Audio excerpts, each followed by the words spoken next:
Hello everyone, I know you are going to use this video for falling asleep, so before that, like this video, subscribe to the channel and let me know where you are from, also what time is it.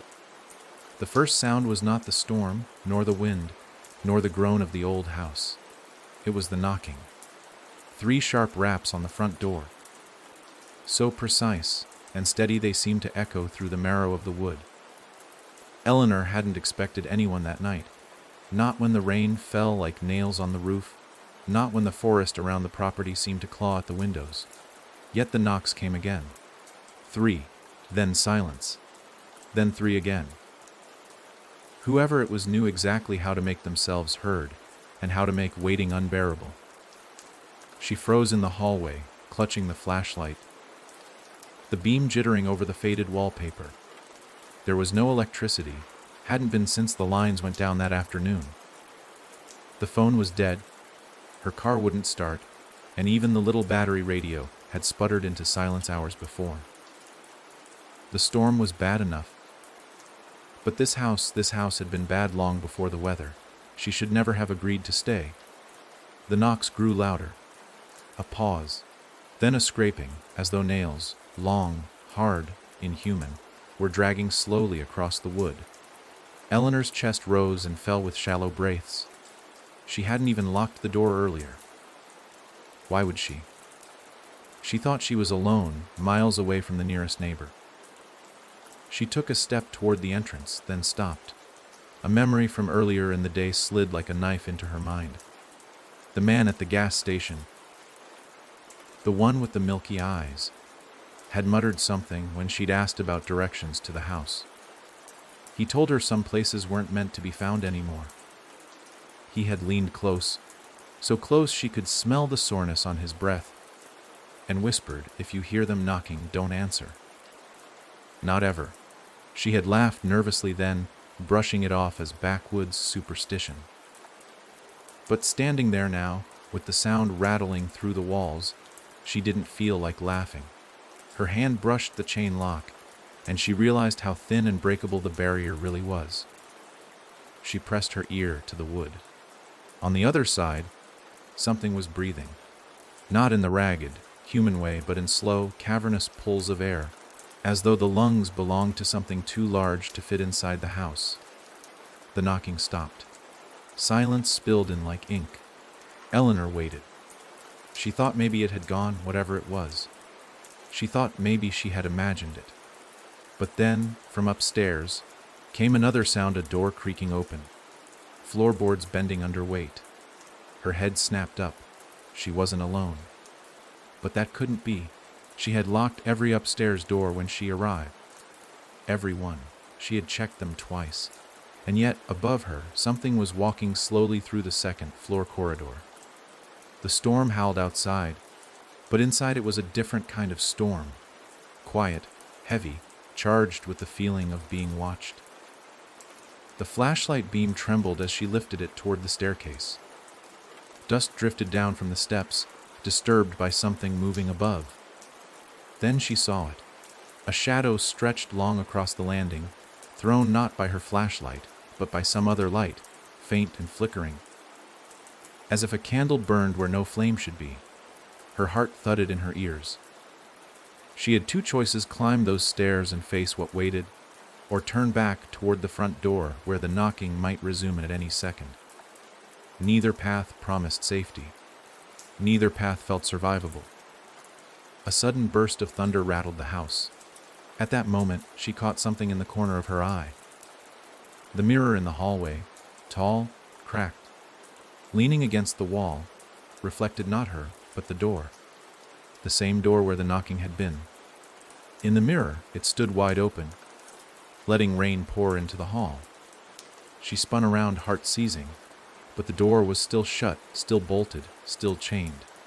She looked back at the mirror, still open, and in its reflection, something stood inside.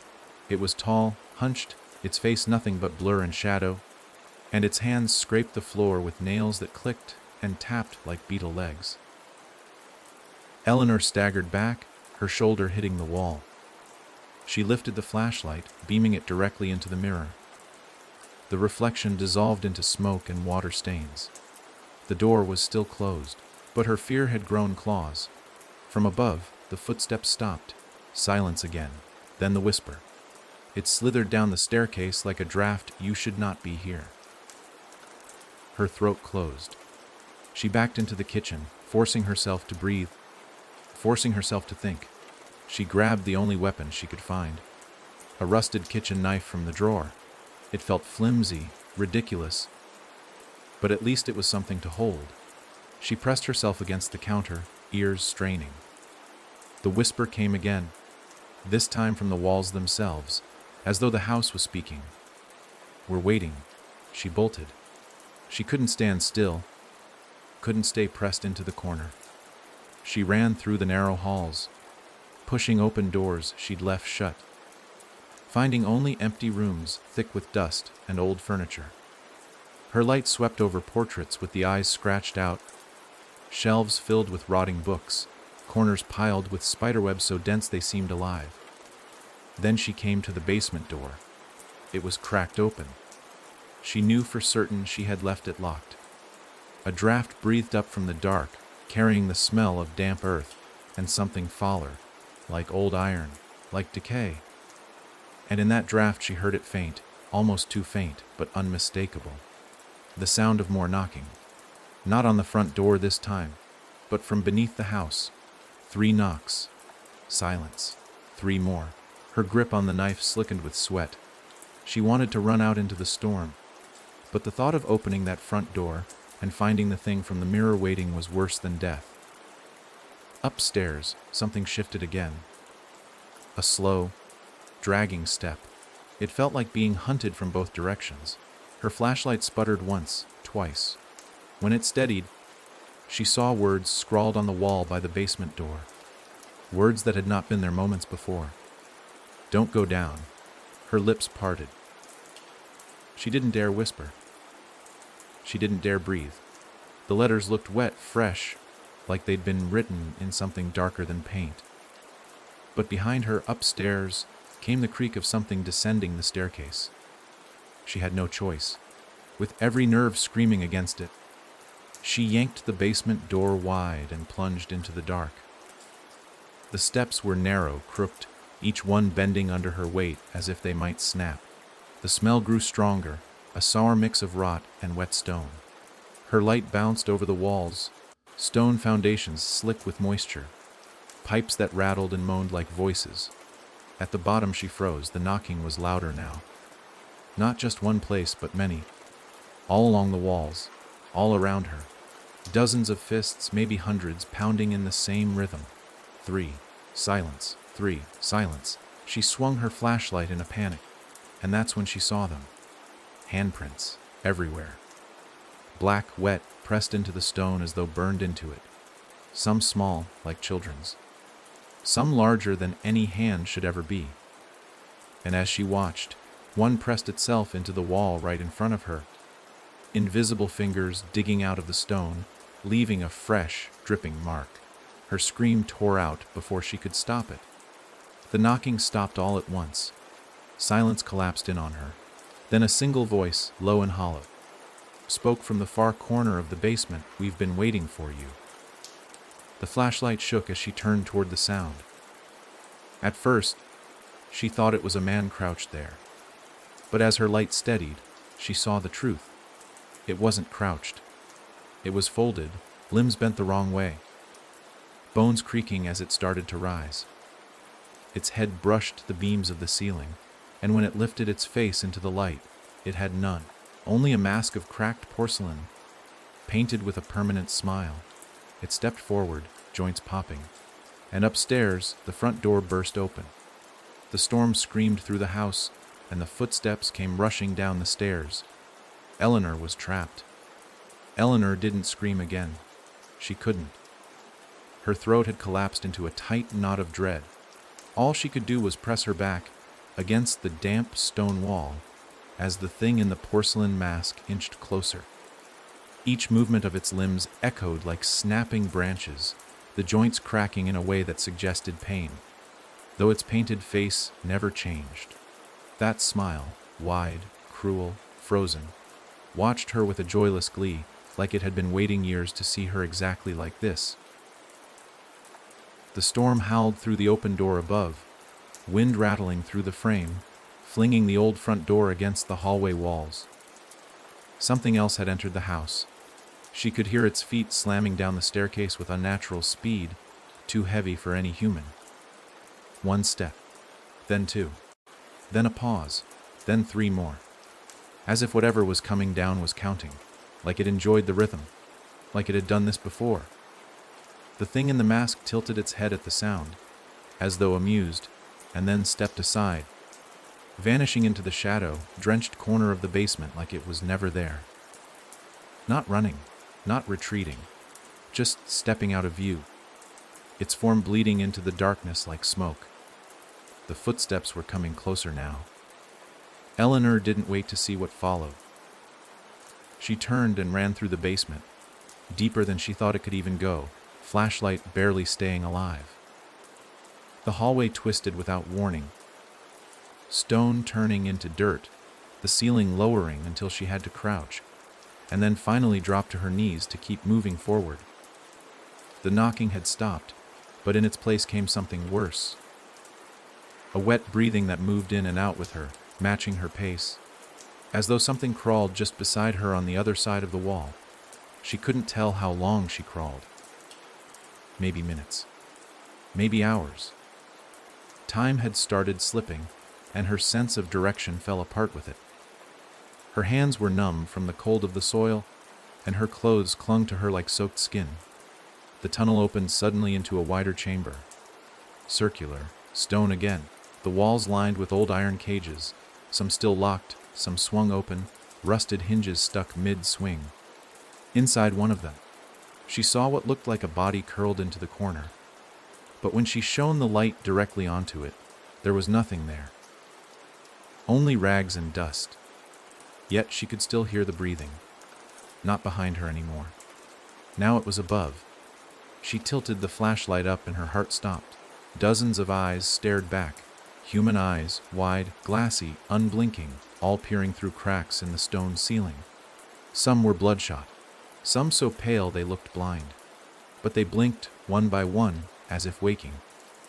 Then a voice spoke from all around her, not one but many layered together.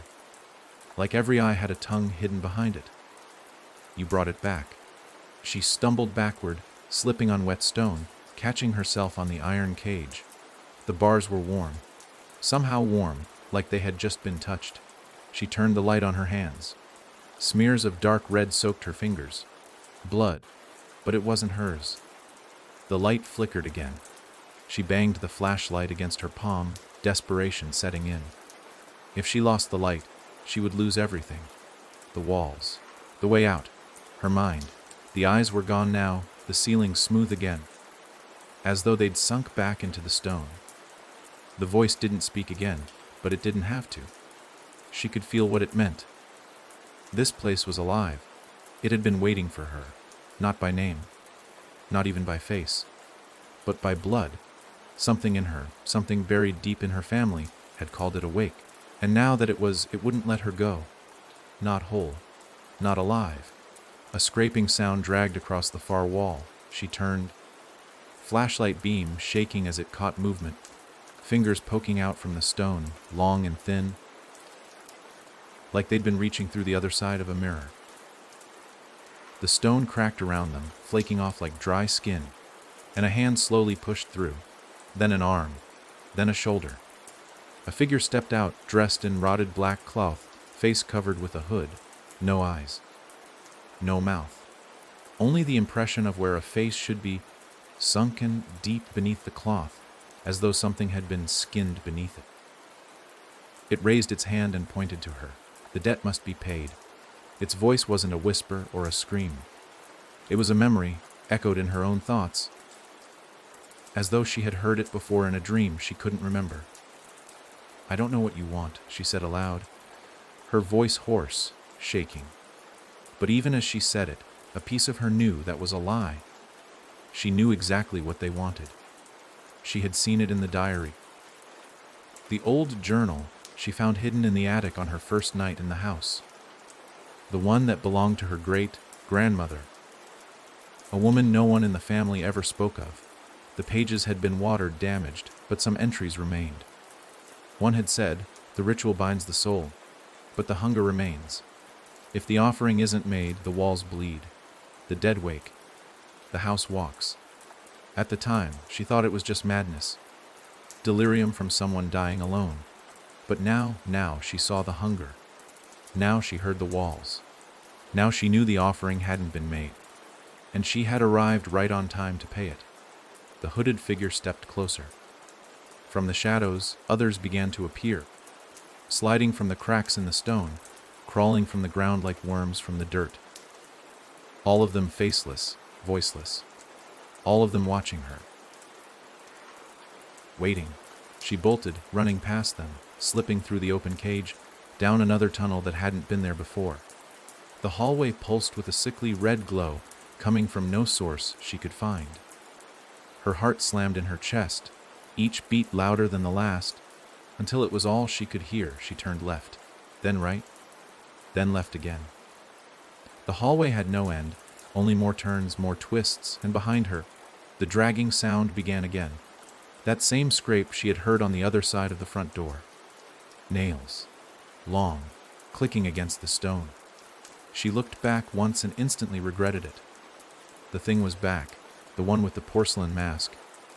Only now it wasn't alone. Behind it walked a child, no older than 7. Pale, eyes wide and black, filled with something older than innocence. The child looked straight at her and smiled. Not cruel, not sweet, just empty. "You don't remember me," he said, and his voice was wrong. It echoed from the walls, not his lips. "But you should. I died here because of you." Eleanor backed into the wall, shaking her head. "I've never been here before." The boy smiled wider. "Not in this life." Then he stepped aside, and the masked thing lunged. She dove left, barely missing its claws, scrambling up and running again.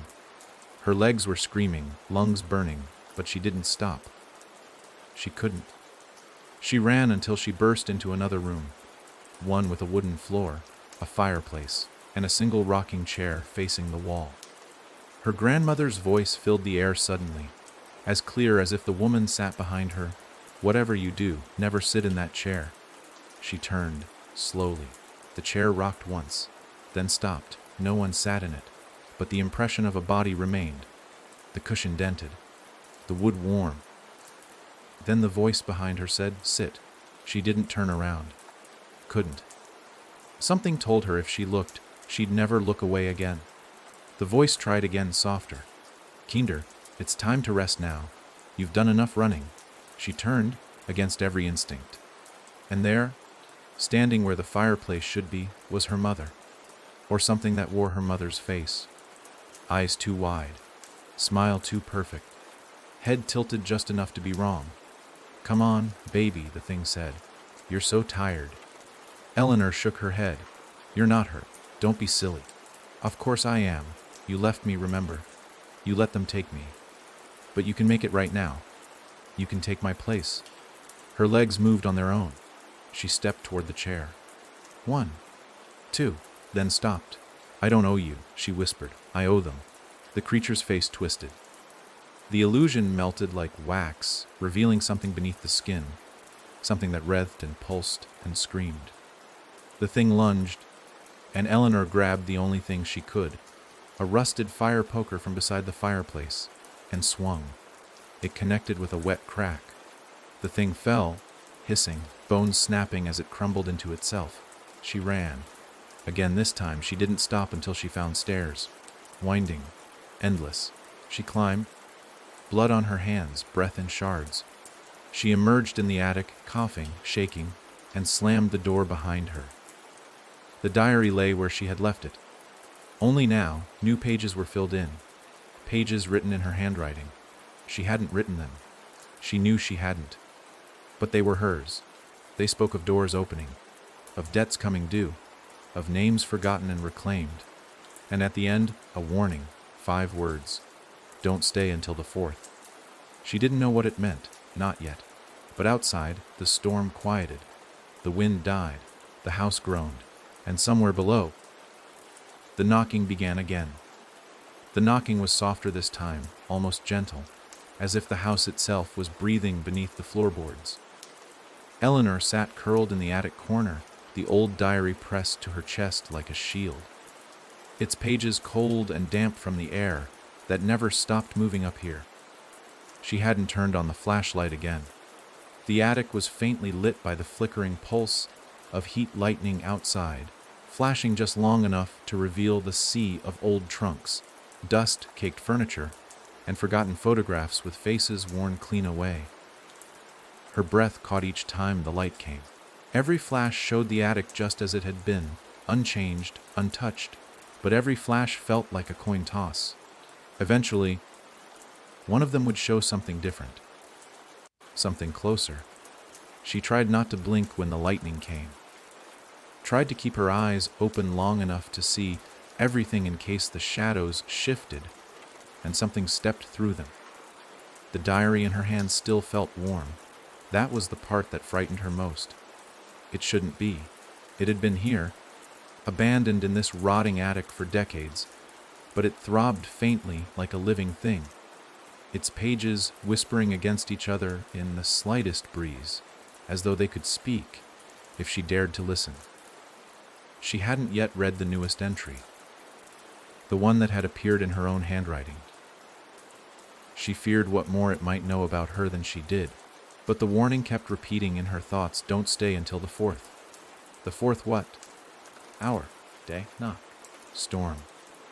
She glanced at the clock across the attic. Its hands twitched but didn't move.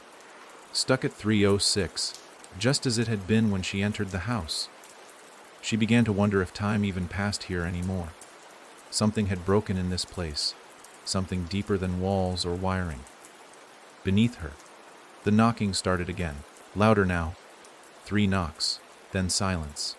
The rhythm was always the same, but the sound grew closer. It wasn't at the front door anymore, not the basement. Now it was on the 2nd floor. She could hear it echoing up the staircase, steady and patient. She held her breath, listening. The sound moved, from one wall to the next.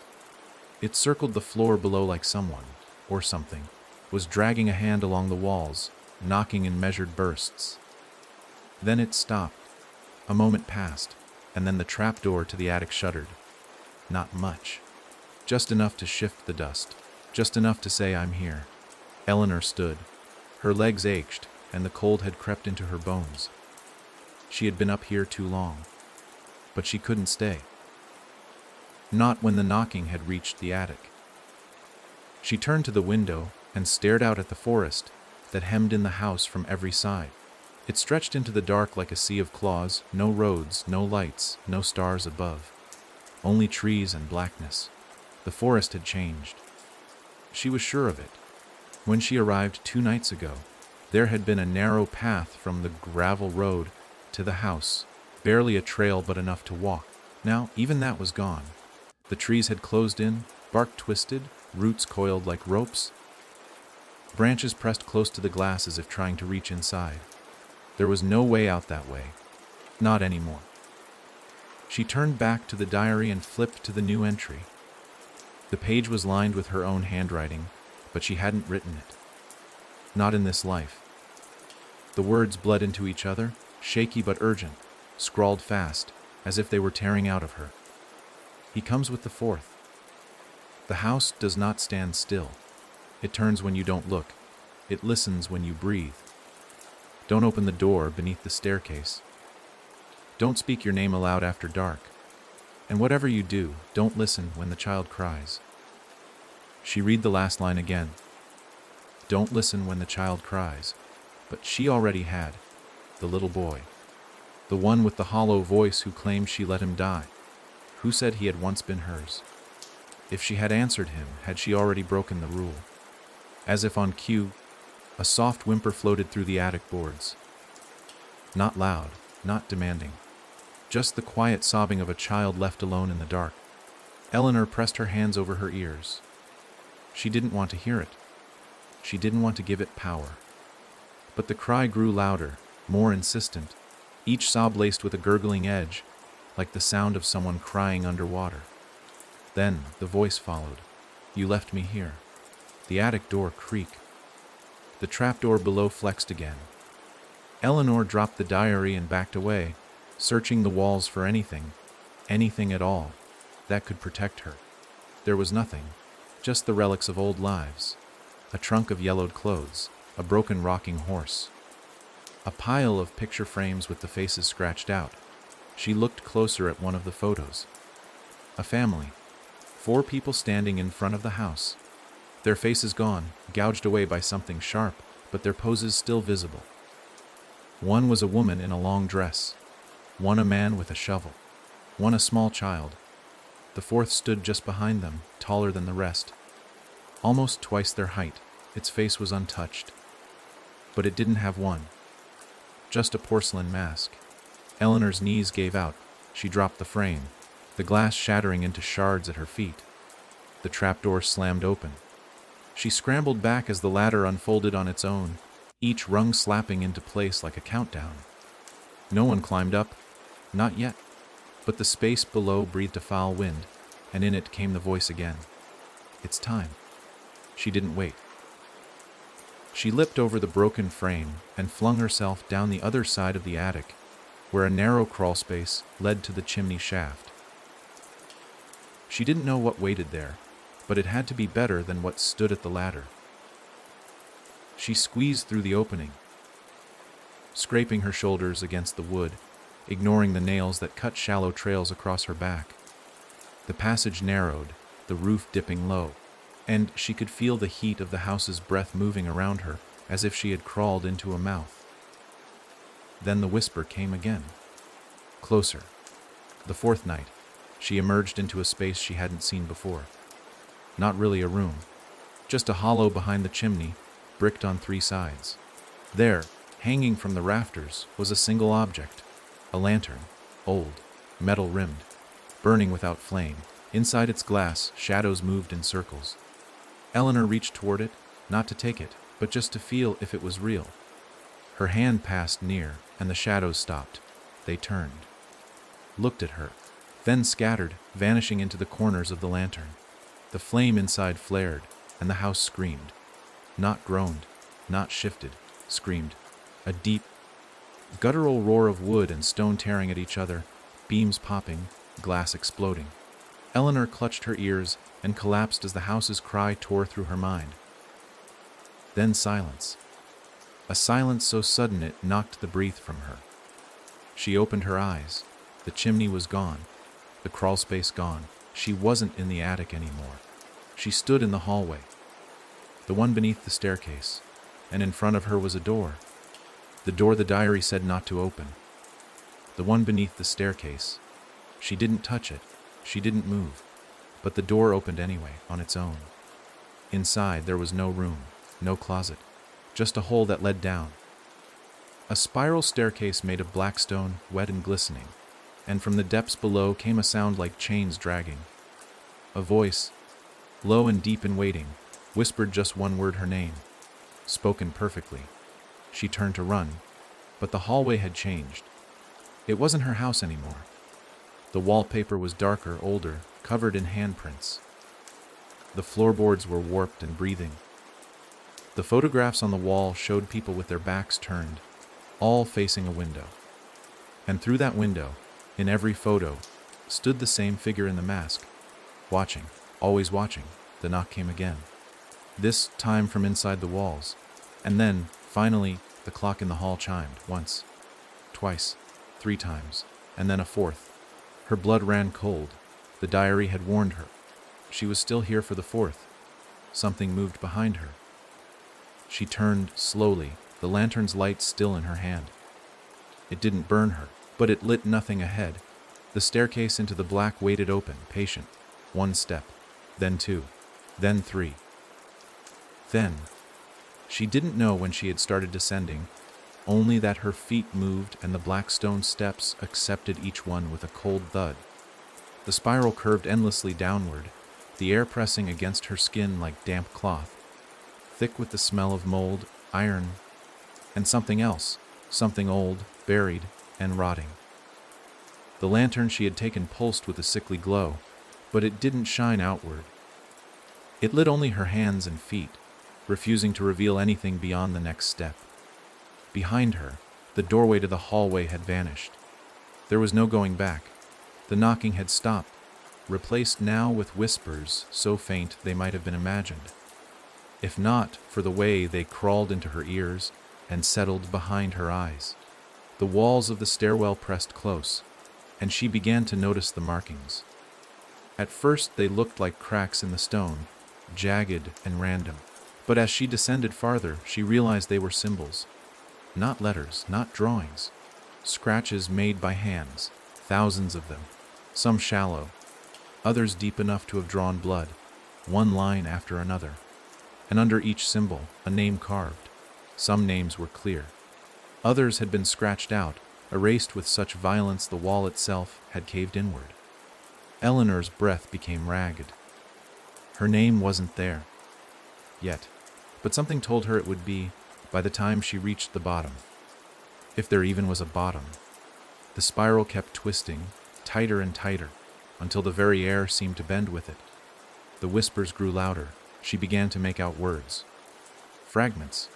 Pieces of thoughts. She's here. She came back. She remembers. It's her turn. Her grip on the lantern tightened, and her knuckles turned white. The light inside flared, reacting to her fear. The steps suddenly ended, and she stumbled into a wide chamber. Unlike the basement or attic or any room she had passed through before, this one was hollow, circular, the ceiling lost in blackness. The stone floor was uneven, veined with crimson streaks that looked too much like dried blood. In the center of the room stood a tall, rotted wooden post, blackened by age, split by lightning or claw marks. Chains hung from it, slick with moisture, swaying though there was no wind. Around the post, 7 figures stood in silence, not moving, not breathing. At first, she thought they were statues, but the longer she looked, the more wrong they became. One was missing a jaw. Another had its arms twisted behind its back, the elbows bent inward. A third had no eyes, only deep sockets that oozed something dark and slow. They weren't statues, they were remains, preserved not by time but by will, or by force. She took one step forward and the lantern flickered. All 7 heads snapped toward her in unison. They didn't move their bodies, just their heads, like marionettes tugged by invisible strings. Their mouths opened, and they screamed. The sound hit her like a wall, slamming into her chest, ripping through her skull. It wasn't a scream of pain. It was recognition. They knew her. She dropped to her knees, covering her ears, but the sound drilled inward, echoing in her bones. The lantern shattered in her hand. The light died, and the chamber went dark. But in the dark, something else appeared. A soft, yellow glow lit the far wall. A doorway, wooden, cracked, with a rusted handle. She didn't want to go toward it. But the scream stopped the moment she looked. Silence swept over the chamber like a breath held too long. And then the whisper again, "Open it." Her feet moved, slow and uncertain. As she passed the chained figures, she saw their heads slowly lower again, as if they had delivered her to where she was meant to be, as if their job was done. She reached the door and placed her hand on the handle. It was warm. Breathing, she turned it. The door didn't creak, it sighed open, and behind it was a hallway, not stone, not old, new, modern, wallpapered, lit by cold white bulbs. Clean. Her breath caught in her throat. She knew this hallway, not from this house, from her childhood home. She stepped inside and the door shut behind her with a snap. The smell changed instantly. From damp rot to lemon cleaner and wood polish, the pictures on the walls were familiar. Her parents, her brother, a dog they once had that died when she was 9, all framed, untouched, perfect. She stood frozen. This wasn't right. It couldn't be right. Her childhood home had burned down when she was 16. She had watched it collapse from the street. Her mother had screamed. Her father had tried to run back in, and she had just stood there, silent, watching. The hallway stretched long and straight, the light fixtures humming faintly. At the end stood a door. Her bedroom, pink trim, stickers peeling from the frame, just like she remembered it. But she didn't want to open it. Not again, not after what had happened there. Behind her, footsteps echoed, slow, heavy. She turned. The hallway was empty, but the footsteps didn't stop. They got closer, louder. She ran. She didn't look back. She reached her old bedroom door and threw it open. Inside, the room was exactly as she'd left it. Posters on the walls, stuffed animals on the bed, the diary on the desk. Not the old one from the attic. This one was different. Purple cover, lock clasp. Her name etched on the front in gold, Eleanor. She stepped inside, the air sharp with the scent of lavender and dust. The door slammed behind her. Locked. She didn't check it. She knew it wouldn't open. The diary on the desk was open, a page half filled with her writing, but the bottom half had been added recently. Different ink, same handwriting. The house walks. It takes the shape of what it remembers. It is memory made flesh, and it remembers you. The closet door creaked. Her breath froze in her lungs. She turned slowly, eyes wide. The closet door stood ajar. A sliver of darkness spilled out from within. She backed away. But the sobbing started again. The child's cry. You left me. She shook her head. No, you watched it burn. I didn't mean to. You let them scream. I couldn't move. You let us die. The door flung open. A figure stepped out. The little boy, his eyes pitch black, his skin blistered, half burned, fingers curled like claws. We waited for you, he said, voice flat and full of betrayal. Now it's your turn, she screamed as he lunged. But when he touched her, there was no pain, only cold, a deep, paralyzing cold that spread from her skin into her muscles, her blood, her thoughts. She fell to the floor, shaking. The room around her cracked. The walls twisted. The bed shriveled. The posters burned away. The ceiling peeled back like old wallpaper. Her childhood bedroom turned to ash. And then she was back. In the house. The real one, the rotting one. Lying on the floor of the hallway beneath the stairs. The lantern gone. The light gone. Only the sound of something breathing inches from her face. She didn't open her eyes. She didn't want to see.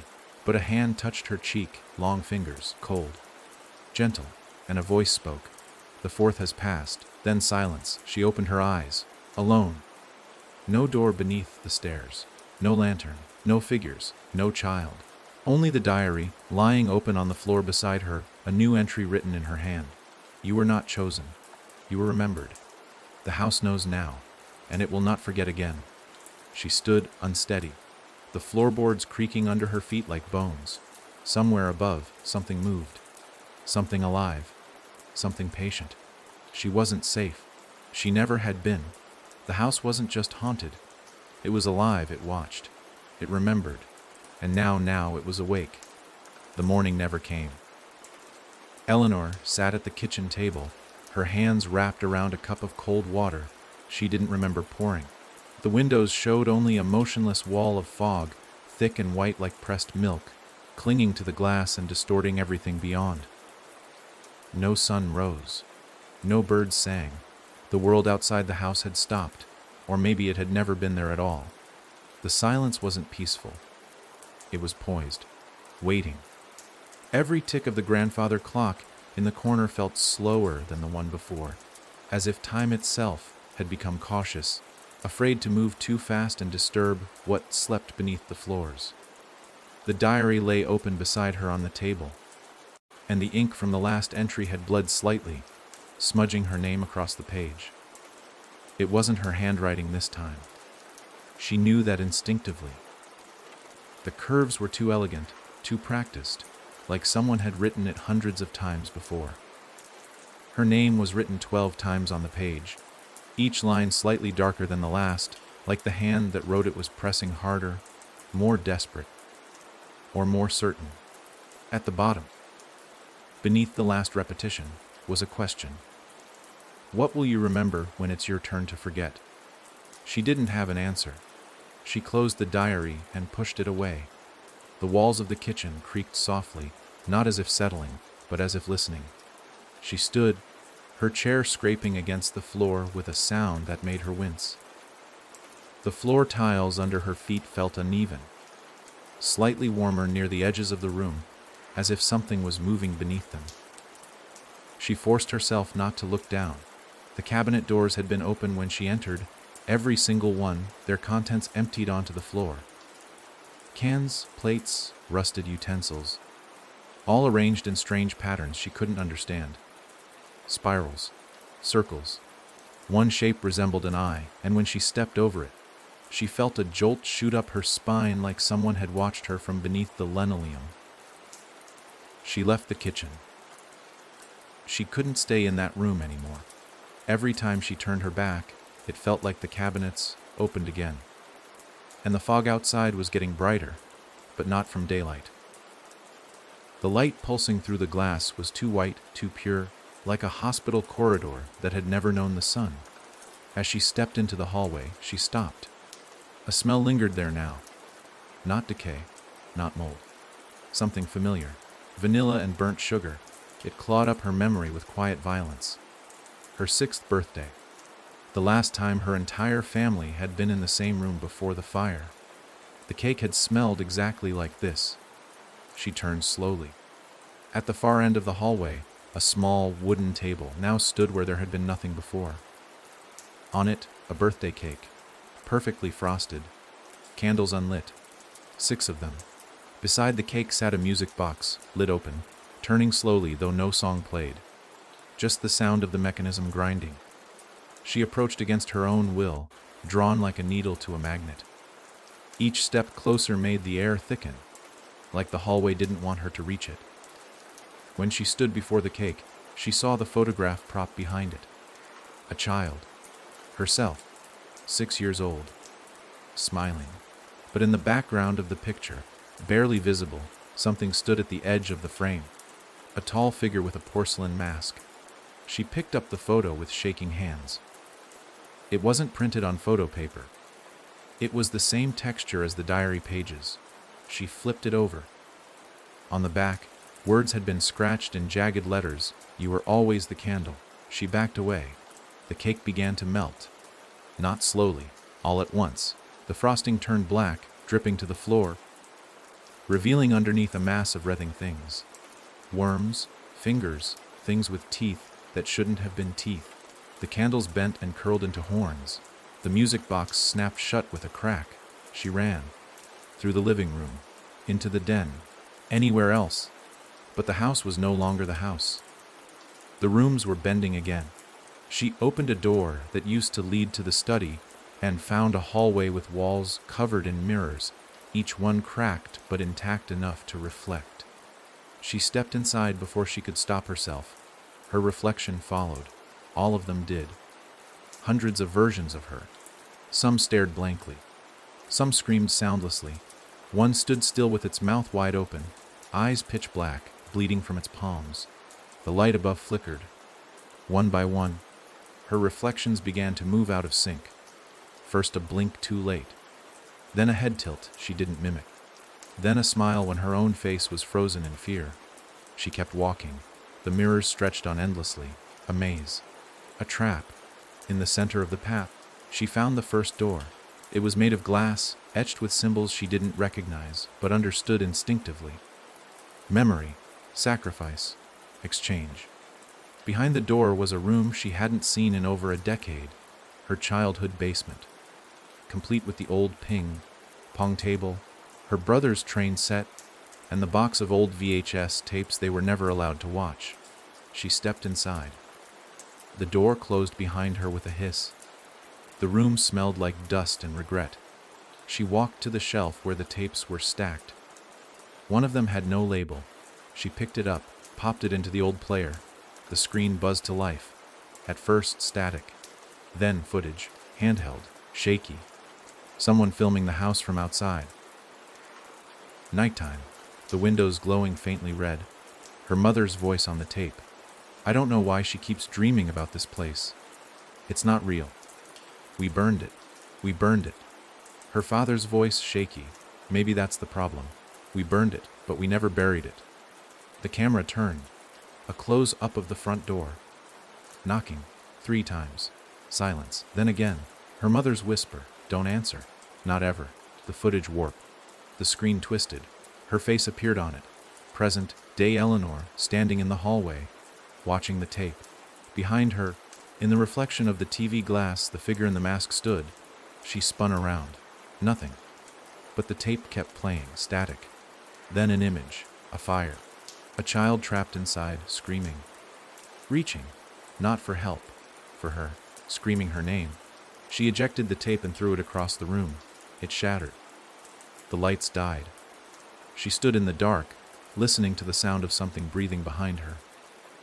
But when she turned, the basement was gone. The mirrors were gone. The house had shifted again. She stood now in the upstairs hallway, the one where she first heard the footsteps days ago, if it had only been days. The wallpaper here was torn open. Beneath it, the walls were covered in carvings. Names, dates, symbols. Every door along the hallway was shut except one, the door at the end. She approached. The air grew colder. The lights dimmed. Each step forward felt like walking through syrup. The door stood open just a crack, enough to see flickering candlelight inside. She pushed it. The hinges groaned like a dying animal. Inside was a room with no windows, no furniture, just a circle of candles, and in the center, a wooden box. The same box she had seen in her dreams. The one she had buried when she was a child, behind the burned house, in soil that never stayed still. The box was open. Inside was a single object, a mask. Not porcelain, wood, hand-carved, crude. Her initials etched into the underside. She remembered it now. Her grandfather had carved it for her, said it was to keep her safe. Told her to wear it if the knocking ever came. She had forgotten it. She had buried it. Now it was back. She picked it up, and the candles flared. The room groaned. The floor split beneath her feet. And from the darkness, a voice rose. Not from outside her, but from within. "You are the key." The house began to collapse. Or maybe it wasn't collapsing. Maybe it was changing, folding inward, rebuilding itself in her image. The floor dropped. She fell. Through the house, through the walls, through memory, through everything she had ever tried to forget. And at the end of the fall, she landed in the dark, no house, no room, just the echo of knocking, and then silence. She wasn't alone. But what stood across from her now didn't breathe, didn't move, didn't need to. It had waited long enough.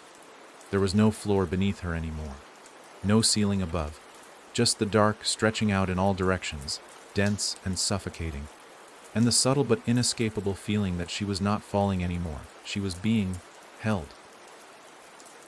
The sensation crawled up her arms like invisible hands, slow and deliberate, as though the house itself had fingers, and it had reached out to cradle her in its unseen palm.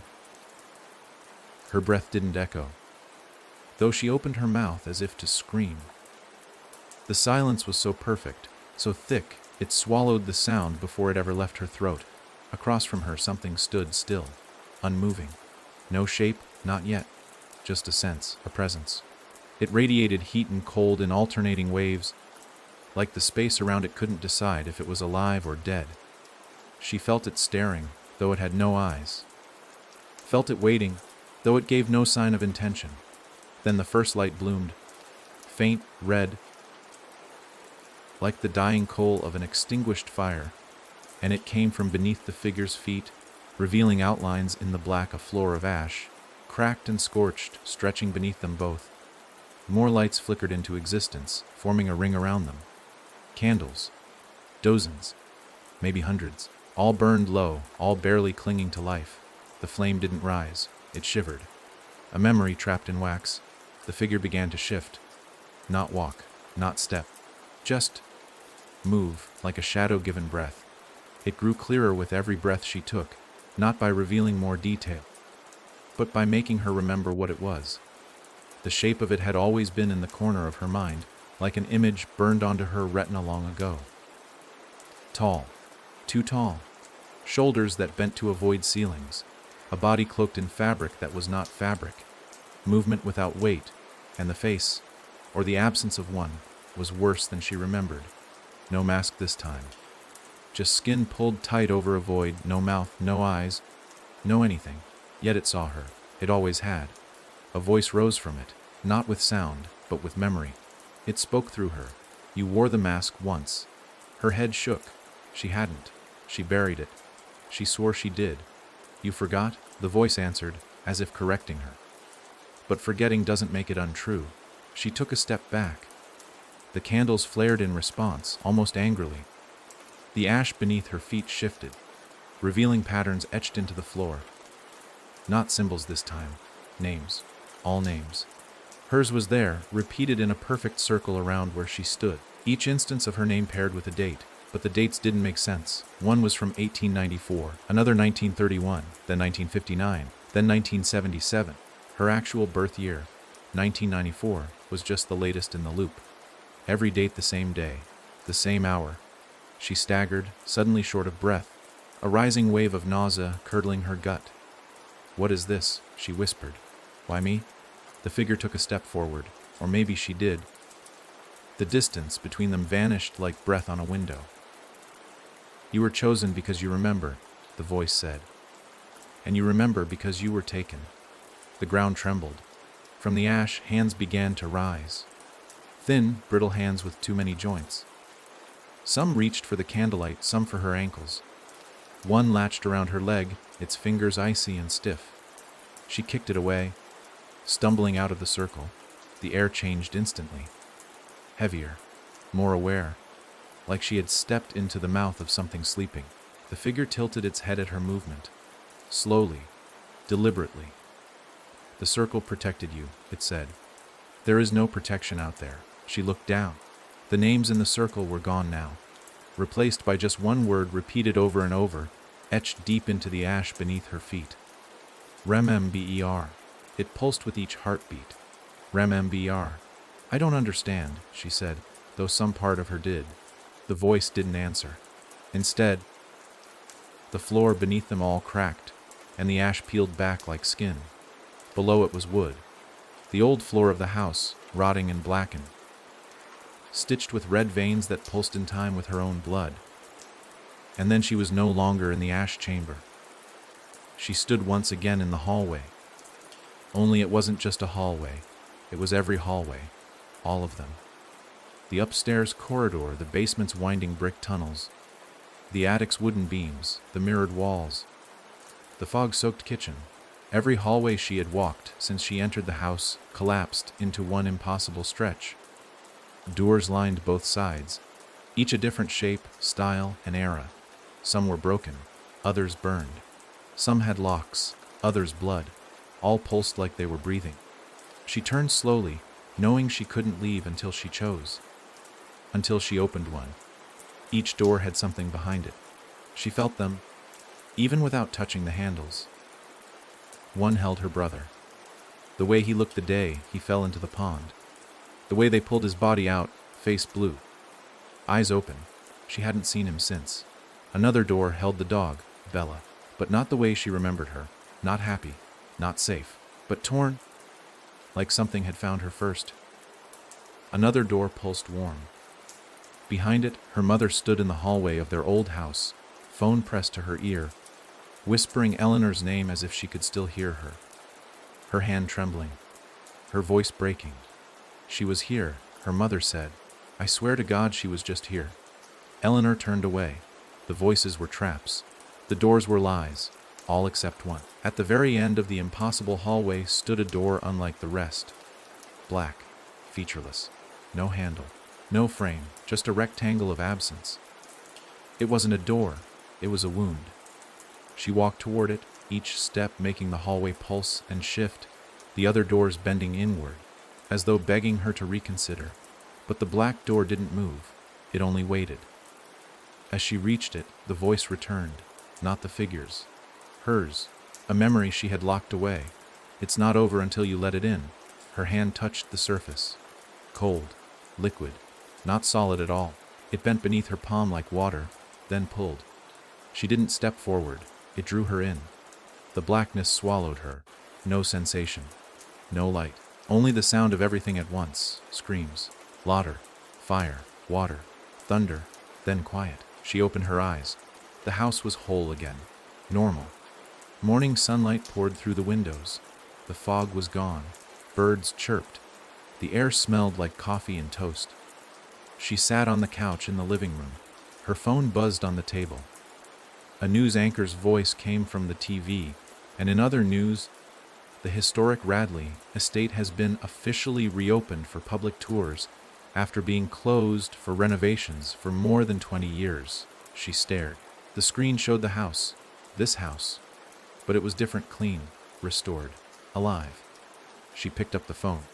Messages from people she hadn't heard from in years. "Can't wait to see you tonight." "You coming to Mom's?" "Hey, don't forget the keys." She rose to her feet, opened the front door. Bright, warm day. People walking dogs. Joggers. A mailman down the block. Everything was normal. Fine. Whole. But she wasn't. She turned back to the living room and saw the reflection in the TV. Her face. Her body. But something small, almost unnoticeable, flickered just behind her shoulder. A glimpse. A blur. A sliver of white. A mask. Smiling. Watching. Waiting. Her phone buzzed again. A calendar notification. Welcome home. And beneath it, a time. 3:06 p.m. She blinked. The TV buzzed. Static for half a second. The house groaned softly, like it had exhaled. Or maybe laughed. And the knocking began again. The knocking didn't come from the door this time. It came from the walls. Slow, deliberate and rhythmic, as though someone, or something, was inside the structure, tapping from within the bones of the house. Eleanor froze in the open doorway, sunlight still flooding the world outside, but the warmth on her face now felt false, like a spotlight on a stage. Everything in front of her, cars, joggers, trimmed hedges, laughing children, was picture perfect, too clean, too quiet, a painted memory of a world she used to live in. But the house behind her, that was real. That was still alive. She stepped back across the threshold. The door shut behind her without a sound. The light vanished. The hallway she had just been standing in was gone. In its place stretched a long corridor of gray brick, lit by a series of pulsing red bulbs that beat like a heartbeat, slow, steady, unnerving. Her breathing quickened as the air turned heavy again, thick with moisture and the metallic stench of something buried deep. She turned to find the door she'd come through, but it had vanished completely. Just another brick wall. Her skin prickled as a distant sound echoed through the corridor. A dragging noise, something being pulled across stone. It moved slowly, pausing every few seconds, as if listening. She pressed her back to the wall and tried to stay silent. The red light above her flickered, casting jagged shadows along the hallway. Then she saw it, just for a second, far down the corridor. A shape. Tall. Unmoving. Watching. Her heart hammered against her ribs. She pushed forward, trying not to run, trying to control the sound of her steps. The corridor felt endless, repeating, each section identical to the last brick, red light, silence. The dragging sound grew fainter behind her, but it never disappeared completely. It was always there, somewhere, like a reminder that she wasn't walking alone. As she rounded a corner, she stopped short. A mirror stood in the middle of the hallway, not hanging but standing, freestanding and tall, framed in a tarnished gold that shimmered faintly in the red light. It reflected her perfectly, every detail. But behind her reflection, the hallway didn't match the one she stood in. Behind her, in the mirror, the walls were lined with doors, each one marked with a different symbol: an eye, a flame, a tree, a hand. And behind the last door something moved, a flicker of white. A face. The mask. She reached out to touch the mirror, and it rippled beneath her fingers like water. Cold. Inviting. Her hand was halfway through before she realized what she was doing. She pulled back, but the mirror pulled harder. Her body lurched forward, and suddenly she was falling through it, weightless, pulled into the reflection of the place she thought she'd left. She landed on a stone floor, hands scraping against sharp gravel. When she looked up, she saw the hallway from the mirror, lined with doors. each more twisted and ancient than the last. The symbols glowed faintly on each one, pulsing in time with her heartbeat. She stood slowly, her knees aching, and approached the first door, marked with the symbol of an eye. As she touched it, her vision blurred. The hallway vanished, and then she was there. Not in the hallway, not even in the house, but back in the hospital room where her father had died, the sheets pulled tight, the beeping machines, the low hum of something mechanical outside the window. She hadn't been in this room in years. Not since the night he passed, when she stepped out for 5 minutes and came back to find the nurses standing silently outside the door. But now, the bed was empty, the machines silent, the air tasted wrong, heavy with decay, and then she saw him, not in the bed, in the corner, standing, pale, face gaunt. His eyes were wrong, too wide, and all black. No whites, no pupils, just endless darkness. He reached out a hand.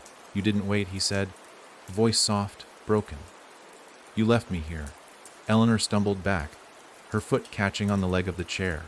She fell hard, and when she looked again, the hospital room was gone. She was back in the hallway of doors. Her hand was still on the symbol. The door now glowed bright red, then dimmed to black. Locked, she stepped back, shaken. Each door was a memory, a wound, a truth she hadn't wanted to see. But something behind each waited to be acknowledged. The dragging sound returned. Closer now. It echoed around the corners, crawling through the cracks in the walls. She moved to the next door, the flame. As soon as her fingers brushed the wood, heat flared around her, and she was thrust into a familiar nightmare. Her childhood home. Flames climbing the wallpaper, smoke choking the ceiling, her mother screaming from the kitchen, her brother pounding on the bedroom door. And there she was, young, terrified, frozen at the foot of the stairs. She had remembered it differently. She'd told herself she ran for help, that the smoke was too thick. But here, in this memory, she could see the truth. She hadn't moved. She just watched. The fire had consumed everything, and she had just stood there. When she turned around in the memory, the figure with the mask stood in the hallway. Silent. Watching. Its arms slowly open. Welcoming her into the flames, she screamed. The fire rushed forward, and then she was back. The hallway of doors once again. The flame door dimmed to black. Her chest heaved. Sweat poured down her neck. The dragging sound had stopped. But now, there was a whisper. Closer than ever. 2 left. She turned to the tree door. Hesitated. Then reached. Her fingers brushed the bark-carved symbol. The world turned green.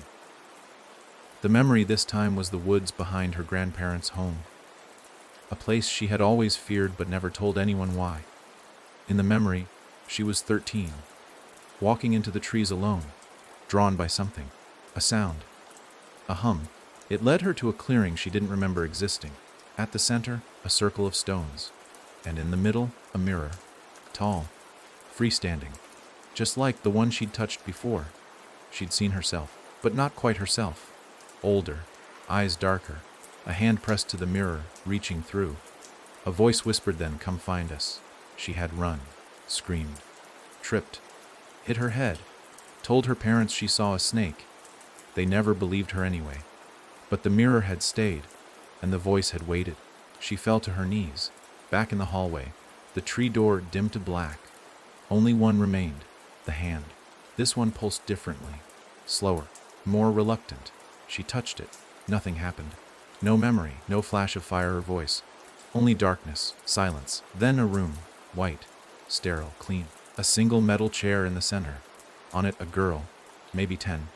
Pale eyes wide, hands cuffed behind her back. Her lips soon shut. She didn't look at Eleanor, just stared at the wall. Writing covered every surface. Words scrawled in red, over and over. A name. Eleanor, Eleanor, Eleanor. The girl's chest rose and fell fast, frantic. Eleanor stepped closer. The girl's head turned. Her eyes were filled with something deep, rage, fear, betrayal. "Help me," the girl said, but her lips didn't move. The voice came from Eleanor's own mouth. "Please help me." Then the sewing thread snapped. The girl opened her mouth and screamed, not like a child, like 1,000 voices breaking at once. The world cracked, and Eleanor was back. But this time, not in the hallway. She was inside a room made of mirrors. No exit, just her reflection. And every version of her was screaming. Some were on fire. Some were clawing at the glass. Some were gone from the waist down, dragging what was left of themselves toward her. Then the real voice came. The masked figure stood behind her. Its voice no longer borrowed from others. Now it was hers. "You are the echo," it said. "You are the womb. The door didn't open for you. You are the door." She spun, raised her fists. But her arms passed through the figure. It didn't attack. It didn't run. It only watched. "You opened it once," it said. "You let it through. Now you must hold it." "Hold what?" she shouted. "What am I supposed to?" But her voice caught, because the mirrors began to shatter, one by one, and from each broken piece, a piece of something began to crawl out. Smoke, teeth, eyes, arms. They weren't memories. They were what she had kept locked behind the memories, and they were free. The masked figure stepped back, bowed, then vanished into the shards. Eleanor stood alone, surrounded. The creatures from her own reflection reaching, whispering, smiling. Then everything went dark again, and she heard her voice, distant, detached. Echoing through the void, "You left the door open." The darkness didn't fade. It peeled, like old wallpaper being torn off in layers, and beneath it was not light, not safety, but something older than either. A void not empty but full of movement, of breath, of voices crawling over each other like insects, whispering in languages she didn't understand, but somehow knew. Eleanor floated in it, or maybe she was buried in it, weightless and crushed at the same time.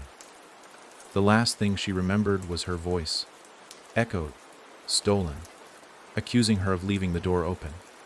But now, in this place that seemed like such a small offense, there were so many doors. They didn't open like normal ones. They split like skin. They sighed like lungs. They cracked like bone, and each one had something behind it, something that had once lived in her. Memories, yes, but more than that. Things. Thoughts she hadn't dared to think, moments she'd rewritten, pieces of herself too jagged to fit into the person she pretended to be. This place had taken them, and now it wanted her. She felt it closing around her, not with walls but with attention. Like every inch of the void had eyes, and every eye was wide open. Then came the sound, not knocking this time. Breathing, loud, slow, wet. Not from one thing, but many. It vibrated through her bones. And when she tried to move, she realized she couldn't. Not because something held her, but because she no longer knew how. She'd forgotten. The void had taken that too. Something moved through her. Not around. Through. Like a wind that passed inside the shape of her body and tested it. It felt like claws dragging along the inside of her spine. And when it left, something went with it. A memory. Her mother's voice, singing on a rainy afternoon. It was gone, completely. Not faded, erased. Her mouth opened in a silent scream. She reached into the void, desperate, and something took her hand. Cold fingers. Too many they pulled. Not violently, but with purpose. And she began to fall again, this time into a new place. A hallway, yes, but unlike the others. This one was a hospital corridor, long and empty, the walls yellowed with age, the floors smeared with shoe marks and something darker. Lights flickered overhead in a slow, stuttering rhythm. As she stood, trying to find balance in this false gravity, she heard the intercom crackle. Then a voice, old and calm, began to speak. Code black. Subject E. Walker. Containment failure. All personnel evacuate. The voice repeated twice, then cut off into static. Eleanor stumbled forward. Her last name echoed in her ears. Walker. Not just a surname, a warning. She passed room after room, some with doors open, others shut and vibrating like something inside was trying to get out. Behind one door, a child screamed. Behind another, someone whispered her name over and over again, each time more distorted.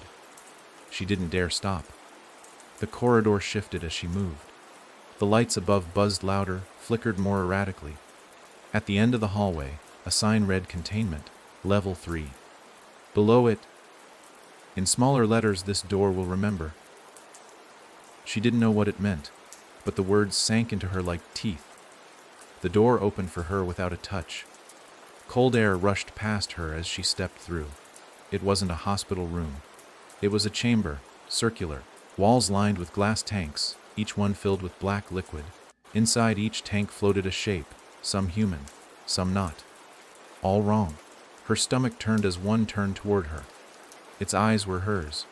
Its mouth opened wide and whispered, "We were you once." She backed away, but the tanks stretched on endlessly. No exit, only more glass, more things wearing her face. Some screamed, some wept, some simply stared, waiting. And then, at the center of the chamber, something rose. Not from the floor, but from beneath it. A platform, metal and humming, lifted a chair from the dark, and in that chair sat her, bound, bleeding from the mouth, eyes wide open, watching. She didn't move, didn't blink, but she breathed, each breath ragged, shallow. Eleanor stepped closer. Her double watched. "Who are you?" Eleanor asked, though she already knew. "What is this?" Her double spoke. "You were never meant to wake up." Eleanor shook her head. "This isn't real." "It is now," the copy said. "You came back." That's all it needed. A crack. Eleanor backed away, but hands reached from beneath the chair. Black, wet hands, pulling her double downward. The bound version didn't scream. She just watched Eleanor unblinking until the shadows swallowed her whole. Then, silence. The room pulsed once, like a heartbeat. All the tanks shattered at once, flooding the floor with black liquid, shapes wreathed in it. Clawed at the walls, she ran. Through the door down the hallway, up a staircase that hadn't been there before. The hospital lights vanished. The walls turned wooden again. She was back in the house, or a version of it. The air was wrong, too hot. The wallpaper curled like it was burning. Pictures melted. The floorboards moved beneath her feet like breathing flesh. She stopped in the living room, or what had been the living room. The furniture was gone. In its place stood 4 doorways, side by side, each one different. One looked ancient, carved from twisted wood. Another was hospital steel. The third was made of stone, glowing faintly with runes. The last was plain white, the kind you'd find in any modern apartment. She felt pulled to each, but her eyes landed on the white one.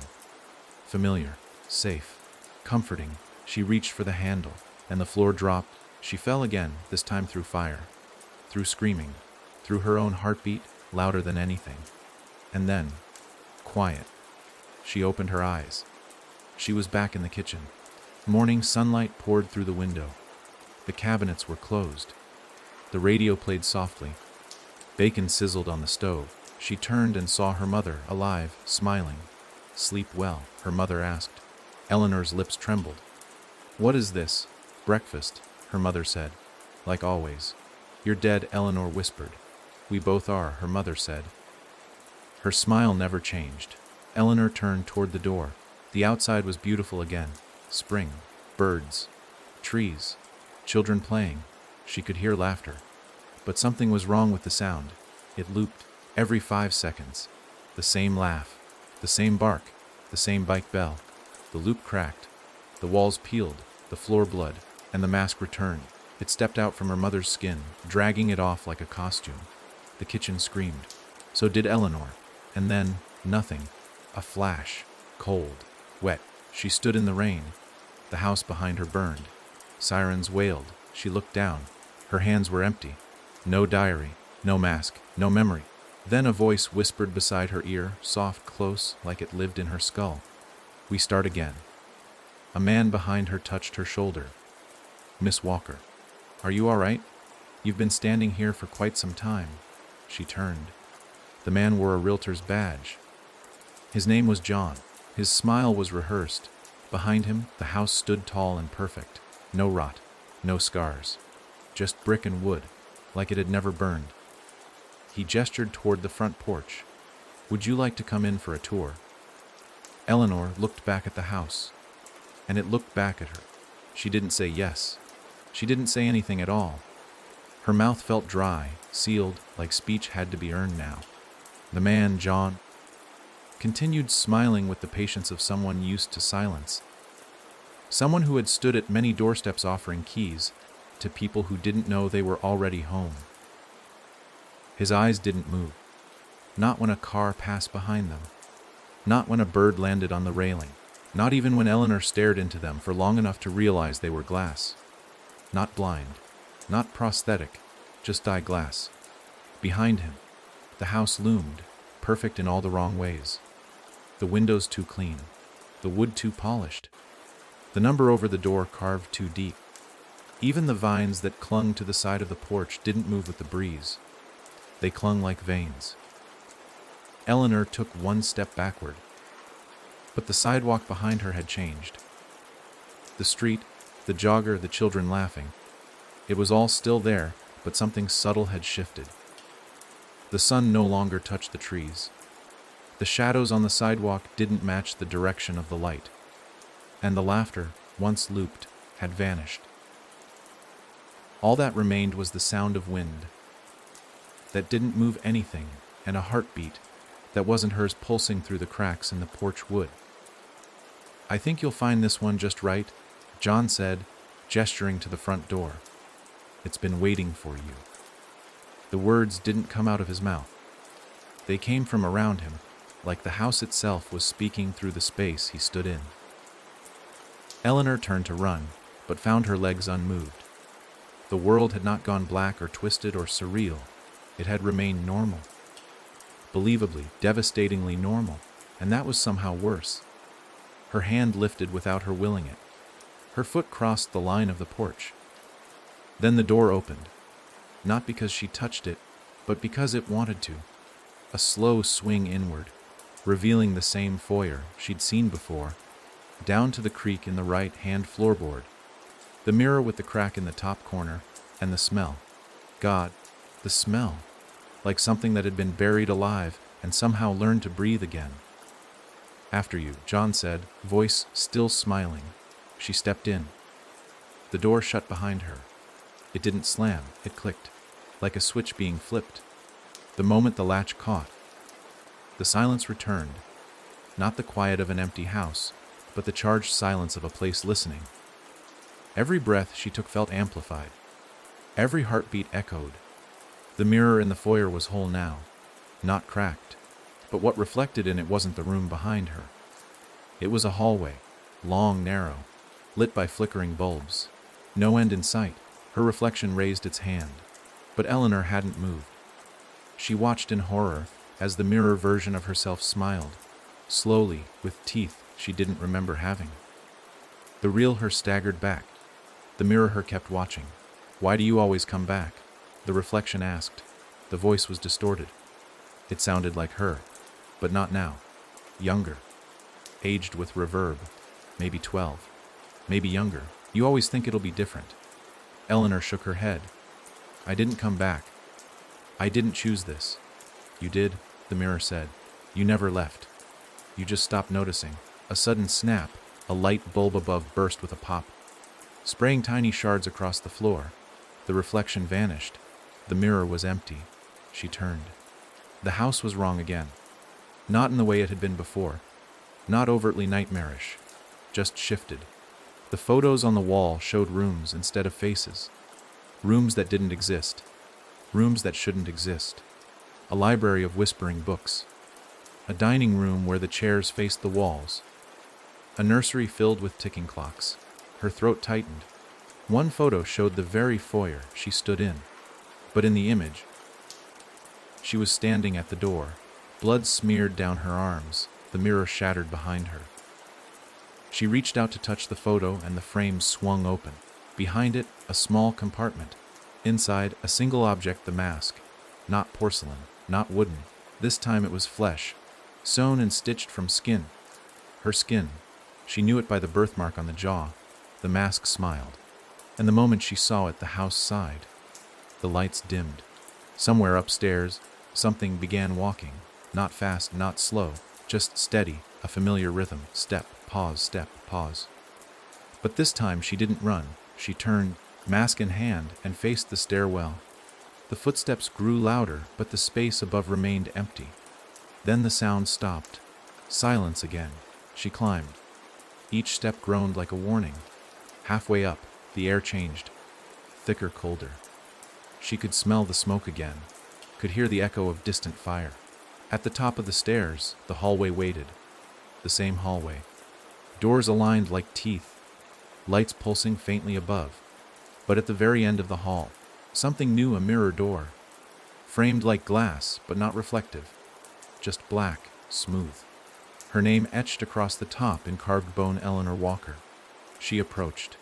As she neared, the temperature dropped so fast her breath fogged in the air. The doorknob was ice cold. She didn't hesitate. She turned it. The door swung inward. Inside was a room she didn't recognize, and yet it felt more familiar than anything else she'd seen. A bedroom, sparsely furnished, a single bed, a small desk, a closed wardrobe, and on the wall dozens of papers pinned in uneven rows. She stepped in.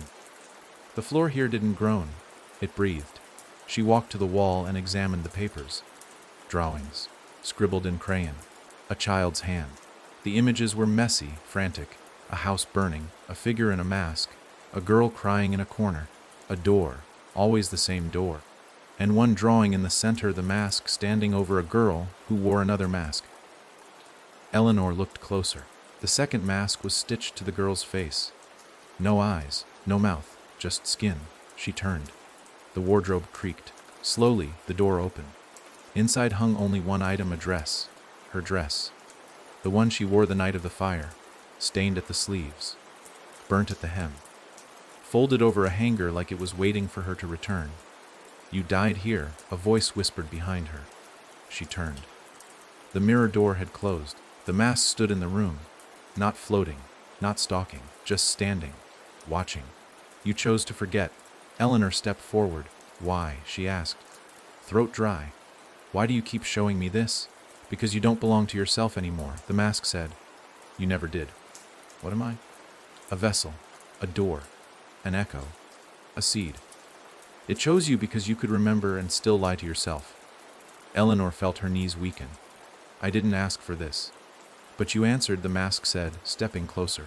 You said its name. Her mouth opened. I don't. But she stopped. Because deep in her skull, behind all the fear, all the haze, all the horror, something shifted. A word, a single word. Something she had muttered once in the middle of a nightmare when she was 8. A name. Not hers. Not anyone's. Something older. Something buried in her blood. She had said it aloud. In her sleep. And when she woke up, the dog was gone. The mirrors were cracked. Her mother had been staring into the corner of the room, unmoving. Her father had refused to talk about it. And the next week, the fire had come. She had said its name. The mask stepped back. Say it again, it whispered. Eleanor didn't move. No, say it and we end. I don't believe you. Say it and we begin again. She closed her eyes. The room began to pulse. The mask flickered. The house groaned. She opened her mouth and screamed instead. Not a word, just raw, defiant sound. The mask staggered.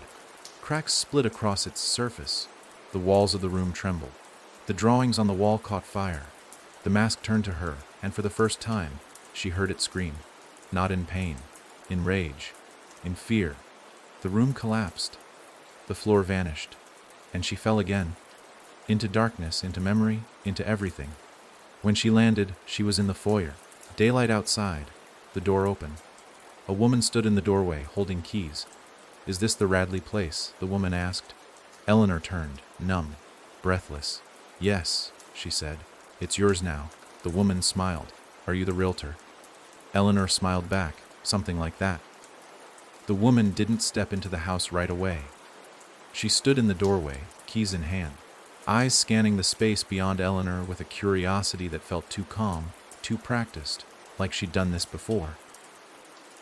Her shoes were clean, too clean. No dirt on the soles, no scuff marks, not a single crease in her pressed jeans. She smiled again. It's just as I imagined it. Eleanor nodded, but her stomach was churning. She could still feel the mask's presence behind her eyes, like ash caught beneath her eyelids. The voice hadn't returned, not since the scream, but silence didn't mean peace anymore. Silence meant waiting, meant watching. The place has history, Eleanor said, her voice hollow and strange in her own mouth. People say it remembers. The woman laughed. Don't they all? She stepped across the threshold. As soon as her heel touched the wood, the air inside changed. Subtly. A creak in the floorboards that shouldn't have come from her weight.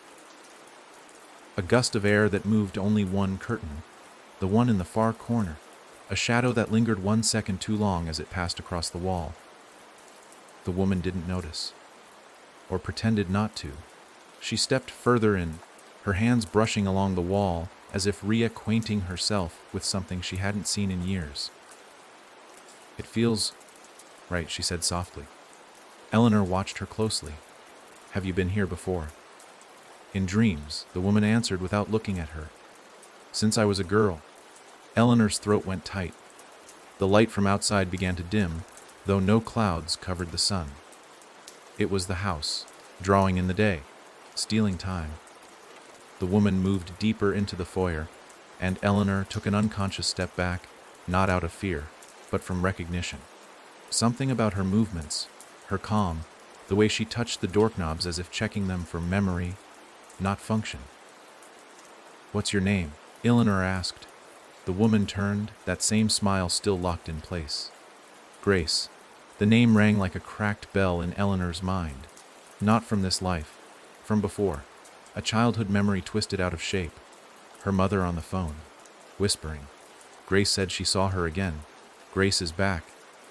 We never told her the truth, but those conversations had been about a girl who had died. A girl who had burned. A girl who had vanished in the woods behind the Radley house. Eleanor felt the floor shift under her feet. The hallway behind Grace flickered for a moment, and for just a heartbeat, Eleanor saw the walls peel back. Just slightly. To show what pulsed beneath.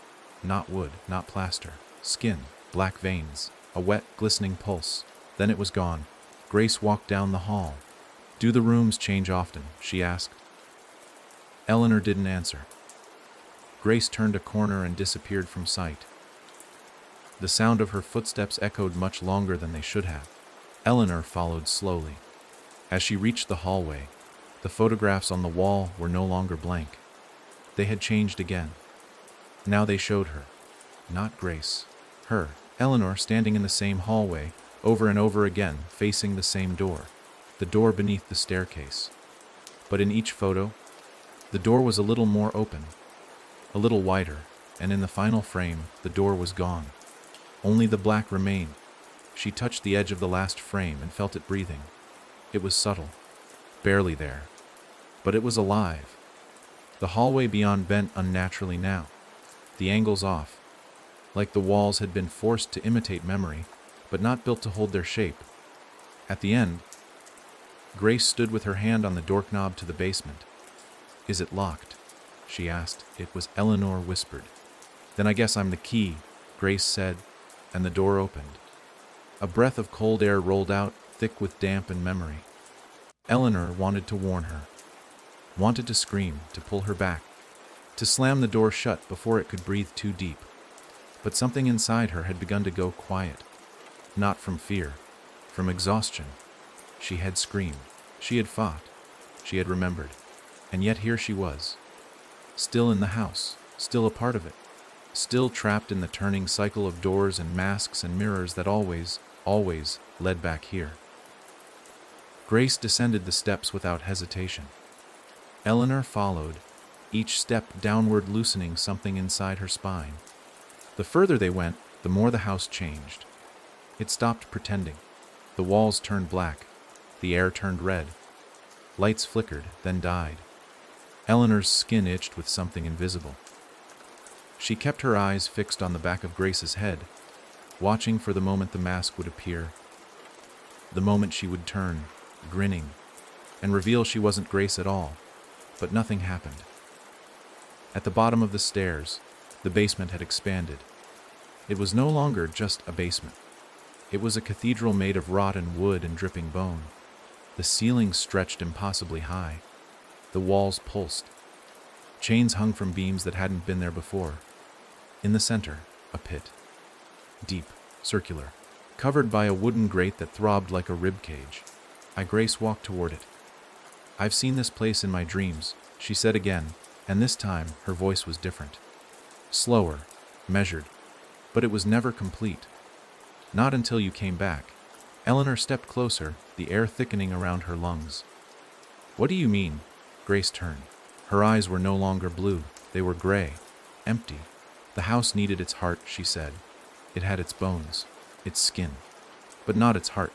You were the last piece." "I'm not part of this," Eleanor said, stepping back.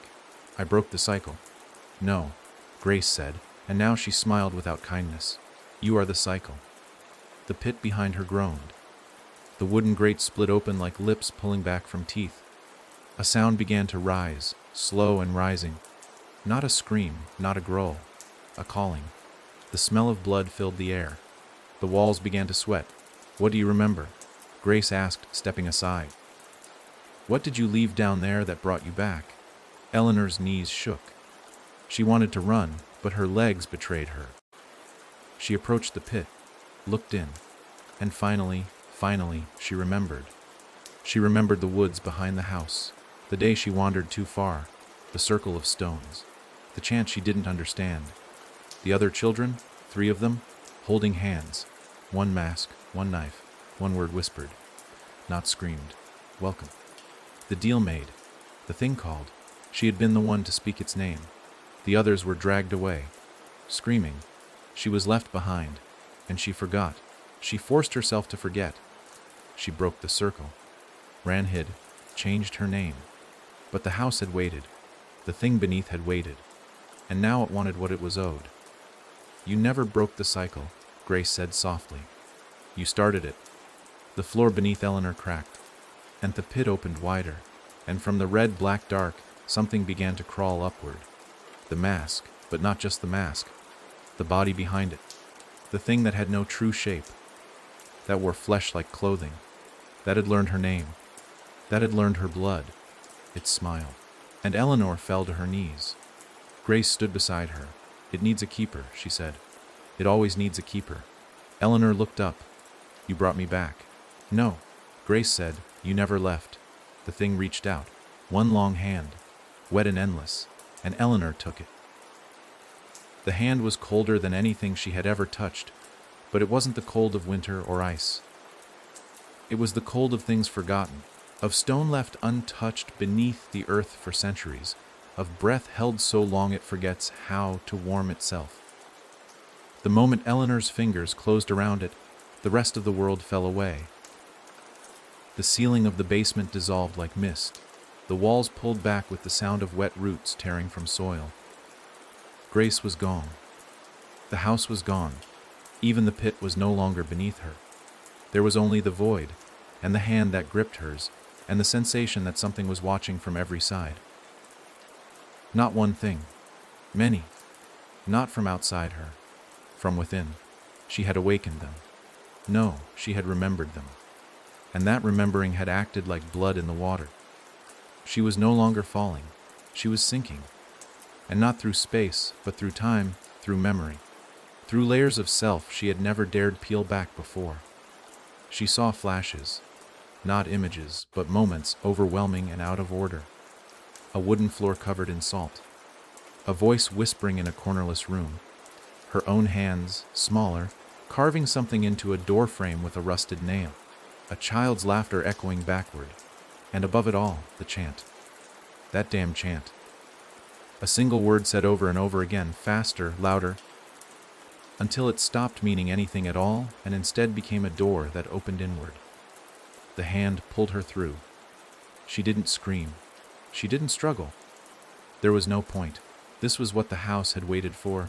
Not a visitor, not a sacrifice, but a mirror. A perfect echo. And now that she had remembered, now that she had reached through the pit and made contact, the house could finally complete itself. When her feet touched ground again, she stood in a forest. But not just any forest. This was the forest from her childhood, the one behind her grandparents' property, the one she'd always been warned never to enter alone. And yet here it was, perfectly preserved. Tall black pines, a low mist curling around her ankles, the air still and heavy like a held breath. She looked behind her, nothing but trees, no path, no house, no sky. Ahead of her, deeper in the woods, something glowed faintly, a light, flickering, unstable. She moved toward it. Each step brought memories back, not consciously, but in her bones. The crunch of the same leaves, the sting of the same nettles on her wrists, the exact spot where she had fallen when she was 7 and scraped open her knee so badly her grandfather had to carry her back, silent the whole way. She reached the clearing, just like before. A circle of stones, arranged perfectly, a low, pulsing fire at the center. Around it, 4 children sat cross-legged, their faces obscured by shadow, though the flames licked at their chins. One of them turned, a girl with hollow cheeks and lips stitched shut. Her eyes were Eleanor's. The girl stared without blinking, and then the chanting began again, but not from the children, from the trees. The wind, the ground, it poured in from everywhere at once. That same word, that cursed name. Eleanor clutched her head, but it didn't help. The sound was inside her now, vibrating in her teeth. And then, from the center of the circle, the flames began to rise, not in height but in shape. They took form. A figure made of fire and ash and memory. The mask grew out of its face like a scab. When it spoke, its voice was every whisper she had ever heard in the house. "You opened the way," it said. "You broke the seal." "I didn't know," Eleanor said. "I didn't understand what I was doing, but you do now." "Why me?" she asked. "Why always me?" "Because you were built for this." The trees shifted. The branches above twisted together, forming a dome. The mist lifted, and in its place, a ceiling of wreathing shadows descended. The house was forming itself again, this time here. The forest groaned, and the trunks of the trees bent inward like ribs. "You are not a visitor," the voice continued. "You are the foundation, the floorboards, the silence between the steps. Every scream echoes because of you." Eleanor staggered backward. "I won't be part of this." "You already are," the voice said. "You were born of it, raised by it. Every lie you told yourself was mortar in the walls. Every time you turned away, another hallway was built. No, you are not trapped in the house. You are the house." The words hit like knives, and suddenly she could see it. All of it. Every time she had walked past a mirror and looked away too quickly. Every time a door in her home had creaked open and she'd pretended it was the wind. Every shadow that lingered too long. Every forgotten minute between dreams. It had never left her. Not once. She was born from it, fed by it. It had raised her in quiet, prepared her in whispers. She fell to her knees. Around her, the children stood still silent, still watching. One by one, they removed their masks. Each face was her own, different ages, different traumas. Every one of them a version she had buried. A girl who had hidden, a girl who had run, a girl who had screamed and no one heard. "What do you want from me?" she asked. "What is left to give?" The figure stepped closer. The mask dripped with molten memory. "Let go," it said. "Stop resisting. Become what you always were. And if I don't, then we will keep repeating," the voice said, again and again. "The cycle will start over. A new visitor, a new scream, a new mask, but it will never stop. Not until you claim it." She looked down. Her hands were no longer her own. They were made of smoke and ash. Her heartbeat was the thumping of footsteps on stairs. Her breath was the wind in the attic. Her skin was wallpaper. Her spine, a staircase. The truth wasn't that she was inside the house. The truth was that she had carried it with her for years, that it had grown inside her like mold in the walls. That her grief, her fear, her silence had nurtured it. And now it wanted its name, its real name. The one she had whispered that night in the clearing. The one she had never said again. She closed her eyes. The words surfaced. Her lips parted. and she spoke it. The moment the sound left her mouth, the forest collapsed. The dome of trees caved in. The floor split apart. She screamed. But it wasn't fear, it was recognition. The fire didn't consume her, it revealed her. The children vanished, the shadows knelt. The voice laughed, not cruelly, but with satisfaction. And then there was only her, standing in the center of the void, alone, whole. Behind her, the house rebuilt itself one beam at a time. The front door swung open. She stepped through. No fear, no confusion, only purpose. The house greeted her, not with creaks, with breath. Welcome home, it said. Keeper. And this time she smiled. The house no longer made noise when it breathed. It didn't need to. The silence was no longer a pause. It was control. Outside, the world rolled on as if nothing had changed. Birds called, cars passed. The sun arced across the sky, but within the walls of 17 Radley Lane, everything had shifted. Eleanor stood in the parlor, barefoot on the floorboards that felt warm beneath her feet, the way skin feels warm when you rest your hand against someone's shoulder. The wallpaper had peeled itself into spirals. The chandelier overhead didn't hang from chains anymore. It pulsed from the ceiling like it had grown from the bone. The mirror above the fireplace showed not her reflection, but rooms she hadn't walked through yet. Rooms that didn't exist in this house until she needed them to. She moved without walking. Now, stepping through hallways with no weight to her feet, passing through doors that bent to let her through, never opening, never resisting. The house recognized her because it was hers. Not in the way someone owns a place, but in the way something recognizes its origin. She was its breath, its memory, its hunger. And it was her body, her shape, her echo.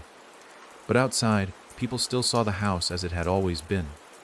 A historical curiosity, a forgotten structure with local lore attached. They didn't know, not yet. The open house was scheduled for noon. 3 couples were confirmed. The flyers had gone out 2 weeks earlier, printed with a photo of the Radley estate that was already out of date. The house had grown since then.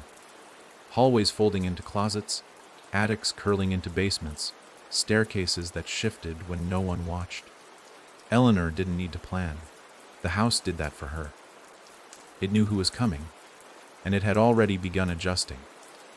She passed a doorway and saw Grace again, standing in the corner of a narrow room that hadn't existed yesterday. Her eyes were glassy now, her hands held in prayer, her lips stitched with ivy that wreathed whenever she exhaled. She had been part of the opening. Her body had called it forward. But her mind had resisted too long, and the house didn't like to beg. Now she stood forever in the room without a window, praying to a God that had once been her. Eleanor didn't speak to her. She had no need. Grace's purpose was complete. Upstairs, the nursery ticked.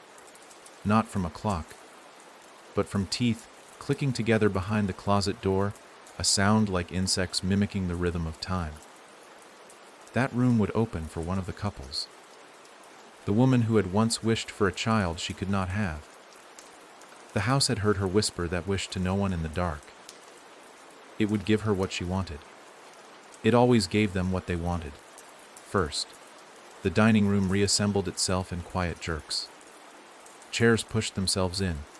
Plates appeared, cracked and yellowed, still steaming from meals not yet cooked. The centerpiece on the table bled slowly from a bowl filled with what looked like roses, but pulsed like organs. Eleanor touched one with a fingertip. It sighed. Everything was ready. At 11:42, the front gate creaked open. The first couple, Amanda and Jason Halloway. Young, pregnant, hopeful. She could taste them in the air before she heard their steps. Amanda's nerves tasted like lemon and salt. Jason's skepticism like rusted nails. Their hands were linked, but only barely. Amanda was pulling. Jason was following. The house already knew where they would split. At 11:52, the next arrived. Roger and Callum, real estate investors. Callum wanted the property for profit. Roger just didn't want to go home. They would not make it past the study. Callum would never see the third staircase. At noon sharp, the third arrived. Mina Delacroix, alone, a writer, obsessed with horror. She thought this house would be inspiration. She had no idea. Eleanor watched them from the top of the stairs. They didn't see her. The house had made her into shadow. She watched as they entered, one by one. Amanda smiled, but her fingers clutched her belly. Jason commented on the age of the walls. Roger asked about permits. Callum rolled his eyes. Mina didn't speak. She stared at the mirror in the foyer. She stared long and hard. Longer than the others.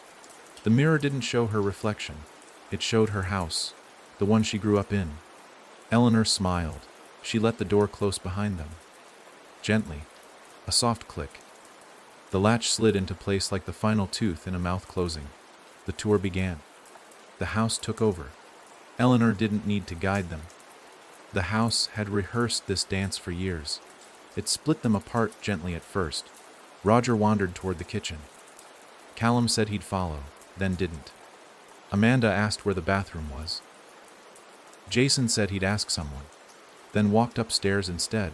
Mina stood still, always still, watching, listening. She turned her head slowly, eyes following something invisible in the corners of the ceiling. She could feel it. She wouldn't say anything yet. She didn't want the others to think she was frightened. But she was, and she wasn't wrong to be. Upstairs, Jason stepped into the guest bedroom. The door closed behind him. The room grew longer, stretching gently, almost lovingly. The bed pulled back against the far wall. The window showed a sky that wasn't outside. He sat down, tried to check his phone. No service. But he wasn't alone. Something sat in the chair across from him. Not a person. Not yet. A shape. Watching. Jason would see himself in it. The way it cocked its head. The way it blinked without blinking. The way it waited, like a version of him that had made a different choice and never stopped regretting it. He wouldn't scream. Not yet. Downstairs, Amanda opened a door looking for the bathroom and stepped into the nursery. The ticking stopped. The crib creaked. A lullaby began to play, but not from any toy. From the walls. Her breath hitched. The air smelled like powder and something else. Something old and iron and wet. She moved forward anyway. She didn't mean to. She just did. That was how the house worked. It didn't force. It invited. In the dining room, Roger sat at the table. A place had been set for him. His favorite meal. He hadn't said what it was. But the house knew. The chair across from him remained empty. But the glass of wine beside it was full. He took a sip. It tasted like the last conversation he never got to have. He tried not to cry. He failed. Callum wandered into the study. The walls were taller than before. The books whispered.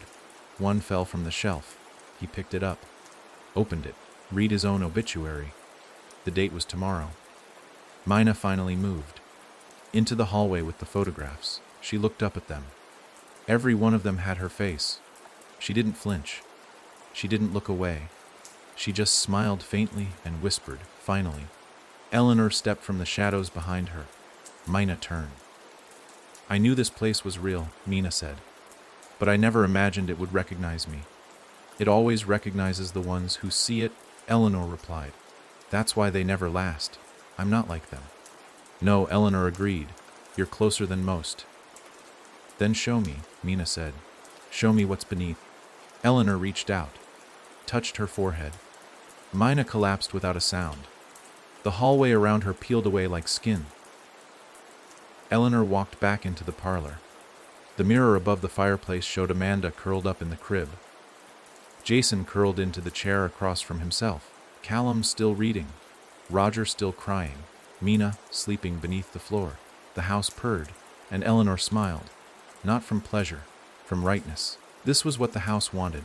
This was what it was, not a trap. A mirror. A memory. A wound that needed to keep bleeding to remember it had ever been cut. The door would open again tomorrow. New visitors. New echoes. New rooms. Eleanor didn't need to open it. The house would do that on its own. It always did. Because now that it had a keeper, it had no reason to rest. There was something in the sky that night, though no one who looked up could say exactly what. It wasn't a light. Not quite a shape. Just a smear of wrongness that drifted slowly over Radley Lane, never stopping, never blinking, never announcing itself. But those who noticed it, even just in the periphery, felt a stillness crawl down their spine like the air had been watching them breathe. On the street outside number 17, dogs barked in intervals. Not all at once, but in sequence, as if passing a message from house to house. The moon didn't move the way it should, and though the clock still ticked, no one trusted what they said. Inside the house, Eleanor stood perfectly still in the foyer, her eyes on the front door. She wasn't waiting for a knock. She didn't need one. The house didn't use knocks anymore. Knocking was for invitations, for fear. This was different. This was inevitable. The air behind her rippled. A new room had finished forming. This one wasn't for any guest. It wasn't for show. It was for keeping. Her bare feet touched the boards like fingertips brushing skin.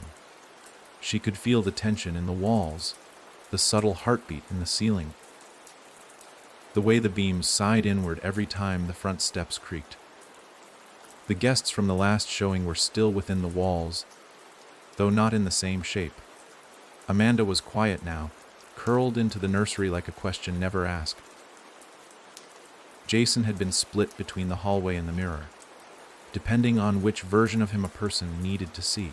Roger had taken a place at the table that no longer required food. Callum was still reading, but his pages no longer turned. Mina had not yet woken. She dreamed in the belly of the house, suspended in a place made of her own unwritten chapters. The house gave them what they wanted until what they wanted became need, and then it fed on that hunger until they couldn't remember which came first. Eleanor no longer needed to eat. She did not sleep. She did not tire.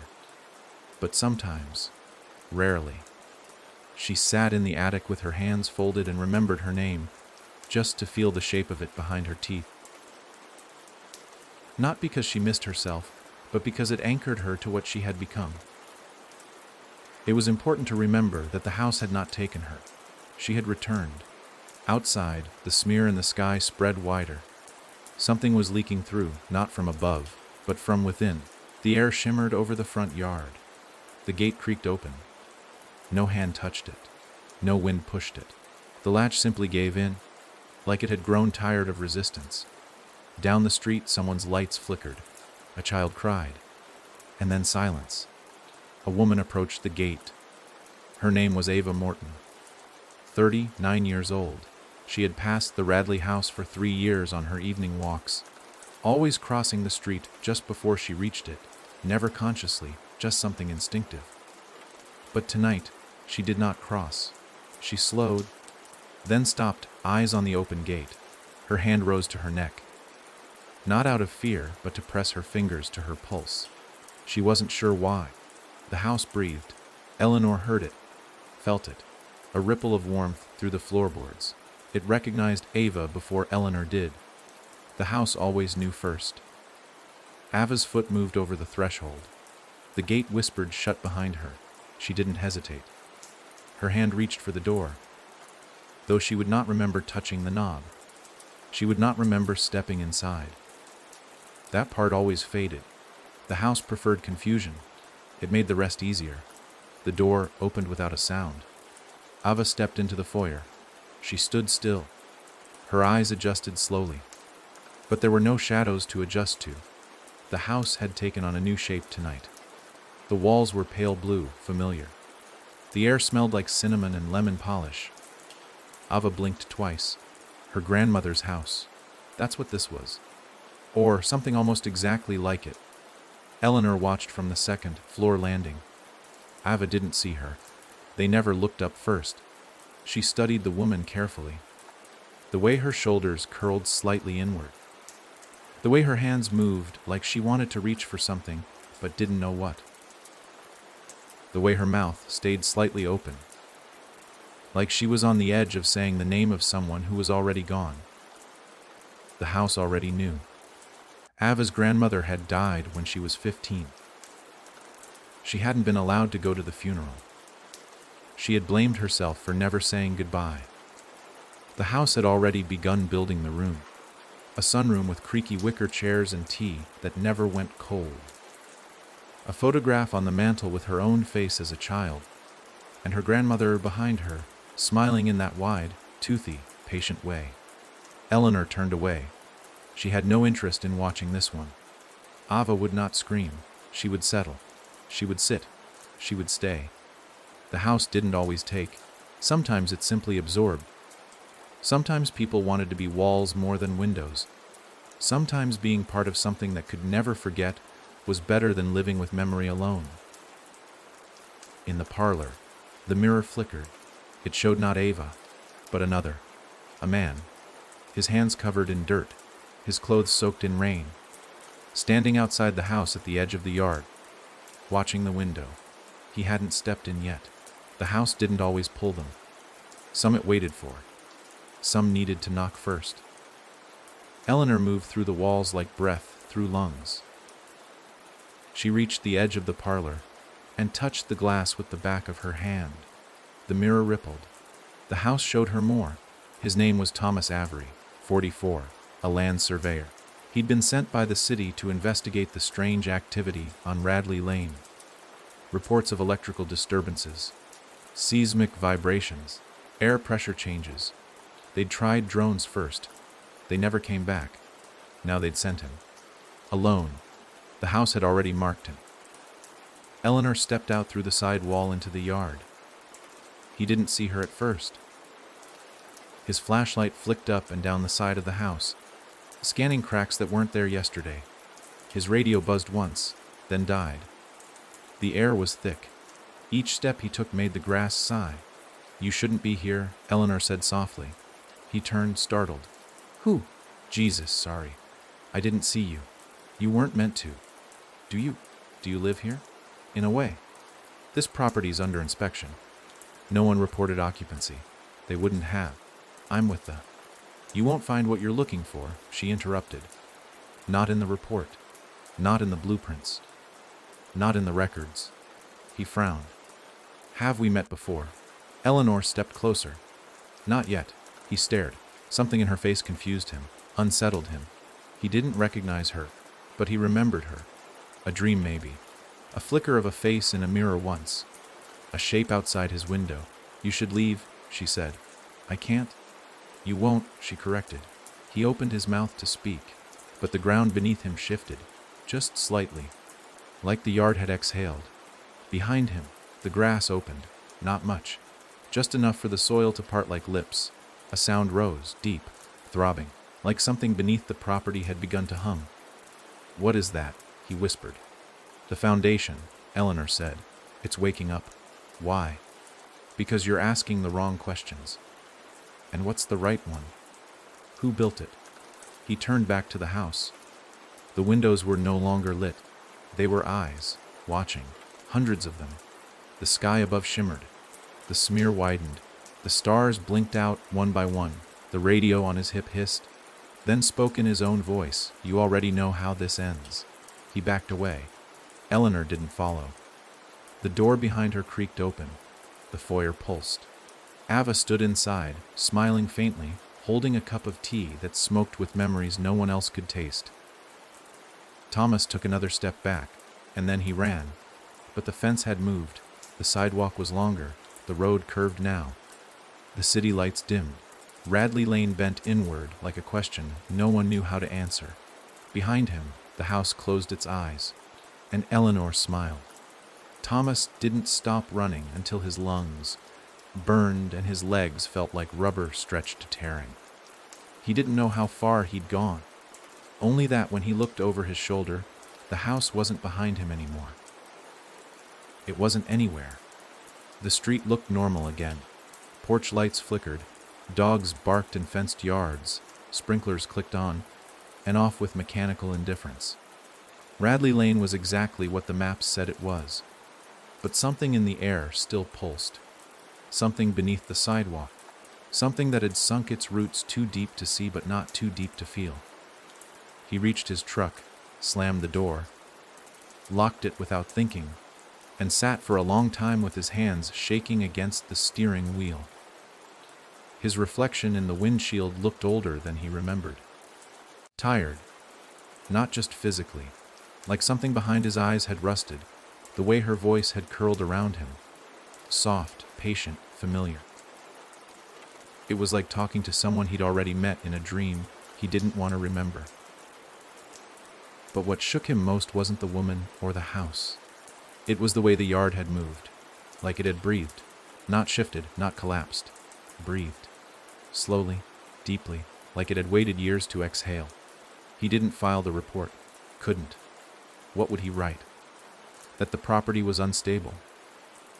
That the foundation was a living, humming, pulsing thing. That the woman in the house had eyes that pulled at your spine and made you remember your own name too clearly. No, he didn't go back. Not the next day. Not the day after. But he didn't stop thinking about it either. That was how it worked. The house didn't need to trap you. It just needed to plant something. And once it did, the roots grew. Elsewhere in the city, others had begun to feel it. Not all at once. It started in strange places. Subtle, untraceable. A child spoke a name in his sleep that his parents didn't recognize. A woman got off the bus 3 stops early and didn't know why. A man walked into a hardware store and couldn't remember what he came for, but bought a length of rope and a box of nails and didn't stop until he'd built a door frame in his basement that led nowhere. A teacher began drawing floor plans on her chalkboard without knowing it, and every time she tried to erase them, the chalk returned overnight in perfect lines. The city chalked it up to stress. Collective hysteria, maybe. Something in the water. They brought in specialists. Surveyors, historians, people in suits who took soil samples and scanned underground for gas leaks. They found nothing. But the dogs still barked, and the shadows stretched longer each night. In a small corner of City Hall, a woman named Teresa Cole kept a file on the house. She wasn't supposed to. It wasn't official. But something about the Radley place didn't sit right with her. She'd grown up 3 streets over. As a kid, she remembered the dares, the stories. The local legend of the girl who disappeared, the boy who came back without eyes, the house that swallowed visitors in the middle of the night. She'd thought it was all nonsense, until last year, when the power grid failed for 3 hours and the epicenter was traced back to 17 Radley Lane. No one lived there, the report had said, but when she pulled the energy usage logs, something strange had shown up. A spike. Exactly at midnight. Enough to suggest someone, or something, was inside. She dug further, and the more she read, the less made sense. Property records changed every 10 years like clockwork. Names vanished. Owners died or moved or never existed. The blueprints were different every time they were filed. Sometimes the house had 2 floors. Sometimes 3. One set of plans showed a sub-basement that no one could find. She started visiting on her lunch breaks, sitting in her car across the street, pretending to check emails. Just watching. But nothing ever happened. At least, not in the ways she expected. It didn't move. It didn't light up. But it watched her back. Not obviously. Not through windows or cameras. Through something deeper. Every time she left, she felt lighter. Not better. Drained. Like the house had taken something small. A thought. A memory, a layer of skin no one would miss. She tried to ignore it. Tried to forget. But her dreams changed. Doors she didn't remember opening. Hallways that repeated. Voices behind walls that knew her name. So she kept the file. She updated it quietly. But the city didn't care. Not until people started going missing. The first was a teenager. Then a couple. Then a man walking his dog. Always near Radley Lane.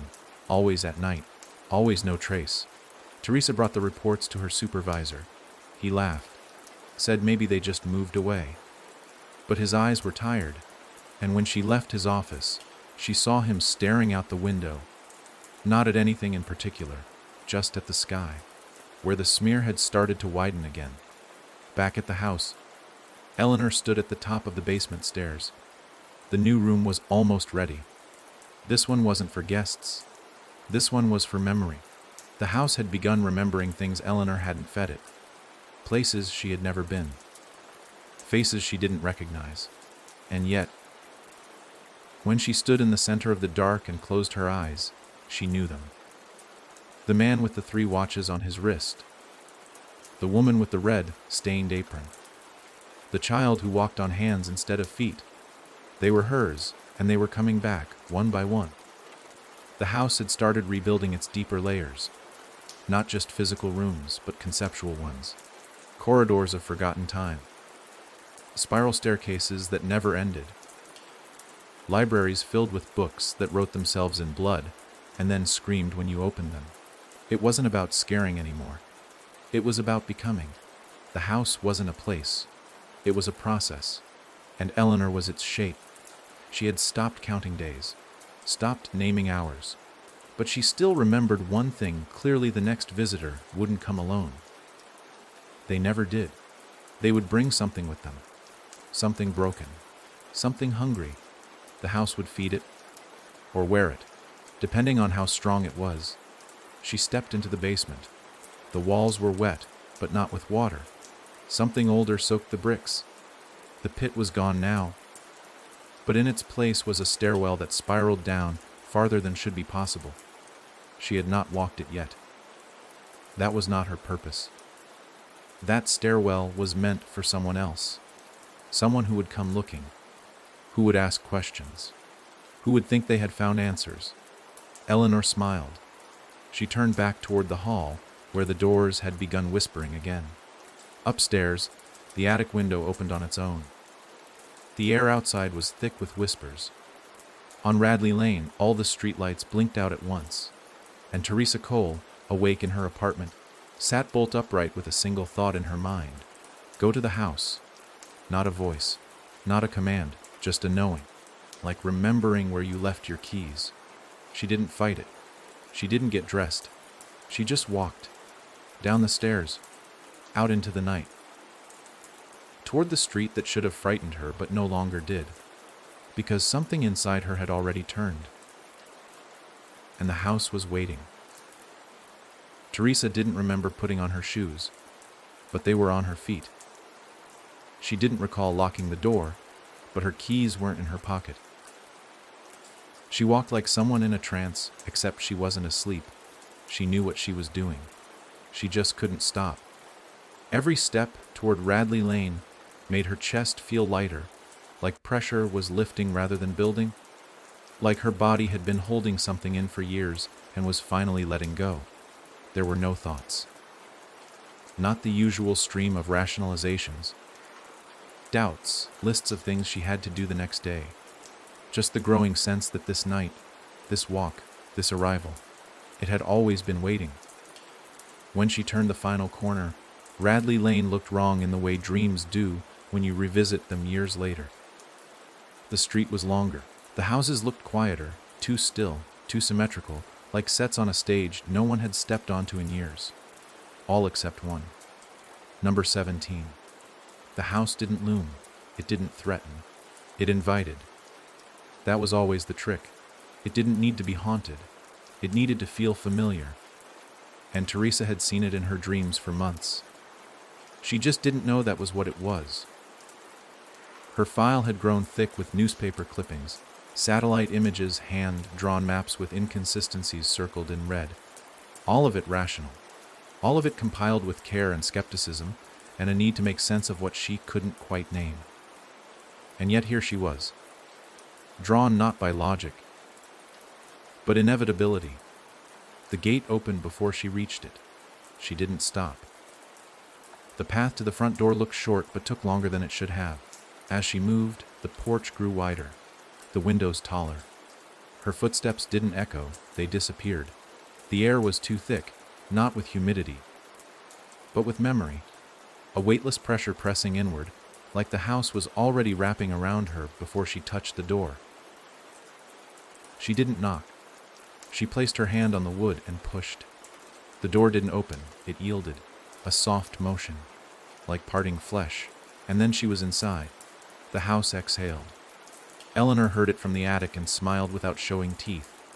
The house recognized this one, not as prey, not as decoration, as continuation. Teresa stood in the foyer, still as stone, her eyes adjusting faster than they should have. The hallway stretched impossibly far in front of her, lined with doors that hadn't been there 2 days ago. The wallpaper pulsed, breathing just slightly, like lungs inhaling between the bones of the walls. A mirror above the mantel showed not her reflection, but her file. Open. Pages fluttering, even though there was no wind.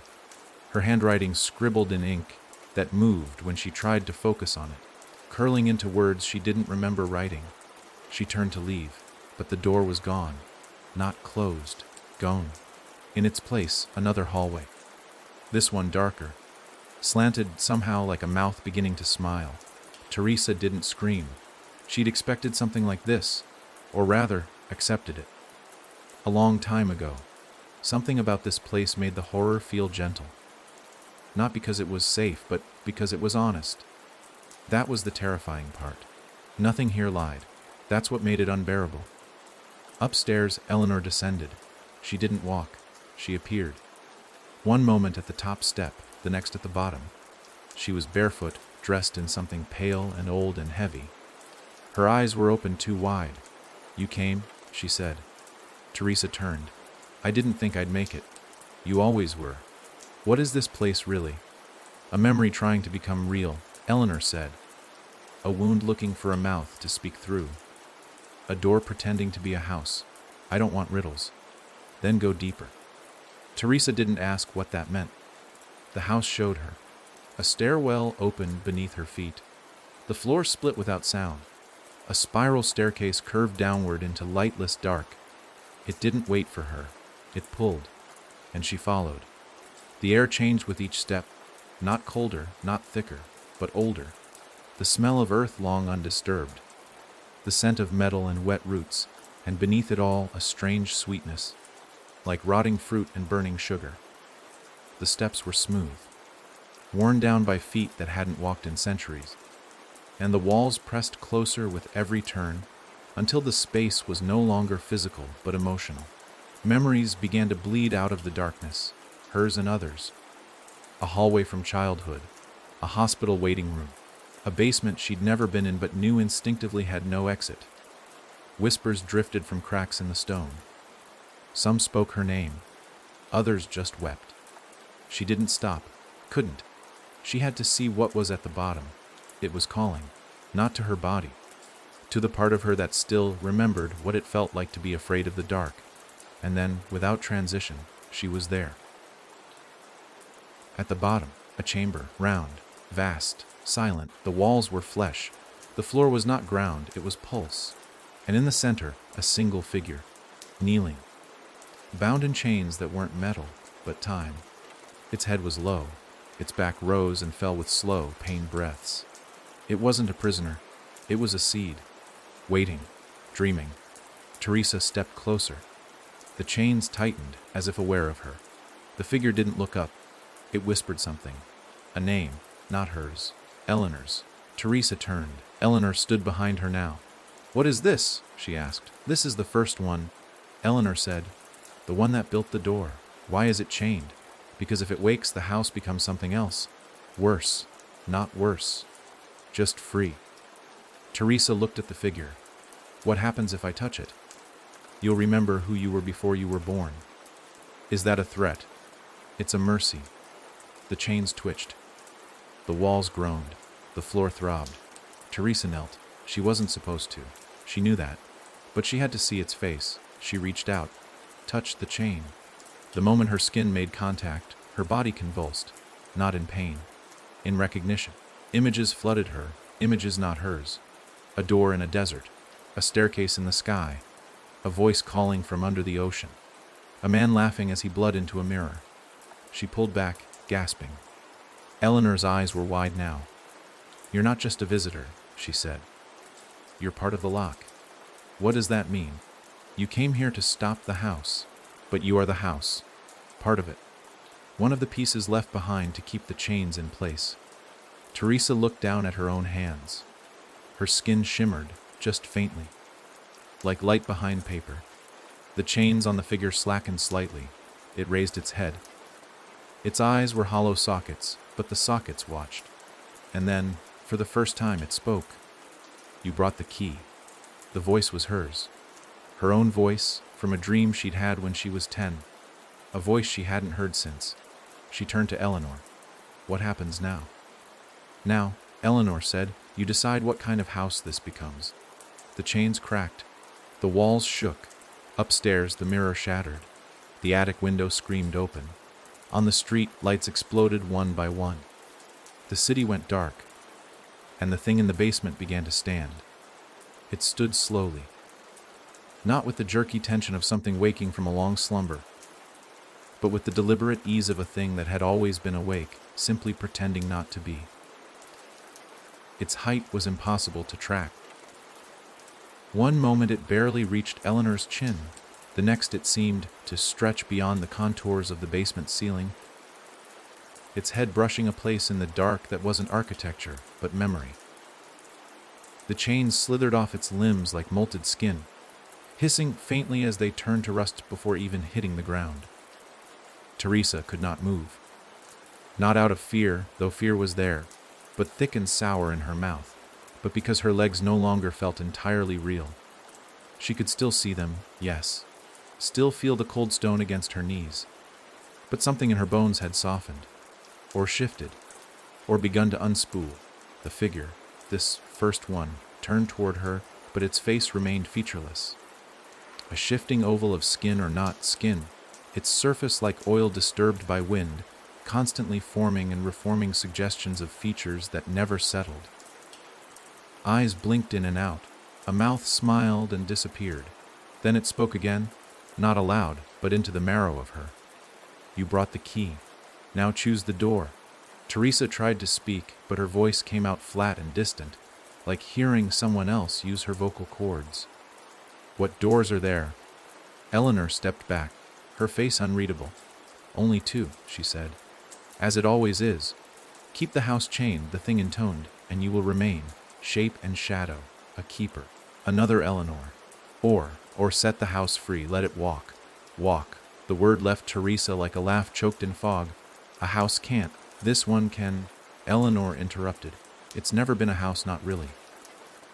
"Then what is it?" The thing shifted. Its silhouette grew hazy, fuzzing at the edges. "A seed," it said, "planted in place, given walls to grow around it, stories to feed it, pain to nurture it. But a seed cannot bloom forever in soil. Eventually, it must break free, and if I say no, you'll remain here, forever, a warden of the roots, bound to it, kept quiet. You'll watch time wear its face into the shape of your own. And if I say yes," Eleanor's mouth twitched, not a smile, not quite. "Then the house moves, and the world follows." Teresa wanted to scream. She wanted to argue, protest, fight. But she knew something else, something deeper, older than her own self. She had already chosen. Years ago, before she even knew this place existed. The moment she started keeping that file. The moment she crossed the street instead of walking past. The moment she stopped ignoring the dreams. The house had never needed to trap her. It had simply waited until she stepped into the shape it had always carved for her. "Where does the house go?" she whispered. "Wherever the next wound is." The room shuddered. A groaning tremor passed through the floor, not like an earthquake, but like bones stretching after a long sleep. Above them, the wallpaper in the parlor peeled upward. Floorboards curled like dried leaves. Windows bent their frames. The house wasn't falling apart. It was unfastening. Teresa stood slowly. Her legs held. Barely. What happens to Eleanor? The first one turned slightly, its gaze, or the absence of one, passing over the other woman. She returns to echo. "You take her place." Eleanor closed her eyes. "I've been here long enough," she said. "Longer than I remember. I was only ever a voice. You are the choice." "I don't want to become you," Teresa said. "You won't. You'll become the house." At that, Something inside her clicked. It wasn't a sound. It wasn't even a sensation. Just a knowing. Like remembering a word you've forgotten for years. She looked down at her hands. Her skin was no longer entirely hers. Beneath the flesh, something moved. Patterns, shapes, veins that didn't follow human logic. She felt the walls listening to her thoughts, and worse, she felt them understanding. Not in language, in intention. If I let it go, she asked, will it destroy everything? Only the parts that insist on lying, said the first one. Only the wounds that keep themselves open, so they can keep bleeding. The house doesn't destroy. It reflects and spreads. Teresa closed her eyes. And behind them, she saw not blackness, but blueprints. Endless hallways stretching through cities that didn't exist yet. Rooms forming behind schools, hospitals, courtrooms, prisons. Stairs curling through forest floors, closets opening inside mines. The house didn't need bricks anymore. It had her, and she was enough. Then let it go, she said. The floor screamed, not loudly, but deeply. From beneath the stone, from beneath the soil, a sound rose that had no beginning and would have no end. The chamber trembled. Cracks spider-webbed through the walls. The ceiling vanished, not shattered, just ceased. And above them was no longer the house. Above them was sky. Not the sky outside. Not the one they'd seen through the windows. This one was older. Redder. Hungrier. Eleanor's body collapsed without ceremony. Her eyes remained open, but nothing inside them moved. She was gone. Not dead. Absorbed. Her purpose complete. Teresa didn't cry. There was no grief. Only inheritance. The house around her twisted, folding into new geometries. The basement was no longer a room. It was a point, a center around which new structures would build. She rose. The first one vanished, like breath held too long. Teresa walked upward. The stairs no longer curved. They floated. As she ascended, she saw glimpses through cracks in the air. Other places, other versions. Houses where children never returned. Places where mirrors led inward instead of out. Street corners that looped. It wasn't just one house anymore. It was all of them. The door opened before she reached it. Outside, the sky was wrong. The stars were too close. The moon was too red. The wind whispered the names of everyone who had ever gone missing within the walls. And people were beginning to arrive. Not drawn by curiosity anymore, but by need. A city wounded in too many ways to count. A world cracking at the seams. And the house was walking now, not with legs, not with feet, but through presence. Through suggestion. Through belief. Wherever someone whispered, I wonder what's in there, the house heard, and it moved. Teresa stood on the porch and smiled. The gate opened. 3 children stared from the street, eyes wide, hands clasped. They had been looking for a dog. They had found something else. She opened her mouth, and the house spoke. Come inside. It's safe here. The house was no longer haunted. It was alive. The house stood in 3 places at once. Radley Lane was still its birthplace, but now it bloomed quietly behind a gas station in Missouri, beneath a bridge in Serbia, and beneath the floorboards of a motel in Arizona, where no one had checked in for 3 years, but the clerk swore he saw people in the mirrors. Teresa didn't walk anymore. She moved where the house moved. Not like a ghost. Ghosts had regrets. She had purpose. In each place, she wore a different face, sometimes young, sometimes old, sometimes neither. The house gave her what she needed to be in order to be let in. The children were the easiest. Children were made of questions. They believed in monsters, but not in escape. The ones who stayed behind were easier to pull. The hurt ones, the curious ones. The ones who looked into shadows and whispered, if something's there, I won't run. But the house wasn't just feeding anymore.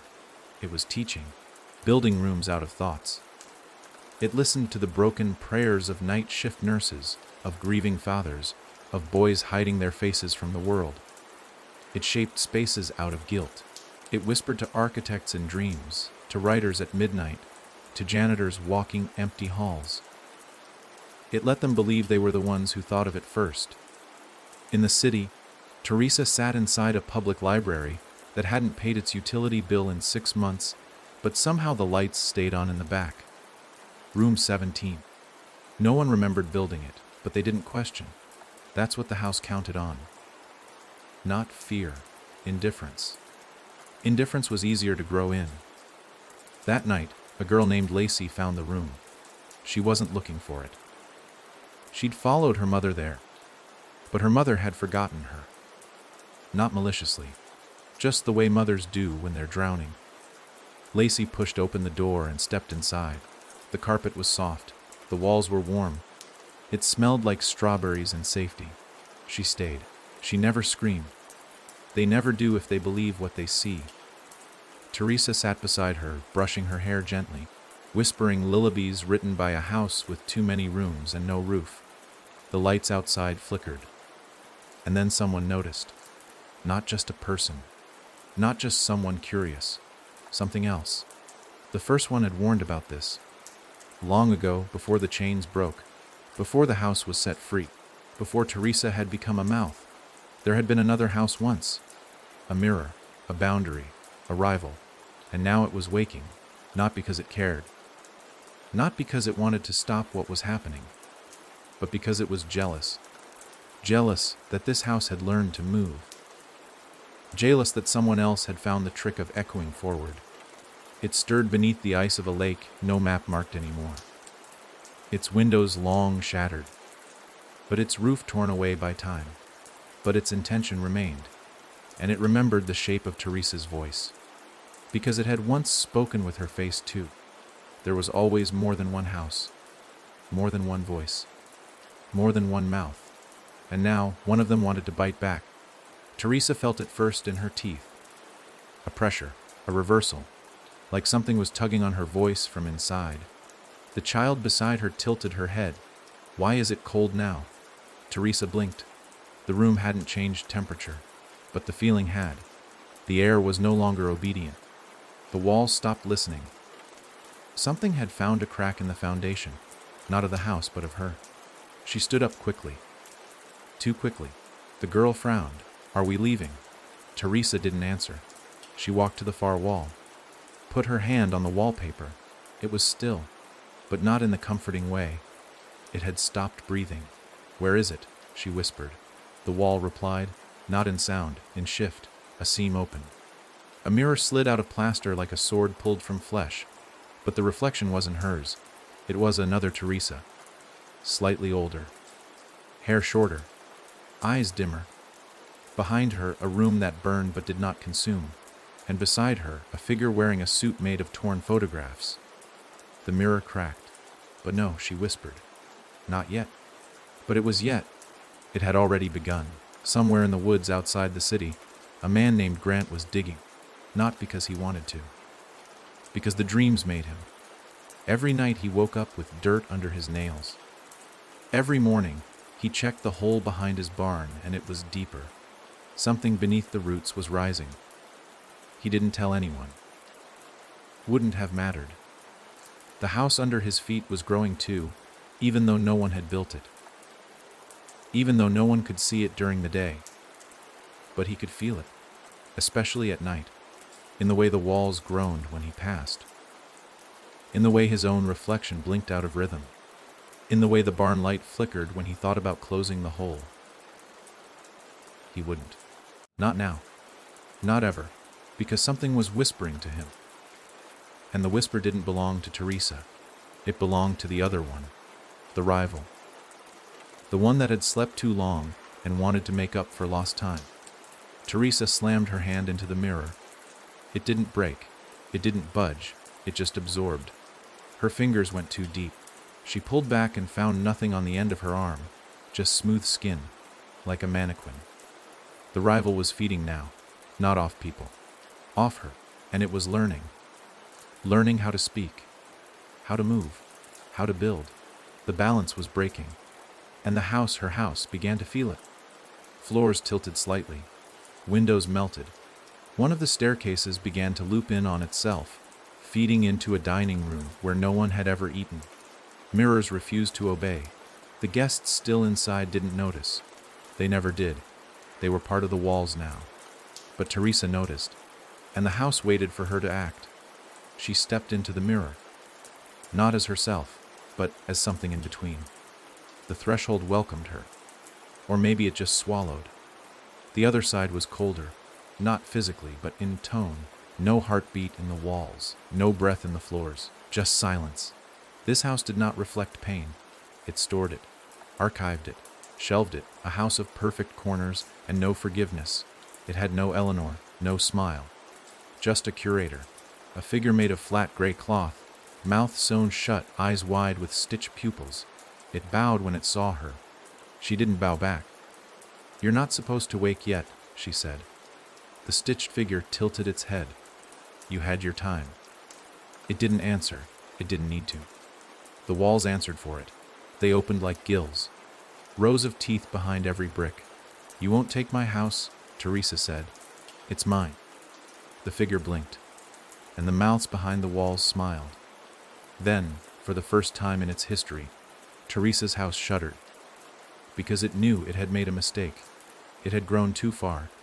It had stretched too wide. And now, something else wanted to claim the overlap. Teresa stepped back from the mirror, returned to room 17. The child was gone. The chair she sat in had melted. A crack ran through the ceiling. The house was leaking. Not water, not blood, otherness. The rival wasn't trying to destroy it. It was trying to infest.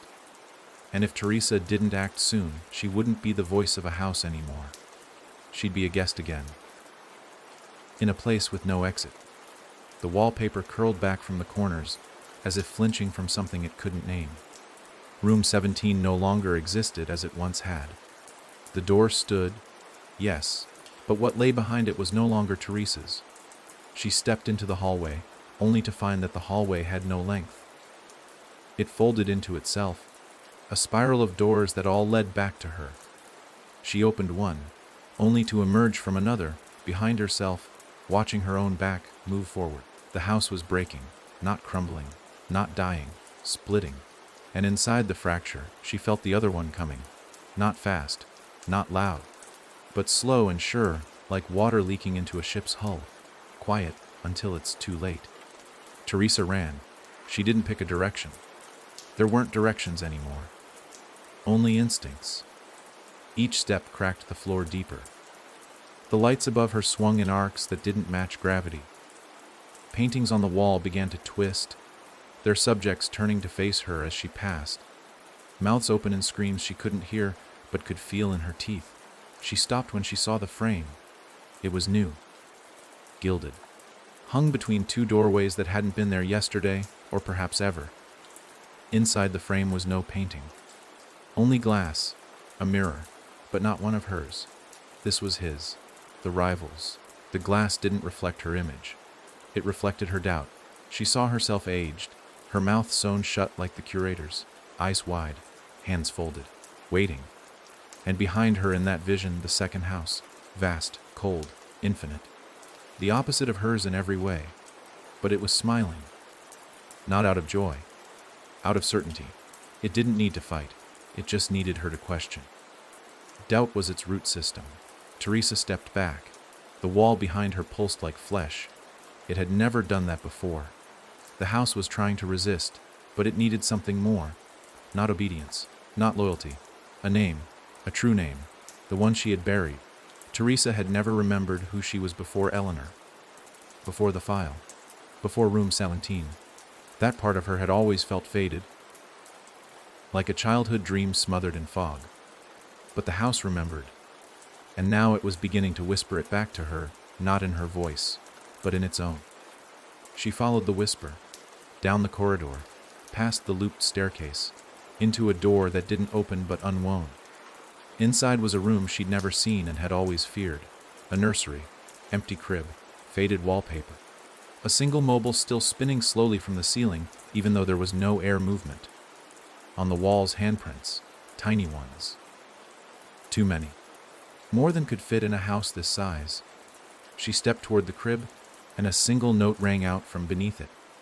A lullaby, not one she knew, but one her bones remembered. Her knees buckled. She sank, not from pain, from weight, the weight of truth. The crib was hers, not metaphorically, hers. And suddenly she remembered she had been here before. Long before she was ever Teresa. She had lain in this crib. She had looked up at the ceiling and seen eyes instead of stars. She had not cried. She had watched. The house hadn't taken her. It had raised her. She was not the voice of the house. She was its daughter. Her name, said a voice behind her. It's time. She turned. Eleanor stood there, whole, but not alive, a remnant. A thought pressed into the wall like a fingerprint in wax. You knew, Teresa whispered. I remembered, Eleanor said. Too late. But I remembered. Tell me. No, Eleanor said, stepping back. You have to say it. The mobile slowed. The air froze. The rival was closed now. It was inside the mirrors. Inside the lights. It didn't move. It spread. Teresa looked into the crib and saw nothing. Then everything. Her childhood face. Her forgotten laughter. The first time she touched the wall and it responded. She opened her mouth and said it. Mara, the house shouted. Not aloud. Inside, the walls arched backward. The ceiling bent. The second house, the rival, screamed in kind, but its voice cracked. It had not expected her to remember. Mara. That was the name the house had hidden. The first key, not just to the rooms, but to control. Teresa had never truly owned it. She had spoken for it, guided it. But now that she remembered, she didn't guide it. She commanded it, and with that, the rooms began to stitch. Doors resealed. The spiral hallway straightened. The teeth withdrew from the walls. Room 17 rekindled. The paintings stopped screaming. The mirror with the rival image shattered, not violently, but with surrender. The second house reeled, and for a moment it almost retreated, but not entirely. Teresa, Mara, knew better. It would come back. It would always come back. The only way to truly stop it wasn't to reinforce her house. It was to infect his. And now she could. Because remembering her name didn't just give her power. It gave her origin. She wasn't born in the house. She was the house. A child built of beams and whispers. A daughter raised on fear and memory. The house had not constructed her. It had become her. She walked back to room 17. It was clean now. Still, the child who had vanished sat quietly in the corner, humming the lullaby that once played above Mara's crib. Is it over? The girl asked. No, said Mara, but I'm ready now. The girl nodded, as if she'd only asked out of politeness. Mara touched the wall. It opened. Not like a door, like a mouth. A mouth made of possibility. On the other side, the rival's house. Still watching, still waiting. Still cold, she stepped through. This time not to fight, but to build. Her house didn't need to destroy the second one. It needed to seed inside it, to grow in the cracks. Just as the second house had tried to do to hers. The war wouldn't be fought in screams and fire. It would be fought in stories, in hallways, in names. And Mara, child of walls, daughter of doors, had many names yet to speak. The moment Mara stepped through the split in the wall, the air changed. It wasn't colder. It was flatter, dater. The silence in this house wasn't the kind that followed fear. It was the kind that preceded annihilation. This house did not creak or moan. It did not groan beneath its own weight or sing lullabies in empty rooms. It stood perfectly still, as though it had never known movement and never would. It was not built to be walked through. It was built to be feared from outside. But Mara entered anyway, and that changed everything. The hallway welcomed her the way a coffin welcomes dirt, quietly, inevitably.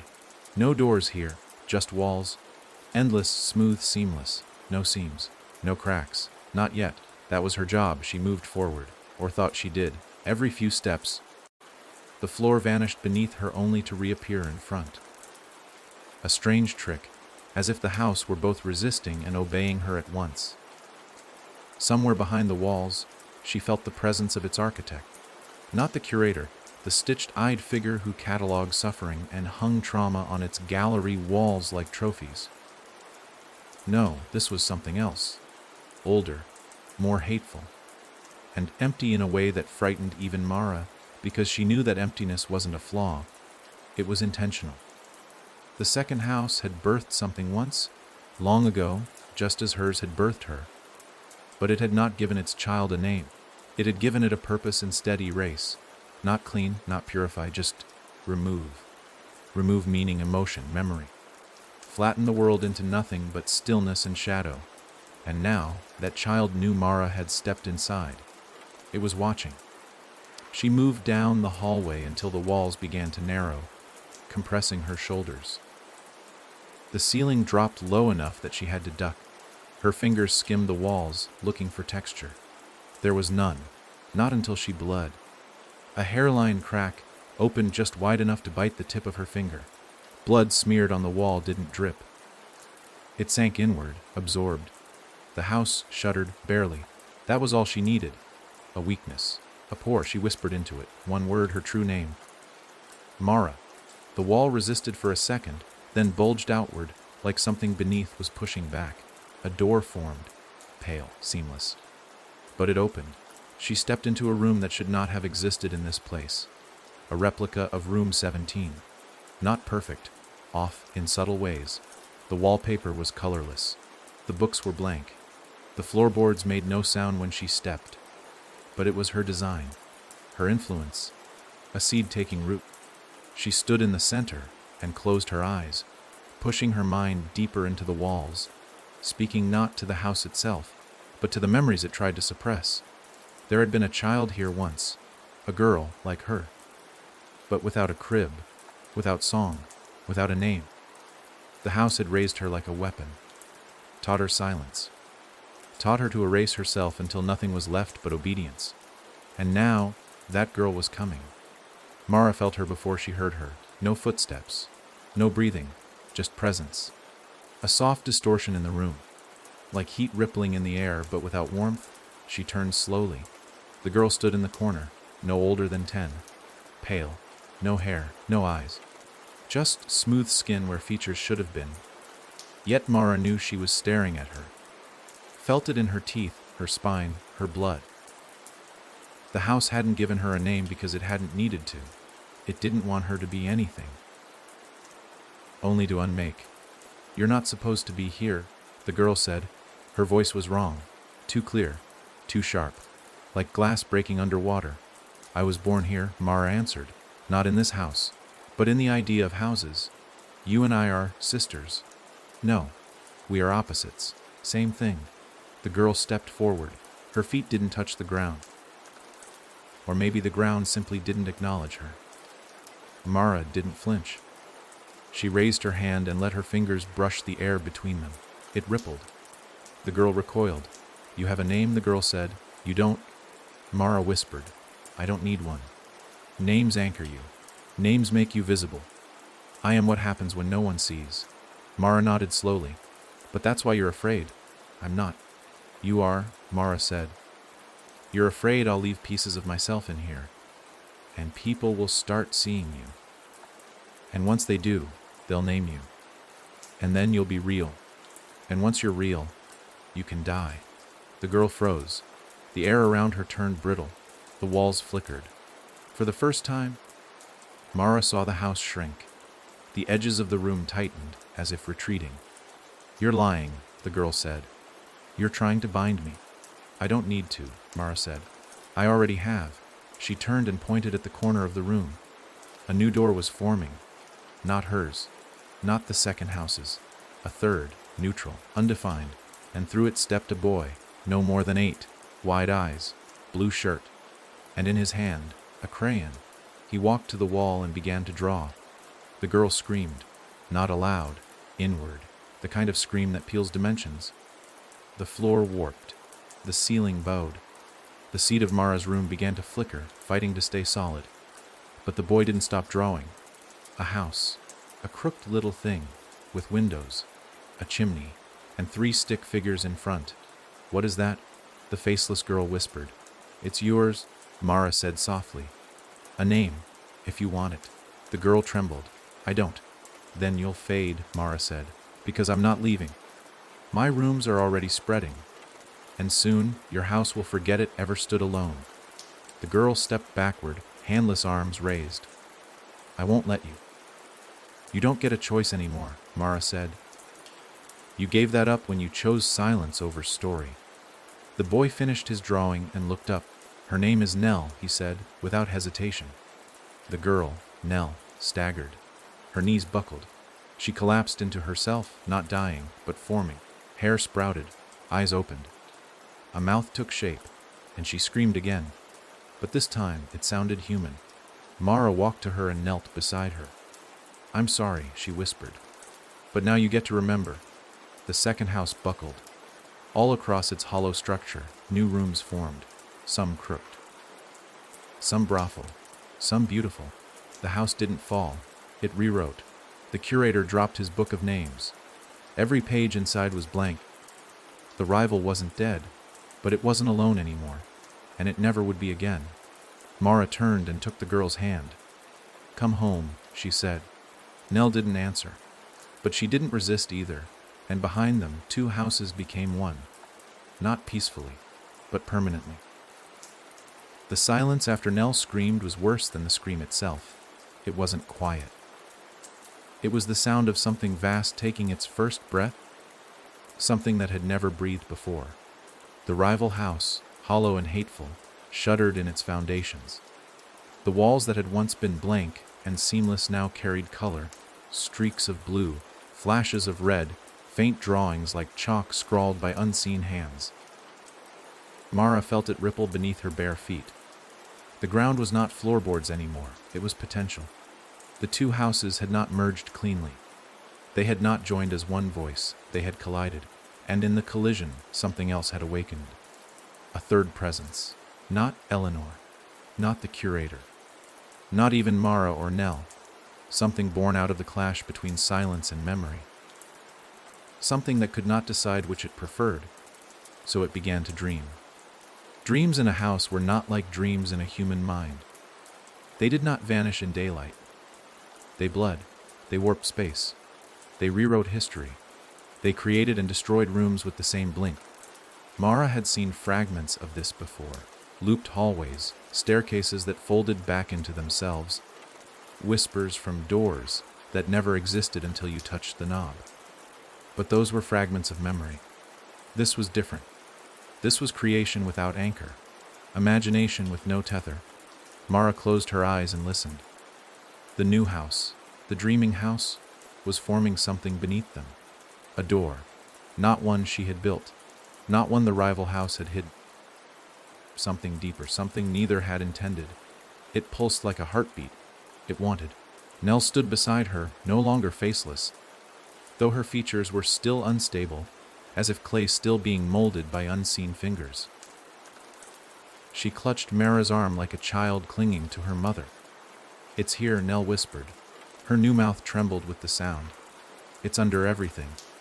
Mara didn't ask what. She knew. The houses had always been doors. But a door to what? To memory, to pain, to mirrors of themselves. To rooms that reflected desires and fears. But now the dream wanted more. A door that opened outward. A door that didn't trap people inside. It let something else in. And Mara realized, with a cold clarity that made her spine ache, that the houses were never meant to be endpoints. They were meant to be invitations. The floor under them cracked. A seam opened in the walls. Not jagged, not violent. Smooth. Deliberate. The way lips part before speaking. From below, a wind rose. Not air. Not even sound. It was memory stripped bare. She saw flashes in it, oceans swallowing entire towns, deserts that sang with voices buried under the sand, faces stitched into the bark of trees. Not illusions, not lies. Places. Places that had never belonged to their world, but had waited. Waiting for a door. Nell screamed again, but this time Mara clamped a hand over her mouth. Don't, she said. Don't give it more sound. It will use you. Nell's eyes widened. She nodded slowly, tears forming for the first time in her newly shaped ducts. The dream below them groaned again. And then, with a sickening grace, the door revealed itself. It was not a single door. It was every door Mara had ever opened. The nursery, room 17, the spiral stairwell, the mirror in the parlor, Even the gate on Radley Lane. All of them, stacked, fused, distorted into a single impossible threshold. Its frame bent in on itself, wood and bone, plaster and flesh, rust and ivy. Every handle she had ever turned jutted from its surface like tumors. Some spun slowly, though no hand touched them. The dream wanted her to open it. That was its purpose. That was why it was dreaming in the first place. Mara took a step back. No. The walls pulsed. The handles spun faster. The threshold throbbed. It didn't need her hand. It needed her memory. And it already had that. She clenched her fists and tried to push back, to pull the house into her shape, to assert her name. Mara. But the name, strong as it was, felt small against the enormity of the dream. The house wasn't listening to her anymore. It was listening to itself. Nell dropped to her knees, clutching her head. "It's calling me," she whimpered. "It's saying my name." Mara knelt with her, pulling her close. "That's not your name.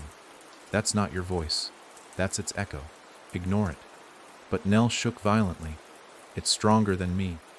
It knows what I was before you named me. It wants me to be that again." Mara pressed her forehead against the girl's. "Then we do this together, you and I, not it." The door shuddered, one handle locked into place. A click echoed through the entire house. One latch undone, then another, and another. The dream was opening itself, not waiting for permission. Mara stood. Her body felt heavier now, like gravity had thickened. She stepped toward the threshold. Her bare feet sank slightly into the pulsing floor. The handles clicked faster. The air screamed silently, a pressure that made her ears bleed. She wiped the blood away and touched the door. It burned, not with heat, with memory. She felt every person who had ever entered her house. Every scream, every whisper. Every child who'd wandered too far. Every father who never returned. Every woman who prayed in the corner and never saw light again. The house used them as mortar, and now it wanted to use her. But she had one advantage. She remembered her name. She leaned in close to the threshold, lips almost brushing the surface. "Mara," she whispered. The entire structure froze. Handles stopped spinning. The pulse skipped. The dream stuttered. The house still wanted. But now it listened. And Mara saw it clearly. The door wasn't the danger. The choice was. If she said her name again, she could bind the dream. Lock it. Seal it. Keep the threshold shut. But if she said Nell's name, truly spoke it, it would open, not into chaos, but into whatever Nell became. The house wasn't asking Mara to choose between open and closed. It was asking her to choose who would define what lay beyond. Nell's voice cracked behind her. "Don't." Mara turned. The girl was trembling, her face flickering between human and faceless. "If you give it to me, it'll use me. I'll lose myself. I'll become nothing again." Mara's heart ached. She had never thought herself capable of feeling something like love in the house. But here it was. Love for this fragile, half-formed sister who had been raised only to erase. Mara wanted to save her. But saving her might mean damning the rest. The door creaked. The first crack of light seeped through. Not white, not gold. A light the color of old teeth. A light that whispered. Mara pressed her hand harder against the surface. "Then I'll carry it," she said. "Not you." And before Nell could protest, Mara spoke her name a second time. "Mara." The door sealed with a thunderclap. Every handle locked. The pulse steadied. The dream screamed, not in rage, not in defeat, but in hunger denied. It retreated, curling inward, folding itself deeper. The threshold faded, but not entirely. Its outline remained. Waiting. Always waiting. Mara collapsed to her knees. The house around her steadied, the walls knitting themselves back into place. Nell crawled to her side, clutching her hand. "You stopped it." "For now," Mara whispered.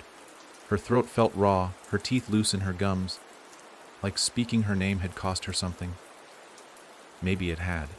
Maybe names were never free. She looked at the faint outline of the sealed door. That wasn't the last time. It will dream again. Stronger. Nell leaned against her. "Then what do we do?" Mara stared at the ceiling. The wood above shifted, showing flashes of sky, of stars rearranging themselves. We build. We grow faster than it can dream.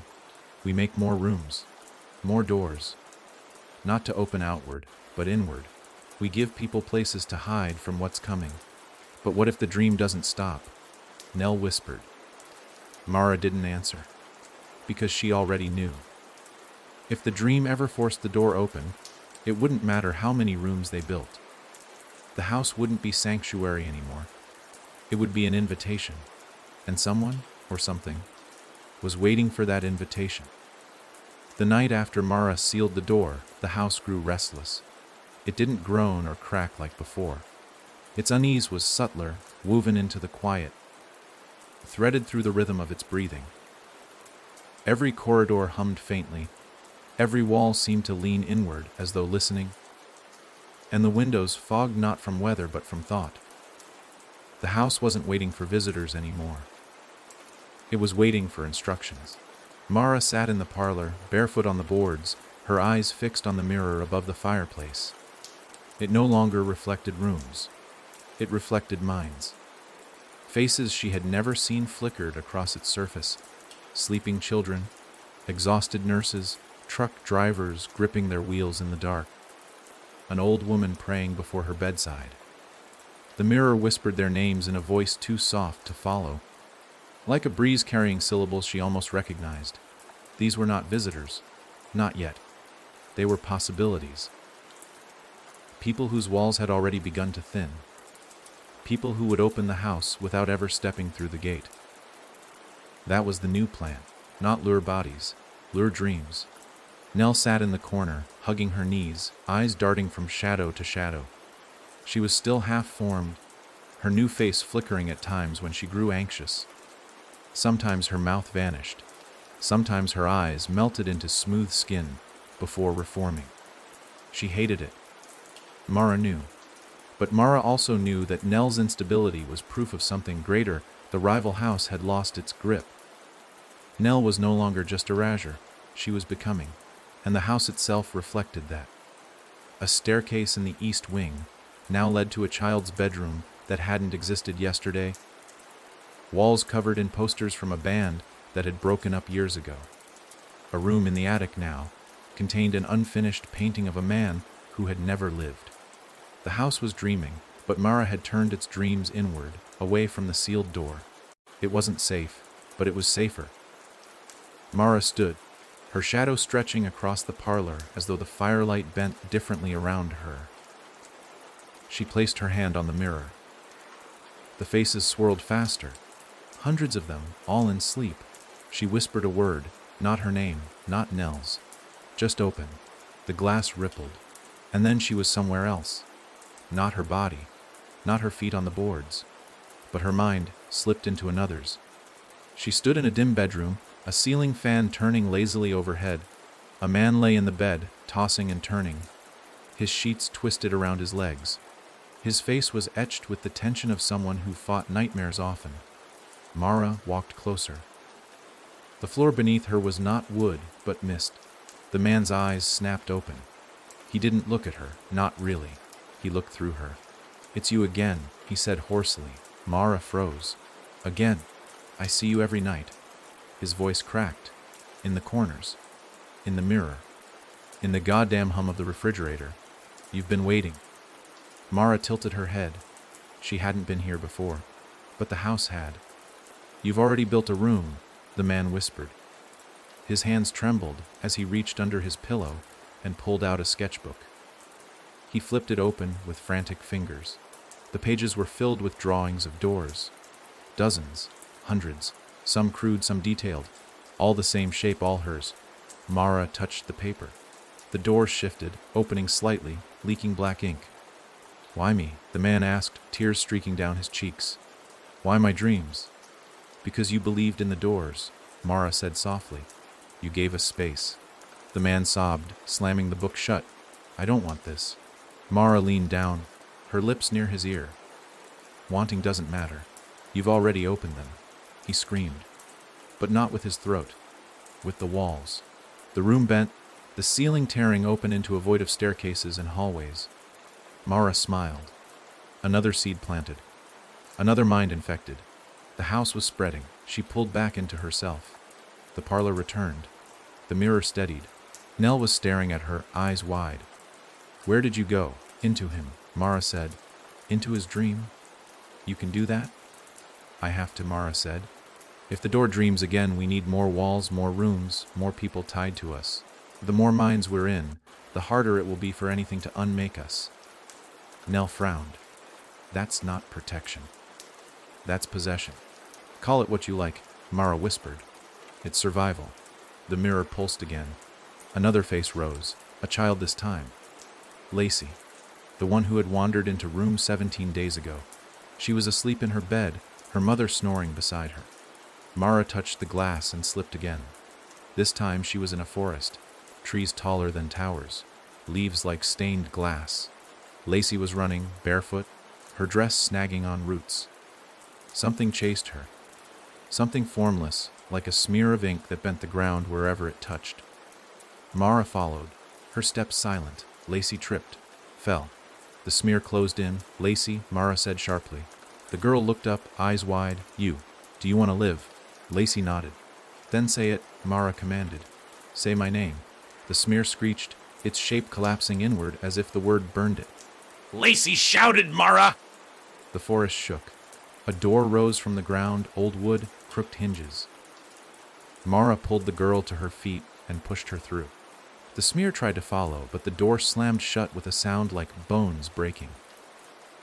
Mara returned again, back in the parlor. The mirror fogged with heat.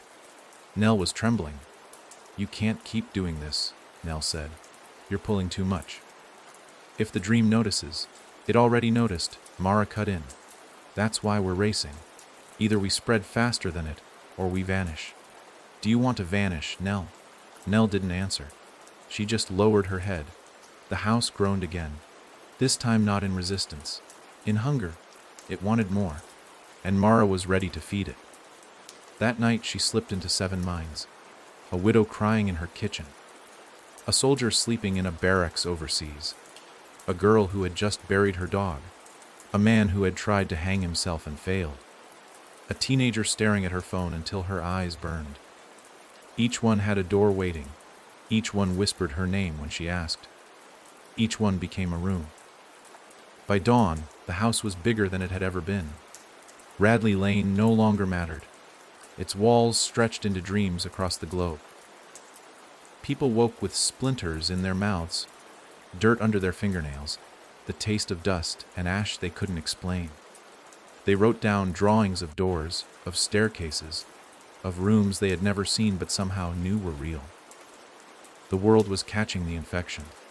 But Mara wasn't Narva. She knew infection always drew attention. And in the distance, somewhere beneath the sealed door, she felt something stir again. The dream had noticed, and it was angry. The first news story broke on a Sunday, tucked beneath headlines about market drops and celebrity arrests. A small column in a Midwestern newspaper told the story of a 13-year-old boy who woke up screaming every night at precisely 3:17 a.m. His mother, frazzled and exhausted, reported that he spoke of a crooked house made of mouths and a woman with red eyes and no shadow.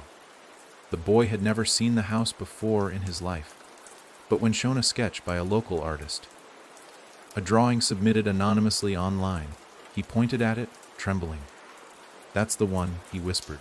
"That's the door I almost opened." Within 2 days, the article had been shared across forums, podcasts, fringe communities.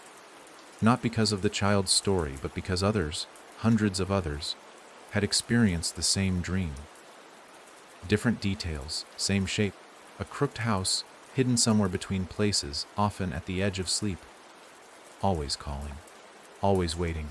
At first, the skeptics laughed. Another internet hysteria, they said. Shared delusions. Mass suggestion. But the stories kept coming. The dreams were too specific. The descriptions too eerily aligned. People who had never met, across continents, languages, and generations, described the same room, one with wallpaper that peeled like skin, a ceiling fan that turned in reverse, and a mirror that refused to show their reflection. Mara watched it all unfold through the parlor mirror. The house had grown so deeply into the unconscious world that it no longer needed her to reach into dreams. People were finding it on their own, but that also meant attention. The kind she had hoped to avoid. The kind that led to men with clipboards and cameras, and priests carrying crosses sharpened into knives. One night she stood at the threshold of room 9 and listened. The walls didn't whisper as they usually did. They argued, not with words, but with vibrations. The house was fighting itself. Some rooms resisted the attention. Others begged for it. The spread had outpaced her control. Nell noticed too. She stood behind Mara. Thinner than before, her eyes rimmed with dark hollows. "They're looking for us," she said. Mara didn't turn. "Let them look. They want to burn us down. They can't. Then they'll find another way. The dream, it's changing them. I can feel it. It's not just a spreading into them. Something is leaking out." Mara closed her eyes. She'd felt it too. A slip, a subtle bleed. At first, it had seemed like nothing. A child drawing the house in the dirt, a woman waking up with dust under her nails. But now it was more. A man in Arizona had vanished in his sleep, simply never woke. The paramedics found him in bed, eyes open, his hands clenched around bedposts as though trying to hold himself inside his body. And yet, on a satellite image taken that morning, there was a faint blur just outside the Las Vegas city limits. A shape, a shadow, a structure that hadn't been there the night before. The house was dreaming back. It wasn't Mara spreading through people. It was the house breaching, taking form beyond its foundation, starting to echo into the waking world. She turned from the door and walked the hall, pressing her palm to every wall as she passed. The house shivered. It recognized her still, but some of the rooms no longer obeyed. She opened one, room 31. It was supposed to be a memory chamber, a quiet space built from a wanderer's forgotten past. Instead, it was a church now. Long, narrow, with wooden pews soaked in something too thick to be wine. Candles lined the walls, their flames flickering in rhythm with a heartbeat not her own. At the altar stood a man she didn't know.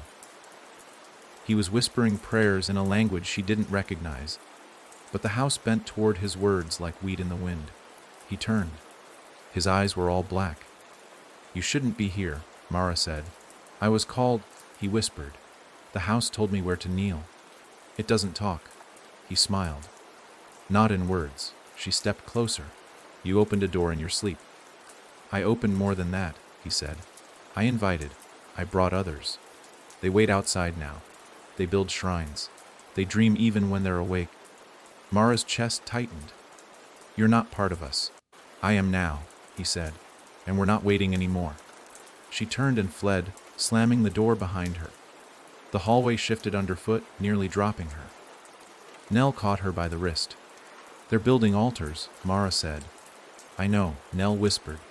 "I saw one in the woods, with bones. They're worshipping something that isn't me." "No," Nell said. "They're worshipping the door." Mara's breath caught. The sealed threshold. It hadn't been opened, but it had been seen. Enough people had dreamed it now that it existed in their minds. They drew it, spoke of it, feared it, and that fear gave it shape. "They're giving it faith," she whispered.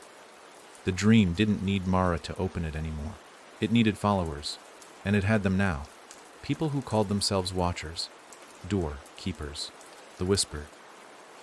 They tattooed symbols from their dreams into their skin. They painted murals in abandoned buildings. Always the same crooked house with a door lit by lightning. Mara realized the infection had gone beyond her. She wasn't just trying to keep the house ahead of the dream. The dream was ahead of her. She returned to the parlor, the mirror now boiling with visions. One showed a preacher in Mississippi screaming about the girl with eyes like fire who walks between sleep and bone. Another, a schoolteacher in Norway who fainted after a student drew her face without ever meeting her.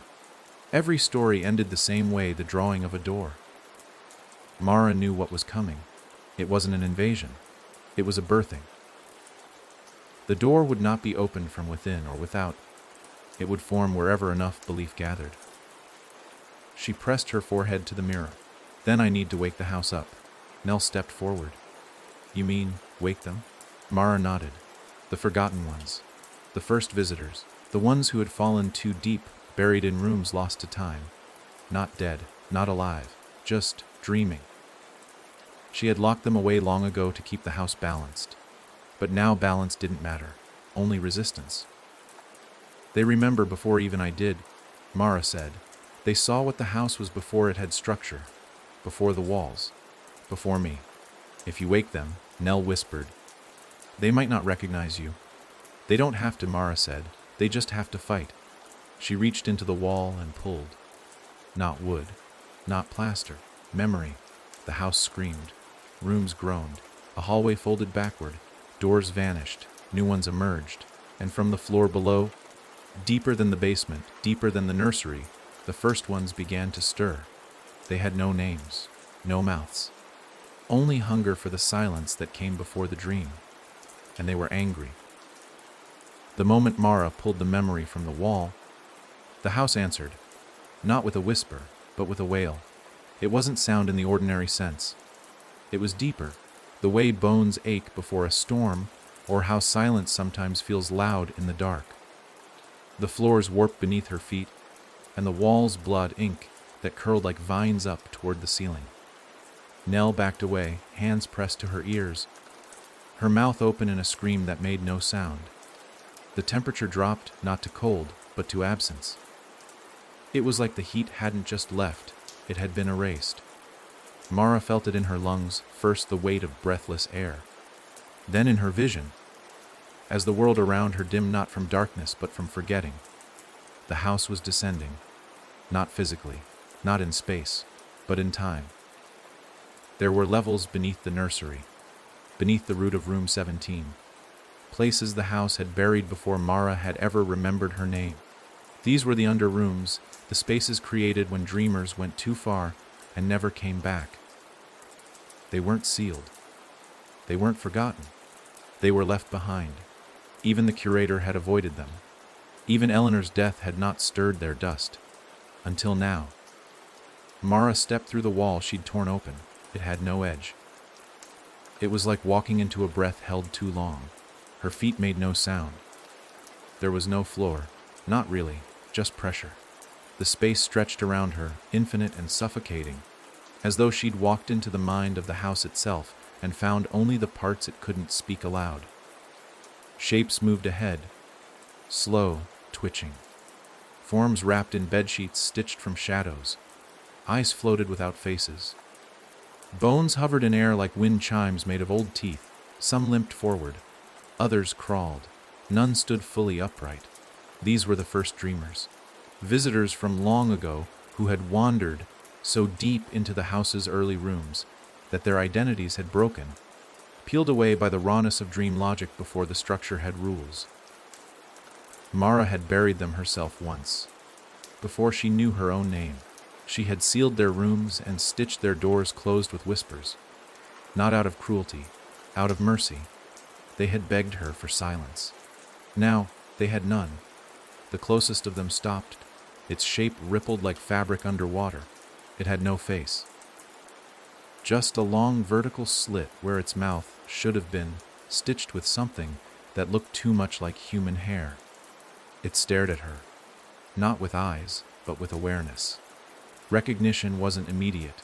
It sifted through her like smoke curling through rafters. But then something clicked. The mouth unstitched, the hair split, and the voice that came out was not one. It was many. You broke the seal. Mara stepped forward. We need your help. We are not help. We are consequence. You were once part of me, she said, voice shaking. You lived in the house. You became the house. We were forgotten by the house. I didn't forget, Mara whispered. You buried us. To protect you. And everyone else. You called us now to fight your war. Mara nodded. Because the door dreams again, and I can't stop it alone. There was a pause, a shift. The others stopped twitching. 100 figures, maybe more, stood still. Then the air rippled again. If we fight, we must return. Mara hesitated. Return. We want our rooms, you'll get them. Our names, you'll earn them. And what of you? Mara blinked. What do you mean, if we walk with you? You walk among us, equal, not higher. She exhaled slowly. Fine, I'll share my walls. That was when the slit-mouthed one stepped forward and touched her. Not physically, not skin to skin. It pressed a concept into her, a fragment of one of its memories, a hallway of blue doors, all open to voids. A song playing backward on a phonograph. A woman lying in a bathtub filled with ash, whispering Mara long before Mara had ever existed. Her knees buckled. The first dreamers moved forward, not hostile now, but awake, and Mara knew the house would never be the same. Back in the parlor? Nell jerked upright as the walls began to crack, not with destruction, but with resurrection. Doors returned that hadn't existed in decades. Staircases unfolded from ceilings.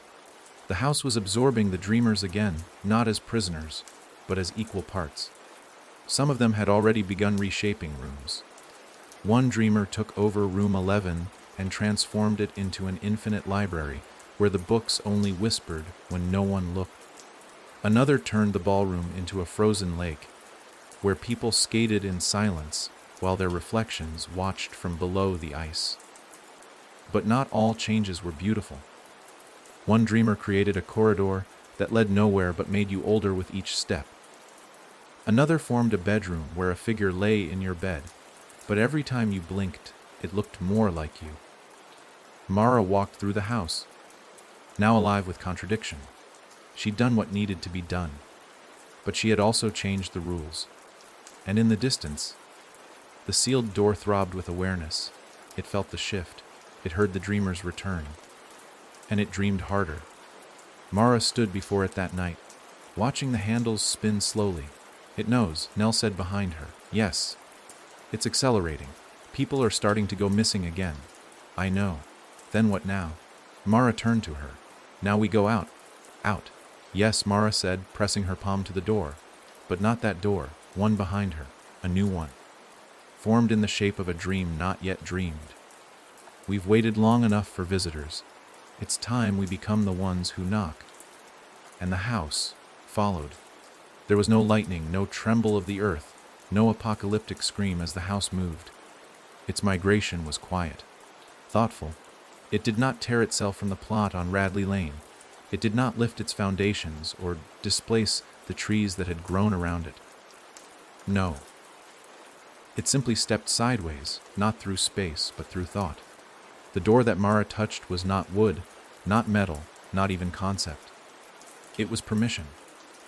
And once it opened, the house understood something it had only hinted at before. It could go where it was imagined. Not where it was built, not where it was mapped, but wherever its stories were told, wherever its shape was feared. It began in cities, densely packed places with too many minds buzzing too close together. The first breach happened in Krakow. A girl walking home after a late shift stopped dead in front of an alley that wasn't there the day before. Its brickwork was wrong, older, wet with something that shimmered in the dark.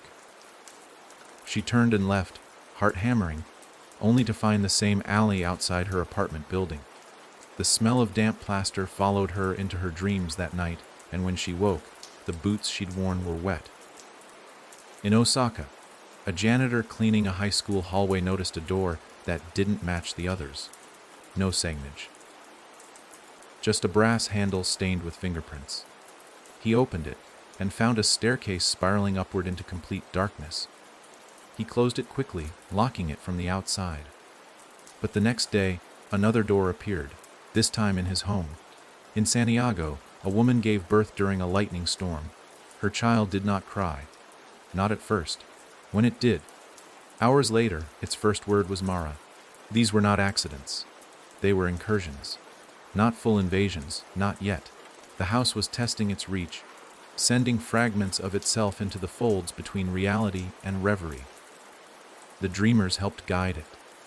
Each had tethered their own fragment of time, memory, and madness into the foundation of this new house, not in bricks or paint, but in belief. Mara walked through a corridor that didn't exist the night before. On the left wall was a window that showed a child sleeping in a hospital bed in Nairobi. On the right, a mirror reflected a man pacing in a cheap motel room in Detroit. Both were dreaming of doors. Both would wake with pieces of plaster beneath their fingernails. Nell followed, her face steady now, no longer flickering. Whatever uncertainty she'd held had been burned away. She had accepted what she was. A name, shaped wound, healing slowly but deeply. She did not speak often anymore. She didn't need to. The breach is widening, Mara said aloud, though no one was near. The world is opening on its own now. It wants us, a voice replied from the ceiling. Not Nell, one of the dreamers. The one who called itself only 13. A woman who had once been a lighthouse keeper, now folded into a being with skin like oil and eyes that reflected nothing. It's always wanted us. We were just too far before. Mara paused before a painting at the end of the hall. It hadn't been painted by anyone living. It showed a town square, but one not on any map. In the center was a well, and hanging above the well was a door. Suspended by nothing, just waiting. There's going to be a rupture, Mara said. It's already started, 13 replied. We had 3 intrusions last night. People walked into us in their dreams, and came out carrying blueprints. They're building replicas. They think they're protecting themselves, Nell added. But they're just making new thresholds. Mara's heart sank. They're helping it. You mean the dream? Mara nodded. The door beneath it all. The one I sealed. The one that's still watching. Even the first dreamers fell quiet at that. The sealed door hadn't pulsed in days. But that didn't mean it was gone. It was resting, coiling, waiting for a single word, a single whisper that would give it shape again. Mara turned sharply. We're pulling back. What? Nell blinked. But we just started moving outward. Exactly. And we're moving too fast. You said we had to get ahead of the dream, 13 hissed. You said we needed more rooms. More doors, we do, Mara snapped. But not like this. If we spread without control, we're not creating safety. We're creating access points. Every new dream is a crack. Every believer is a conduit. The house shifted beneath them. Mara could feel its unease. She wasn't arguing with the others. She was arguing with it. You want to survive, she said aloud. So do I. But you can't dream with both eyes open. Not yet. She slammed her palm into the wall beside her. The hallway shuddered. Doors vanished. Rooms collapsed into themselves. All across the world, people woke in cold sweats to find their drawn doors blank. Symbols faded. Whispering stopped. The house had retreated. Not entirely, but enough. Enough to slow the dream. Mara dropped to her knees, breath heaving. I'm not your puppet, she whispered. You don't get to decide when we step through. And from deep beneath the house, beneath even the first dreamers, something laughed. It was the door, still sealed, but not silent. Later, Mara stood in the nursery, which had become a place of planning. The crib was gone, replaced by a map of sorts, not of streets or terrain, but of minds. Each light flickering on the map was a person who had dreamed of them. Some glowed steady, others flickered erratically, on the brink of being swallowed. We need to reach them first, she muttered. We need to anchor them. Nell approached, holding out a small object. A photograph. Yellowed, watered, damaged. It showed a group of people standing outside what looked like the house, but slightly different. Younger, less corrupted. Who are they? The first architects, Nell said. They didn't build the house, but they shaped the first rooms, before even you. Mara stared. I remember her, she whispered, pointing at a woman with no eyes. She gave the house its heartbeat. She lives, Nell said, somewhere deep. If we find her, maybe she can rewrite the rhythm before the dream breaks through. It was a long shot, but it was something.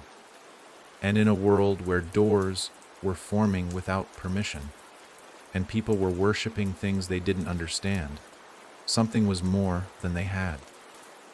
So Mara gathered the dreamers, and together they descended again, past the mirrored halls, past the staircase that looped into itself, past the nursery and the basement and the rusted pipes that pulsed like veins, into the root of the house, where the architects slept, where time was held like breath, and where the oldest names waited to be spoken again. There was no staircase into the root, no door, no path. To reach it, Mara had to fold. That's what the dreamers called it. Folding. Like creasing the house in on itself until its innermost part peeled open. She'd done it once before, years ago, in a moment of desperation, when a visitor had cracked a mirror and stepped into a place that didn't exist. She'd folded then to chase her. This time, she folded to remember. The process was agony. It pulled your name loose from your skin. It made time stutter. She spoke a syllable once thought lost, and watched the walls around her ripple like water catching breath. Nell followed closely, more solid now than Mara had ever seen her. She no longer shimmered or fractured at the edges. That worried Mara more than anything. Stability in the house meant you had roots, and roots in this place were often traps. Behind them came 13, and behind 13 came the others, whispering shapes, some slithering on bellies slick with old secrets, some wrapped in veils of screaming sound. The dreamers did not fear the root. They longed for it. The descent was vertical and horizontal, inside and outside. They passed through walls that weren't built but grown. Some pulsed. Some stared. At one point, Nell touched a doorknob that blinked. Another time, Mara stepped on a floorboard and felt it whimper. The house didn't want them here. And yet it let them in. Because it knew what they sought, the first architect. The heartbeat of the house. They found her, or what remained of her, in a room with no edges. It was a sphere, endless and silent, lit only by the glow of floating blue threads. Each thread hummed faintly and carried a memory. As they walked past, the threads brushed their skin and showed glimpses of the early days, when the house was just a single room with infinite hunger. At the center of the sphere floated a figure, not standing, not seated, just suspended. Her body was wrapped in fabric made from old floor plans. Her hair hung down in inky ropes that stretched into the walls like roots feeding a dying tree. Where her face should have been, there was only a mask, smooth, featureless, and cracked down the middle. She was beautiful once, 13 said. She is, Nell whispered. Mara stepped forward, and as she did, the threads coiled away. The room knew her, recognized her. The architect did not stir, but the crack in her mask widened. Mara spoke softly. We need your voice. Nothing. You were the first heartbeat. Before me. Before the rooms. Before the mirrors. Still silence. Mara reached out and touched the mask. It was colder than ice and burned like memory. A shock hit her chest, and she staggered back, gasping. Then, finally, the architect moved. Her arms uncurled. Her spine cracked as if it hadn't bent in centuries. She lowered slowly until her feet grazed the floor that wasn't a floor. The threads vibrated wildly, and from beneath the mask came a single sound, not a word but a beat. Thump. The house trembled. Walls miles above flickered. Mirrors shattered. Windows blinked. Visitors still dreaming in their own homes woke screaming, clutching their chests, swearing they'd heard something inside them knock. Mara looked up. That's it? You remember. You're still the center. The architect tilted her head, mask expressionless. Then she lifted a hand and pointed at Mara's chest. Thump. Mara staggered. Another beat, not in her ears, but inside her. You gave the house its rhythm, she gasped. And she couldn't finish, because the architect was shaking her head. Slowly. Sadly. You didn't give me rhythm, 13 said suddenly. You took it from her. Mara turned. What? You didn't become the heart, 13 continued. You replaced it. Buried her here and beat in her place. Nell's eyes widened. No, Mara wouldn't. I didn't know, Mara said, breath catching. I don't remember. She does, the architect whispered. The voice didn't come from the mask. It came from the threads. Thousands of voices at once. A chorus of old names. You forgot what you did, the threads said. But the house never did. Mara stepped back. I came to ask for your help. You came to apologize. I didn't mean. You meant to live. And so you stole. The room darkened. The threads turned red. Nell stepped between them. She sealed the dream. She saved us. She interrupted us. The voices snapped. She froze what needed to finish. The architect lifted both arms, and the mask cracked in half, falling away. Beneath was no face, just more thread, more roots. You came to wake me, she said, and I am awake. Above, the house shook again. Rooms twisted. Visitors were dragged back into dreams even as they tried to wake. The house was reorienting, sensing to a new rhythm, the true one. What have I done? Mara whispered. You made yourself the heart of a thing that never needed one. The dreamers turned to Mara unsure. Was she still their center? Or had they been following a shadow all along? The architect stepped forward.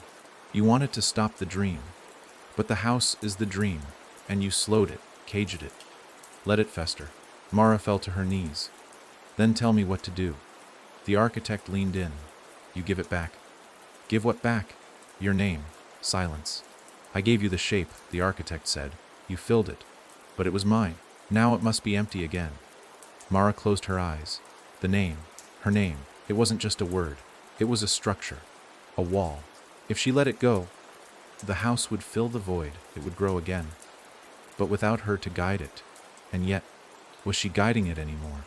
Or was it guiding her? She stood. Turned to Nell. If I do this, I'll remember you, Nell said. Even if the house forgets. 13 said nothing. She simply bowed. Mara looked at the architect one last time. Then she spoke her name, not aloud but out, into the walls, into the threads, into the place where the house had first dreamed her.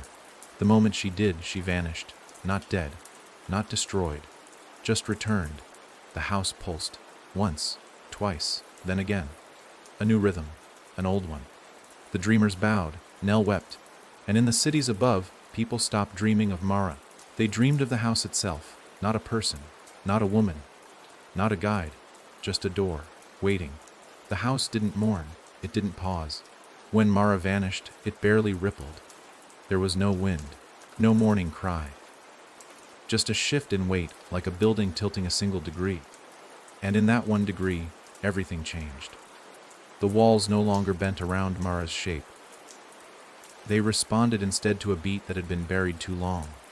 The architect's rhythm, deeper and colder, not guided by care, but by order. Nell felt it immediately. The house was still alive, but now it was listening to someone else. And the someone else didn't think like a person. She stood in the center of the now dimming sphere, where the first architect hovered above the memory threads, her faceless head twitching slightly as the pulses grew more frequent. The threads were bright red now, the color of ripe warning. One of them had coiled around Nell's ankle without her noticing. It wasn't trying to hurt her. Not yet. It was measuring her. I didn't ask for this, Nell said, barely louder than a breath. No one ever does, 13 replied from the shadows. Her oil, slick skin shimmered like something under a leaking moon. But the house needs a voice again. She's already got one, Nell said, nodding toward the architect. No, 13 said. She's the beat, not the voice. And you want me to be the mouthpiece. 13 tilted her head. You already are. You were the echo long before Mara faded. You're the only one the house never rejected. You died in it. But you didn't leave. The silence that followed was heavy, not oppressive, just watchful. Nell looked around the thread sphere once more. She's watching everything now, isn't she? She's always been watching, but now she's awake. And when she looks, the dream follows. That was the truth of it. The house wasn't just a container anymore. It was a projector, and the world outside was now made of screens. Up above, cracks had begun forming in ordinary things. Glass, pavement, mines. In an apartment complex in Prague, a man opened a drawer and found a photograph of people he'd never met, standing in a room with wallpaper he didn't recognize, until he turned around and realized his own walls had changed. In Bogot, a child whispered to her mother that the lady who used to keep the mirrors had been replaced by the string face who doesn't blink. And in New Delhi, a blind man began drawing floor plans in his sleep. Floor plans of rooms that hadn't yet been built, but would be. The house was leaking forward, projecting itself into timelines not yet real, and the sealed door, long hidden beneath layers of forgotten architecture, began to change. Not visibly, not loudly, but subtly. It started to respond. Nell noticed it first in the reflections. The mirror in room 6, which had been shattered long ago by a visitor who tried to gouge his own eyes out, was now whole again. But it didn't reflect the room. It reflected a hallway that didn't exist, a long corridor lined with black doors and flickering light. At the far end, something stood, not moving, not breathing, just present. Nell blinked, and it was gone. The next time she saw it was in room 13, one of the few rooms Mara had always kept locked. A box had appeared in the corner, sealed shut with twine and rusted nails. No one admitted to putting it there. When Nell reached for it, it pulsed. Not with life, but with familiarity. It knew her. Inside was a set of keys, old, heavy, each one labeled with etched lines instead of words. She couldn't read them, but she understood them. They weren't for unlocking rooms. They were for letting things through. That night, Nell dreamt of the sealed door. For the first time, it didn't just sit in silence. It spoke, not in words, in knocks. One knock, then another, then a third, then silence, then the sound of her own name, whispered in a voice not hers. She woke with her hand wrapped around a key. One not from the box. One she'd pulled from the dream. The dreamers gathered without being called. They knew something had changed. The house wasn't just waking, it was hungry again. Not for blood, not even for fear, but for access. We stopped the spread, Nell said, addressing the room full of the once forgotten. But the dream still reaches. People out there, they're building without knowing it. They're hearing the beat, 13 said, and mistaking it for invitation. They're worshiping it, said another dreamer, the one who called herself Mirror Eyes. They think it's salvation, not warning. Then we change the song, Nell said. We rewrite the rhythm. The architect won't allow that, 13 said. She will, Nell replied, because I'm not trying to stop her. I'm trying to show her what's already happening. They moved as a group, descending deeper than they'd ever gone. Even Mara had never walked the full spine of the house. It was a vertical dream that bent into itself. One where gravity reset every 13 steps, and whispers echoed backwards. At the base of the spine was the sealed door, except it wasn't sealed anymore. It was breathing, not literally, but Nell could see the slow swell and deflate of its frame, as if the wood inhaled secrets and exhaled futures. She approached, holding the dream key in one hand and the box of etched keys in the other. Behind her, the dreamers murmured, not in fear, not in defiance, but in recognition. You knew this would happen, Nell whispered to the door. It throbbed once. You've been waiting. It throbbed again. And then it knocked. 3 times. Each knock echoed through the house, rattling floorboards, shaking picture frames, bending light. Nell stepped forward.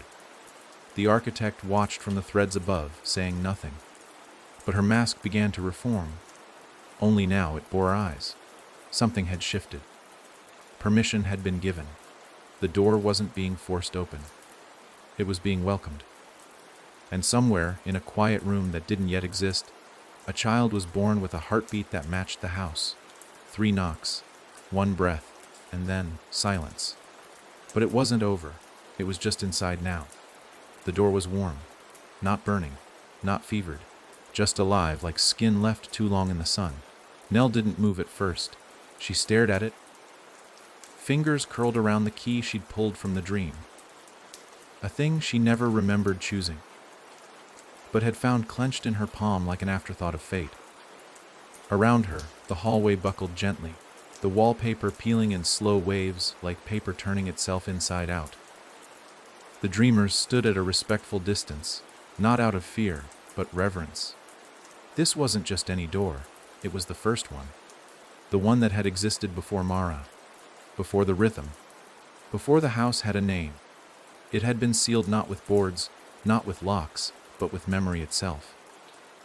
Mara had buried it behind generations of dreaming. She hadn't destroyed it. No one could. She had only pressed it so deep into the folds of the house that forgetting became a kind of prison. But the beat had changed. The architect had returned, and the rhythm, real, raw, and older than comprehension, had begun drawing the door back into being. Nell stepped forward. The key pulsed once, just enough for her hand to tremble. Not fear. Recognition. "I think it wants me to open it," she whispered. "It wants someone to open it," 13 said behind her, arms crossed, shadows dripping from her shoulders like wet cloth. "You're just the one holding the question." "And what's the answer?" "That depends on whether the door remembers what it used to be." The surface of the door shimmered, not visibly, but Nell could feel it. Like standing too close to something that remembers pain. She touched it gently with her free hand. The wood hummed beneath her palm, like distant thunder. Behind the door, there was no room. There was no floor. There was no space. Only invitation. "Nell." "Mirror," eyes said from the back, her voice steady. "You don't have to do this." "I know," Nell said, "but I think I already have." And she slid the key into the lock. There was no click, no creak. Instead, the house exhaled. It began in the ceilings, long, slow sighs through the vents, through the beams, through the eaves. The air turned thick, not with smoke, not with heat, but with presence. The dreamers bowed their heads. Some knelt. One of them began to hum a note too deep to be heard, and yet Nell felt it in her ribs. The door opened, just an inch. Nothing rushed out. No horror, no shadow, no screaming wind. Just the scent of wet stone. And beyond that, footsteps. Not toward the door. Away from it. Someone, something, was walking deeper. The problem was, there wasn't supposed to be a deeper. Nell stepped closer, peering into the gap. All she saw was dark. Not absence, not blackness, just unwritten space. A pre-memory. It was waiting to be named. And the longer she stared, the more it stared back. Then she heard it, a voice. Faint, layered. Dozens at once, speaking through each other. "You shouldn't be here yet." Nell froze. The door pulsed again, opening another inch. She didn't move. "Who are you?" she asked. The voice responded, not in words, but in feeling. Something like longing, something like rage, and something else, grief. She stepped back, closed the door. The lock reformed. The key turned itself. And the air went still, but nothing was the same. Later, in the nursery, now transformed into a kind of central listening chamber, the walls whispered furiously. Nell sat with 13 in mirror eyes, trying to map what she'd seen, what she'd felt. "You felt it, didn't you?" Nell said. "The grief," 13 nodded. "I think it's still dreaming. Whatever's in there. But it's waking up wrong. It doesn't recognize us." Mirror, eyes added. "It doesn't know this house anymore. It only remembers what came before the rooms." "The first shape," Nell murmured. "Before the house, before Mara, before the dreamers. A concept?" 13 said. "A beginning that never ended properly." That night, the house shifted again.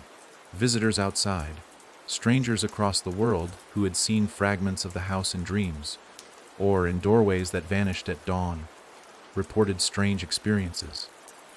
A child in Lagos woke with sand in her mouth. A man in Glasgow opened his closet and found a photograph of a hallway that did not exist in his building. In Sydney, a woman found a set of blueprints tucked into a book she hadn't read in years. The pages were blank until she bled on them.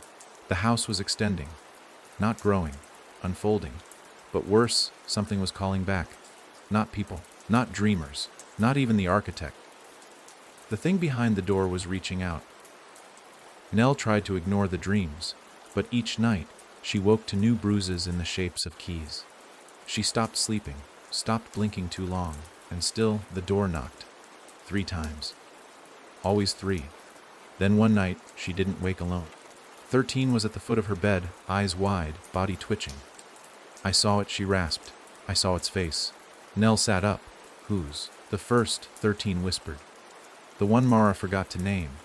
You mean the thing she sealed? 13 nodded. It was smiling.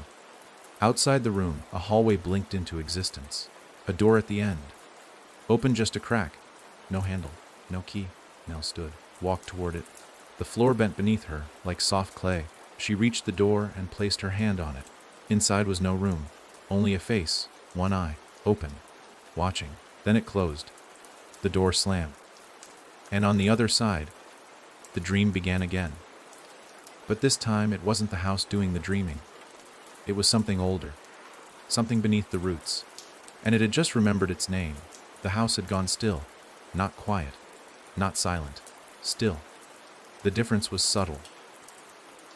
But it scraped at the nerves like breath on the back of your neck when you're supposed to be alone. For days. If days even meant anything in this place anymore. The walls had not pulsed, the mirrors had not whispered, the rooms had stopped shifting. It was as if the entire structure was holding its breath, waiting to see what Nell would do. She hadn't spoken to the dreamers. She hadn't returned to the nursery. She hadn't stepped near the sealed door. Not since the face blinked at her from the dark and left its shape burned into her thoughts. Every time she closed her eyes, she saw the single eye closing. Every time she blinked, she imagined it opening again. Watching. Waiting. She spent her time in room 0, the only space in the house that hadn't changed. It was not a sanctuary. It was too cold for that. Too sterile, but it was consistent. It was where Mara used to sit when things were at their worst. Where she planned. Where she dreamed with her eyes open and whispered warnings into the walls.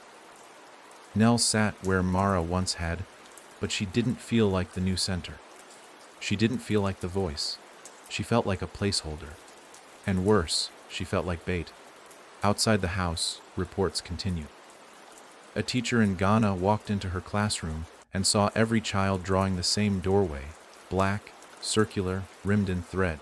A bartender in Louisiana caught his own reflection in a glass and saw an extra hand resting on his shoulder. In Tokyo, a man checked into a hotel that had no exits. He called for help, but no one came. He tried to leave. The hallway looped. He broke a window. Behind the glass was another room, and in the middle of it, a door. The house was no longer an origin point. It was an amplifier. Whatever Mara had sealed inside hadn't stayed buried. It had learned. It had listened. And now it was repeating. On the third night, the architect appeared again. Not physically. Not in thread or mask. Just a presence. Nell awoke to find herself floating above the floor in room 0. Weightless, as if gravity had been momentarily forgotten, the air shimmered with a pulse that didn't match her own. The temperature dropped, but she didn't shiver. Her skin was numb. You saw it, the architect said, not aloud, but inside her. I did. And it saw you. Yes. Then it's begun. Nell turned, though in this suspended state, turning was a choice, not emotion, and faced the echo of the voice. What is it? Not what. When. Nell frowned. It's time. No. It's before time. That's why Mara locked it away. She didn't seal a creature. She sealed a memory that refused to die. Whose memory? The architect paused. Ours, yours, mine, the houses, the worlds. It's the first dream. The one we all had before we had words for fear. That doesn't make sense. Of course it doesn't. That's why it's dangerous. The floating sensation stopped. Nell fell, hard, knees buckling as she hit the floor. The lights flickered once. A mirror cracked in the hallway. The silence broke. The house had chosen. It was time. The dreamers gathered again. Some had changed. The longer they stayed, the more they adapted, or were rewritten. One had no mouth now. She spoke in pictures that appeared in the air when she moved her hands. Another had stopped breathing altogether, only speaking through the pipes. 13 remained mostly unchanged, though her eyes had become ink wells, always dripping, never empty. The door's not going to wait. 13 said. It's leaking through dreams, dragging memories out of people like ropes through teeth. It's already rewriting the sleepers. Then we go in, Nell said. The murmurs stopped. No one's ever gone in, Mirror, I said. We don't know if there's even a floor on the other side. We don't, Nell agreed. But it already came to me. It already knows me. And if it wanted me dead, it wouldn't have knocked. 13 paced. You think it's an invitation. I think it's unfinished, Nell said. I think it's remembering us, but wrong. And if we don't finish the memory, it's going to spread. So what? Another dreamer asked. We just walk in and hope we land somewhere solid. No, Nell said. I walk in. Alone. They objected. Of course they did. But they all knew she was right. The house wasn't responding to anyone else. Not anymore. Not since Mara gave up her name. The rhythm had changed. And Nell had matched it. Whether she wanted to or not, she returned to the breathing door. It no longer looked like wood. It looked like thought. Shifting, flickering, difficult to focus on. Like a half-forgotten dream you could almost remember. She brought no weapons. No lights. Just the key. She placed it in the lock. It turned without sound. The door opened. Not into darkness. Into brightness. Not blinding, but wrong. The light wasn't white. It wasn't any color she could name. It was feeling. She stepped through. And fell. Not down. Not up. Just away. Time didn't pass. Time waited. She landed. Somehow. And found herself standing in a room that was nothing but walls. No floor. No ceiling. Just walls. Miles high. And across every inch drawings. Children's drawings. Of doors. Of eyes. Of herself. She walked forward. The drawings shifted. They became memories. She saw her mother's face. Then Mara's. Then the architect's. Then her own, but wrong. Smiling too wide. Eyes too empty. Then she saw it. Not a creature. Not a god. Just a shape. Made of everything. It had 1,000 voices. And it said, in every one of them, you came back. She didn't respond. She couldn't. It moved closer. Not walking. Just arriving. You are the answer, it said. I don't know the question, she whispered. You are the question, it said. You are the pause. The gap between rhythm. I'm not Mara. No, it said. You're worse. You remember her. The room vanished. She was floating again. Surrounded by mirrors. Each one reflected a different version of her. In one she was screaming. In another, she was smiling with blood between her teeth. In a third, she was opening another door. The shape moved through them all. You think you can fix this, it said. I think I can try. Then you must finish the first dream. What is it? The mirror shattered. Only one remained. It showed a child. Her, standing in front of a house. Not this house. A small one. Normal. Safe. Then the door opened, and something came through. The mirror cracked. And Nell remembered. Everything. The house had always existed. But it had not always been called that. It was born from a child's fear. Hers. She had dreamed it. When she was 5, she had given it the first door. The first hallway. The first eye. It had waited for her to return. Now she had. And it was no longer dreaming. It was awake.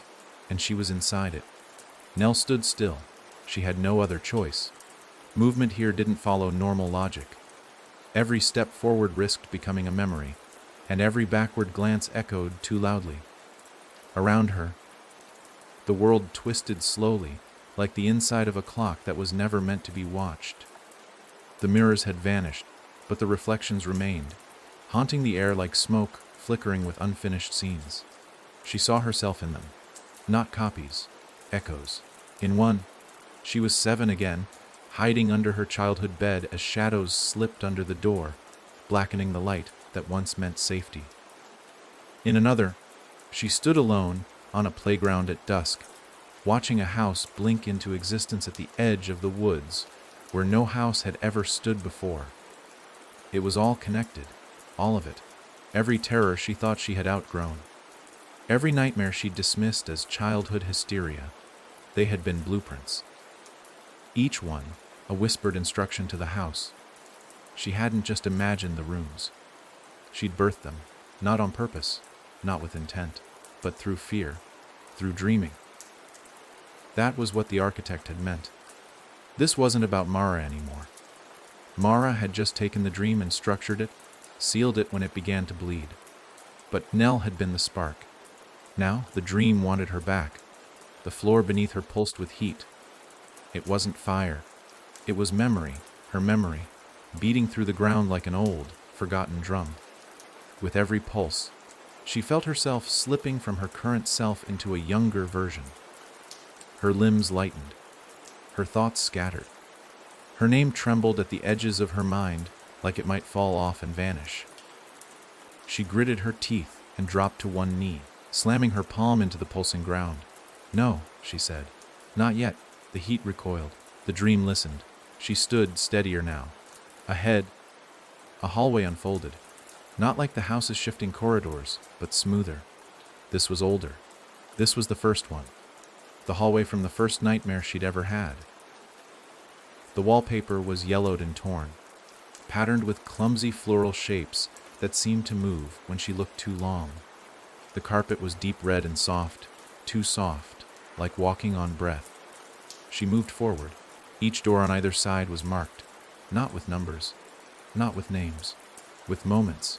One door was scratched with the word First Lee. Another had a single hair ribbon nailed to it. The one she lost in second grade, the day she walked into the woods and forgot why.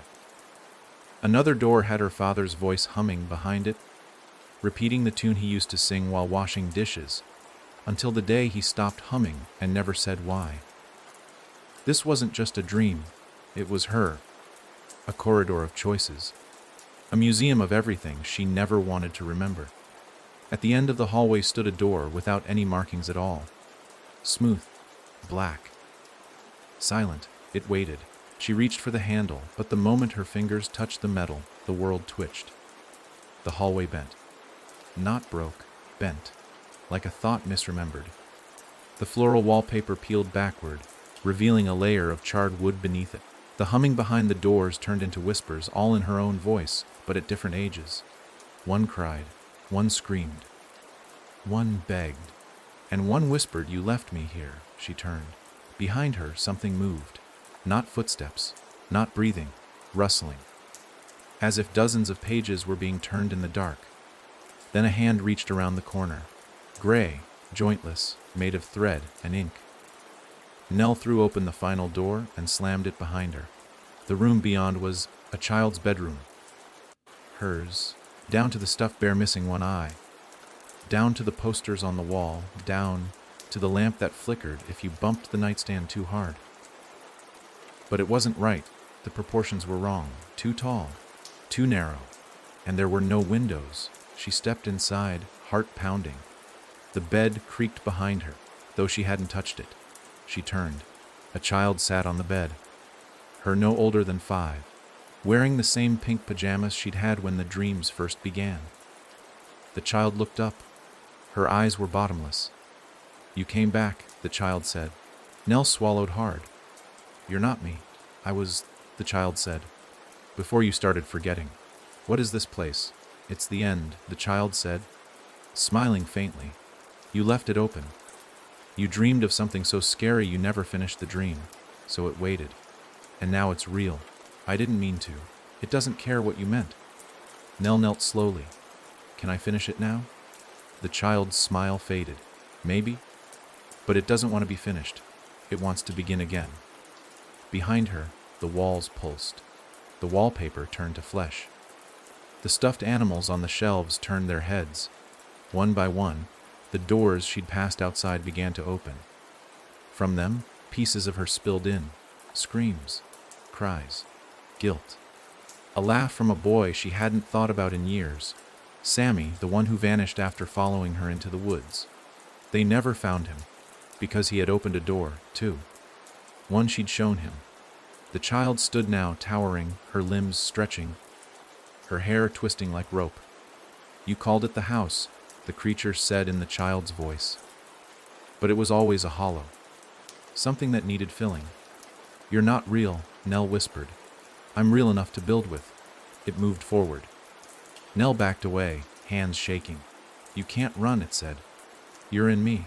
You always have been. The walls started closing in.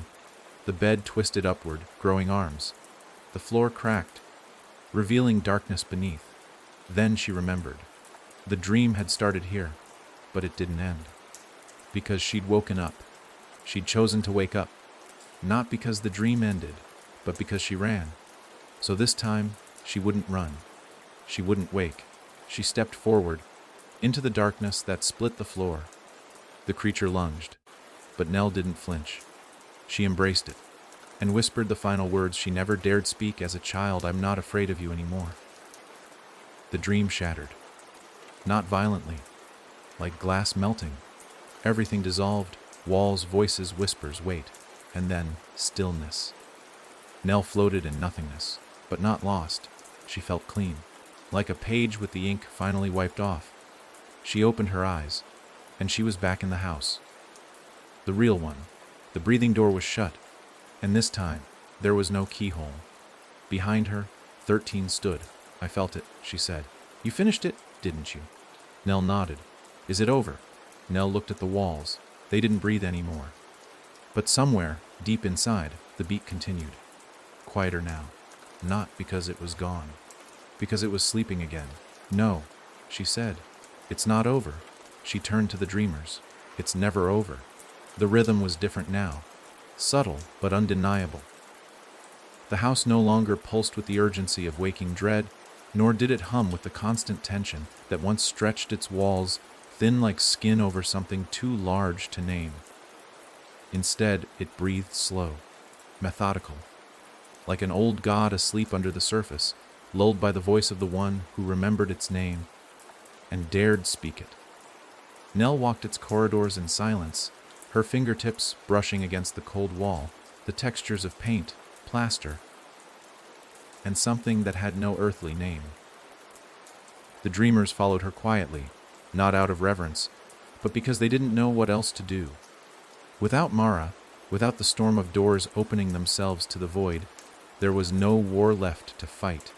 Just a question none of them could ask out loud: what now? The breathing door remained shut, smooth, featureless. No handle, no scene. Only warmth radiated from it, like breath behind a sealed mouth. Sometimes Nell thought she could still hear it knocking. But maybe that was just muscle memory, the echo of trauma disguised as rhythm. The door didn't knock. The dream was over. She had finished it, but dreams don't die when you wake. They wait, and sometimes they follow. The house itself had stabilized. The rooms no longer shifted arbitrarily. The mirrors, once portals or traps or breathing things, now simply reflected what they were supposed to reflect. Though some of them still held a faint shimmer, like something was watching from just behind the glass, too polite to show its face. The nursery had grown cold, its warmth gone with Mara. No one sat in the high, back chair she'd favored. No one rocked. The thread room was locked again, but the threads had stopped glowing. No beat, no instructions. But outside the house things were not right. It started with reports. Unconfirmed at first, spoken only in online corners, by people who claimed to have touched the threshold. Some talked about their dreams shifting, becoming shared. They spoke of waking up with objects in their hands they didn't own. A key, a nail, a shard of mirror. One man in New York disappeared after claiming he saw a door open on the subway platform that led to his first memory. Another in Johannesburg painted the same hallway over and over again until he gouged out his eyes. He said the wallpaper wouldn't stop peeling itself off his retinas. A girl in Reykjavik went mute after opening her grandmother's jewelry box and finding a folded floor plan of a room no one had ever built. The dream was out there now, not fully, not like it had been here, but in pieces, leaking, and the house knew. Nell sat in room 0, the closest thing she had to a place that felt like hers. The walls here didn't whisper. The shadows didn't move. It had been designed as a place to plan, to think, and Mara had used it that way. Now Nell did too. 13 entered without knocking. She never knocked. Her steps didn't echo like they used to. Whatever shadows clung to her now drank the sound before it touched the air. "You've seen it, haven't you?" she asked, folding herself into the armchair beside the empty fireplace. "The rot." Nell nodded. "It's not stopping. It won't," 13 said. "Not unless we do something about it. It's already gone too far." "You're not wrong," 13 said. "But that doesn't mean we give up. We sealed the dream. We closed the door." 13 leaned forward. "But you didn't unmake it. You just drew a line. The parts of it that had already touched the outside. They kept growing." "Then what?" Nell asked. "Open the door again. Let it consume what it started." 13 didn't answer. "Because that's what it would do," Nell continued. "If I open that door again, if I invite the house to bleed outward, we're not fixing anything. We're feeding it. Maybe that's what it needs," 13 said, and her voice wasn't cruel, it was sad. Heavy. "Maybe that's what we are. Vessels, filters, ways for the house to eat what no one else knows how to bury. I'm not turning this place into a disposal site for the world's nightmares." "You already did," 13 whispered. That night, Nell dreamed again, not of the child, not of the door, but of the world outside. Cities emptying, not with fear, but with quiet resignation. People disappearing not in chaos, but in patterns. Streets forming shapes only visible from high above. Symbols, blueprints, and always a knock 3 times. Then silence. Then a door opening where no door should be. She woke with blood on her hands. Not hers. Not fresh, just there. The house did not react. She rose and walked the corridor in bare feet, listening to the creaks that used to speak to her. Now they were just sounds. She passed by rooms she no longer entered. The hallway to room 13 had been locked since the threads dimmed. The dream had curled inward. The pulse was slowing. And yet, she felt watched, not by the house, by something outside. The dreamers had begun changing again. Mirror eyes could no longer close hers. The woman with no mouth had started drawing doorways into the air, and they didn't fade. One of the youngest dreamers, a boy named Caleb who had never spoken a word, whispered 3 knocks into the dark before vanishing completely from his room. No trace. No exit. He hadn't gone through the breathing door. He had gone through something else. Another opening. A leak. She called a gathering. All who remained, 12 dreamers, each altered by their time in the house, sat in a rough circle in the thread chamber, though the threads were cold. Nell stood in the center. "It's spreading," she said. "Faster than we thought. The dream's been finished in here. But not out there." "Because it didn't start here," one of them said. "It started with you." "Then maybe I'm the anchor," Nell replied. "And maybe I need to cut the tether." 13 raised an eyebrow. "Meaning, if I go out there, back into the world, I might be able to draw it back, make the dream follow me home." Silence. "Or it eats you alive," Mirror Eyes said softly. Nell nodded. "That's a risk." "You'll need a door," 13 said. "A real one, one that calls." Nell looked around the house. The walls. The wood. The bones of the place that had once been her own fear made real.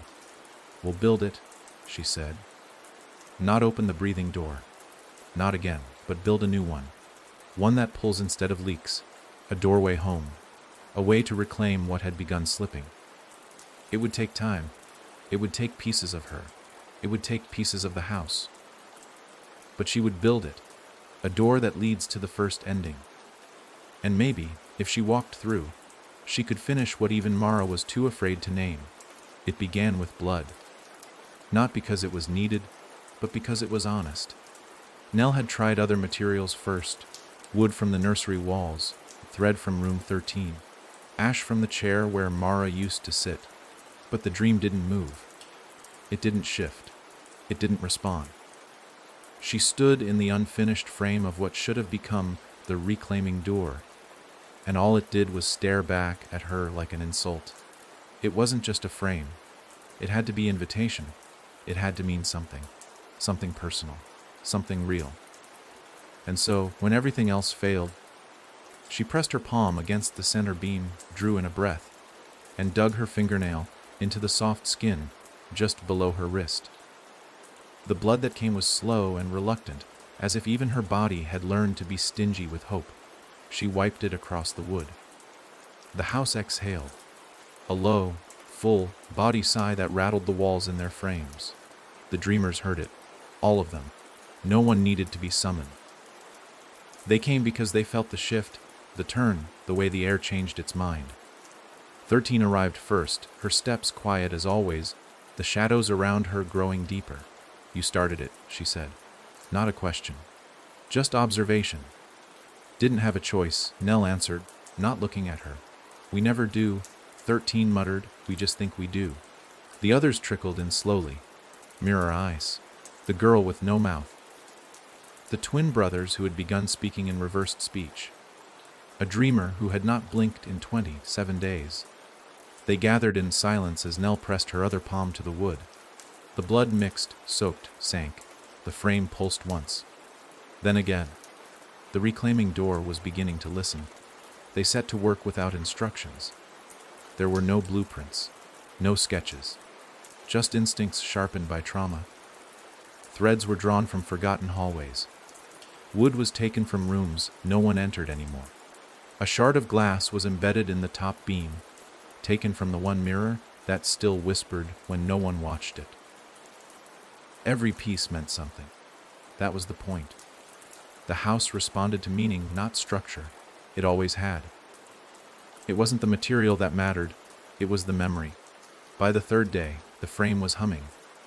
Faint at first, but enough to disrupt sleep. Some dreamers began having old dreams again, ones they had already processed, buried, run from. One saw her childhood house burn down again. Another felt the cold breath of his mother's disappointment. One relived his death. A death that never happened, but that still felt earned. Nell didn't sleep. Every time she closed her eyes, she saw the child again, not the creature in disguise. The real one, herself, 5 years old, pink pajamas, eyes too wide, mouth too silent, waiting at the threshold of the first nightmare. She didn't speak, she didn't smile, she just pointed. Toward the reclaiming door. Nell kept building. On the 6th day, the doorframe began to bleed. Not from her, not from the dreamers, but from the wood itself. Thick, dark, pulsing blood that oozed from the joints like the door was remembering something it didn't want to share. Mirror eyes traced her fingers through it and whispered, "It's not just a door anymore." Nell nodded. She had known. It wasn't reclaiming pieces of the dream. It was attracting everything, and the dream had noticed. The next night, the knocking began again. Not from the breathing door, from everywhere. 3 knocks, then silence, then again. But it wasn't echo. It wasn't repetition. Each knock was new, local. The house began reporting intrusions. Small ones at first, a shadow in the pantry, a breath where no one stood, a handprint on the ceiling of a sealed room, then more. 13 was attacked in the stairwell by something that mimicked her own voice and tried to wrap it around her throat. A dreamer opened a drawer and found it full of teeth. His own, some baby, some adult, none of them missing from his current mouth. A hallway rewrote itself backward and expelled a pile of ash in the shape of a child's dress. The house was cracking under the weight of what was trying to come back. The reclaiming door pulsed with each new fragment. It wanted more. It fed on what leaked in, and Nell was starting to understand. This wasn't a trap for the dream. It was a beacon. It wasn't calling the pieces home. It was telling them where to gather. She confronted the house in room 0. Alone, no audience. "Did you lie to me?" she asked the walls. "Did you use me to build a doorway you could step through again?" There was no answer. But the floor bent, and something knelt beneath her. A shape without eyes, a presence without voice. It pressed its hands to the ground and offered her something. A book, bound in black thread. It had her name on the cover. Not written, etched. She took it, opened it. Every page was blank, except the last. One sentence, "Finish what you started." She didn't understand. Wasn't that what she had done? Wasn't that what closing the first dream meant? But the sentence echoed inside her. Finish what you started. Not what Mara started, not what the house built. What she had begun, as a child, as a sleeper, as the first dreamer who didn't forget. The reclaiming door wasn't a correction. It was a mirror. She wasn't building a tool. She was building a reflection of her own unfinished fear. And if she didn't give it a shape, now, it would choose its own. She ran, back to the chamber. The dreamers were waiting, watching the door. It had begun to open, but not all at once. A slit, maybe an inch wide, but enough. Something pressed through. Not a hand, a thought, wet and hissing. It crawled across the floor like mold on light, and whispered her name, not Nell. Her childhood name, the one only her mother had used, the one no one else knew. Nell froze, and in that instant, the reclaiming door widened. Just a bit. Enough for something to see her. Mirror eyes stepped in front of her. No more doors, she said. She raised her hand and pressed it against the slit. The light inside the crack screamed. A high, silent wail that made the walls peel back in pain, and the door snapped shut, but it wouldn't stay closed. Not for long. They had invited it. Now it knew the way. Nell fell to her knees. The book fell open beside her. The sentence changed. Now it read, "Let it end where it began." She knew what she had to do. She had to go back. Not into the house. Not into the rooms. Not into the original dream. But into the first fear. The thing that gave birth to the hallway. The door. The house. She had to walk into it. Not to close it. Not to seal it. But to end it. Truly. Forever. The house had never known silence like this. Not the absence of sound, but the flattening of it, like every corner of every room had been muffled under thick black cloth. Nell stood at the center of the reclaiming door, her hands trembling, her breath slow. The crack in the door was gone now. Mirror, eyes had sealed it, for the moment. But the damage had already begun. Even when the frame didn't move, she could hear it humming softly, a sound beneath hearing that made her stomach roll and her bones ache. No one spoke. The dreamers stood around her like statues, not offering advice, not asking questions. They all knew. The house had stopped shifting. The walls had stopped whispering. Everything was watching. She pressed a palm to the center of the door. It was warm, wet, and breathing beneath the wood, as if it were a rib cage with lungs behind it. The book the house had given her still lay at her side, open to the new phrase. Let it end where it began. She'd said it aloud once, but the words didn't sound like hers. They felt borrowed, heavy, like something whispered through generations, waiting for a vessel to speak them again. She didn't feel like a vessel. She felt like an ending. I need a memory, she said aloud, not a dream, not a room, not a fear I've lived through. I need the first one, the one I don't even know I had. 13 stepped forward. You can't take anyone with you. You know that? I'm not trying to, Nell said, shaking her head. If I bring anything with me, it'll just feed it. And if you don't come back, I won't, Nell said. They believed her. Not because she said it with finality, but because they felt it. This wasn't a mission. This was a conclusion. And it wouldn't be theirs. She stepped through the door. There was no light. No sound. There was before. It felt like falling without moving, breathing without lungs, thinking without thoughts. She didn't have a body here. Not in the way she understood it. No skin, no hands, no heartbeat. Only awareness, floating. Like being submerged in something thicker than water, quieter than sleep. She wasn't Nell here. She wasn't anything. But something knew her, and it moved, not toward her, but through her. A shape without form, a whisper without words. It slid along the edges of her awareness like silk soaked in oil. It didn't speak, but it carried a message, not for her, about her. It showed her the first time she was ever afraid. Not the hallway, not the door, not the house, but the absence, a crib. A dark room, a mother gone too long. No voices, no color, just shadows, stretching, crawling, becoming faces that weren't faces. And in that emptiness, her mind made something to fill it. A shape, a watcher, a doorway for it to come through. The dream didn't start it. She did. And the house was just the shape she kept giving it over and over. Every time she forgot she'd done it. And she always forgot. But the thing inside hadn't. It never forgot. And now it was here. A presence so large, so slow-moving, that it didn't need to chase her. It just waited. It had never needed to be cruel. Fear fed it. It simply was. She spoke without a mouth. "What are you?" It answered without words, not a sentence, a feeling. "I am what comes when you are alone." She tried to move away. There was no away, no direction, no up or down, no inside or outside, only presence. "You've been following me my whole life. You made me. Then tried to forget. I was a child. You still are."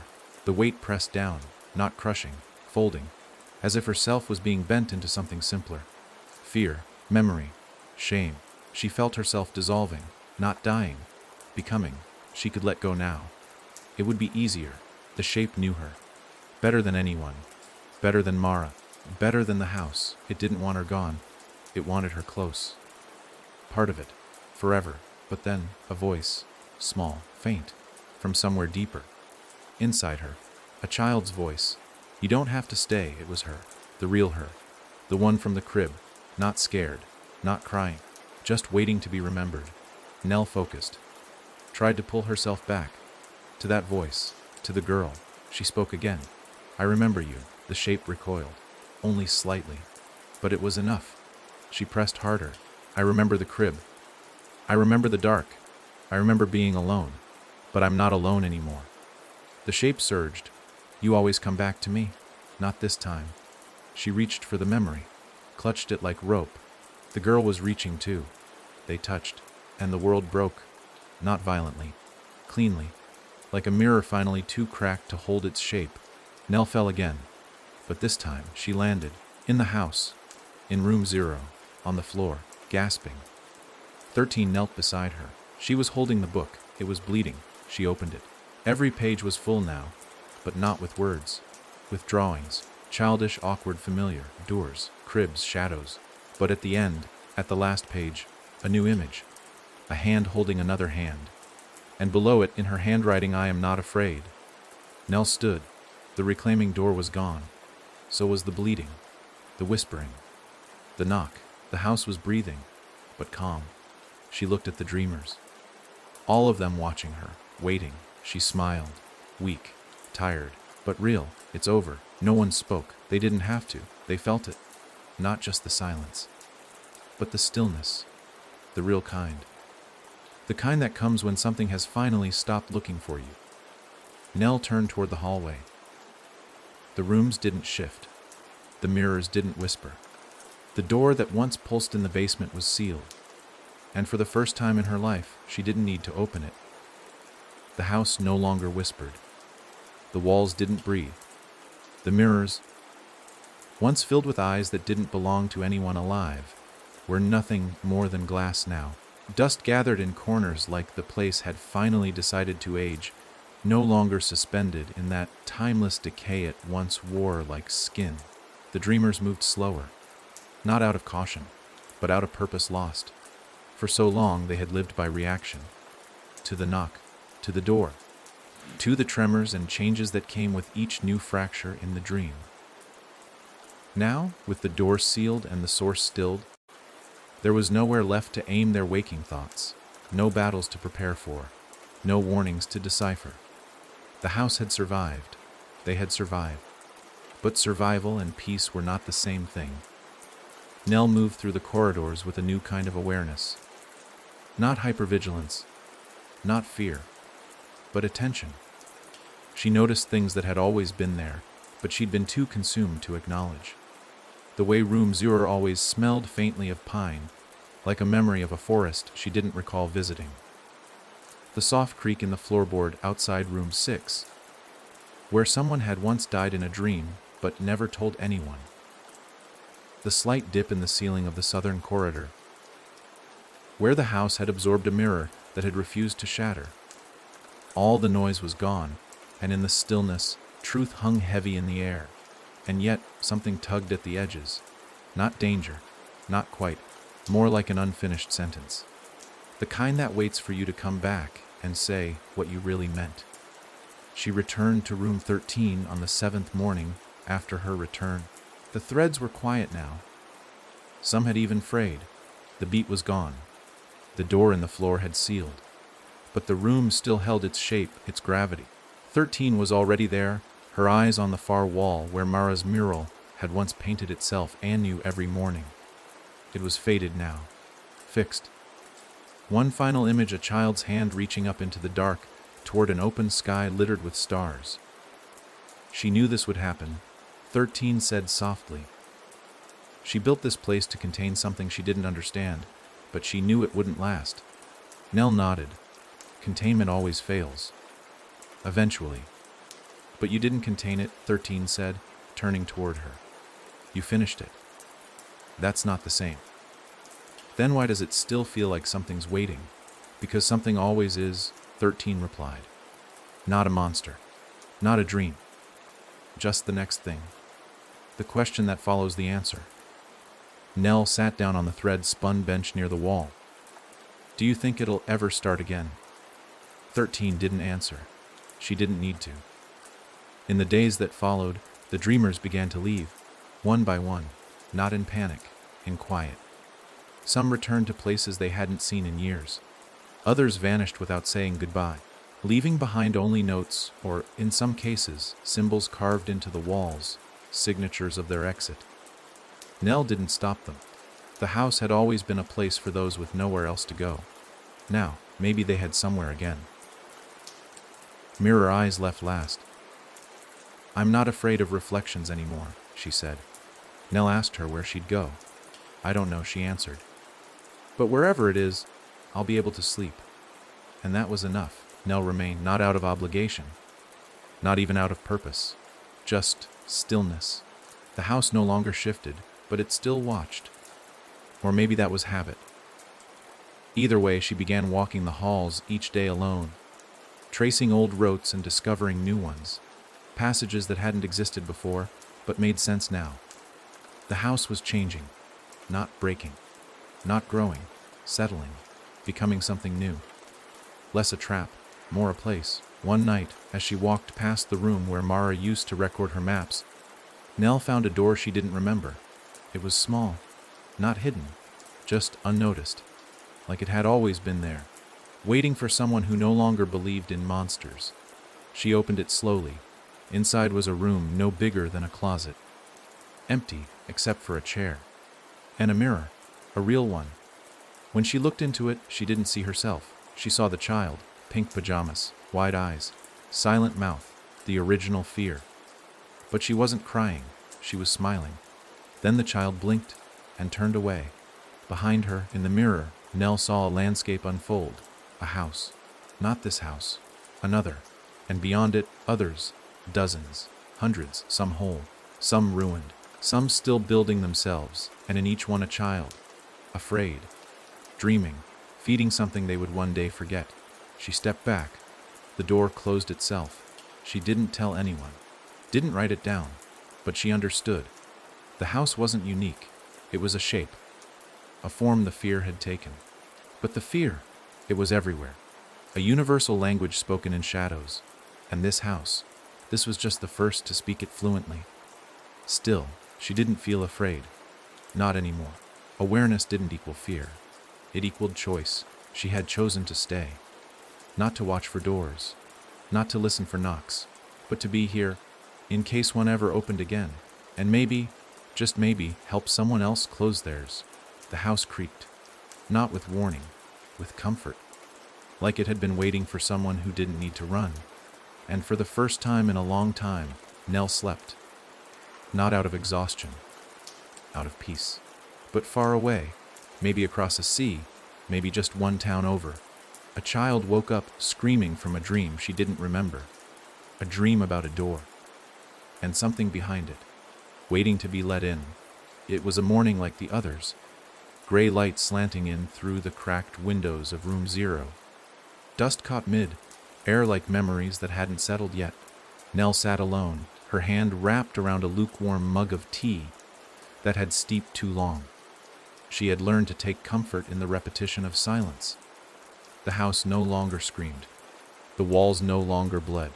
It had been 23 days since anyone had knocked. No shadows behind mirrors.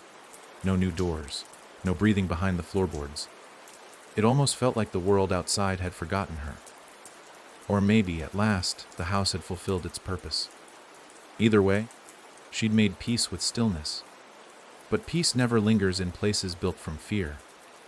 The first thing that struck her was the sound. Not a knock, not footsteps, a click. Like the snap of a latch being unfastened somewhere deep within the house's bones. She didn't move at first. She'd heard the house settle before. Creaks, groans, sighs. It was alive in that way old places are. But this sound wasn't structural. It was intentional.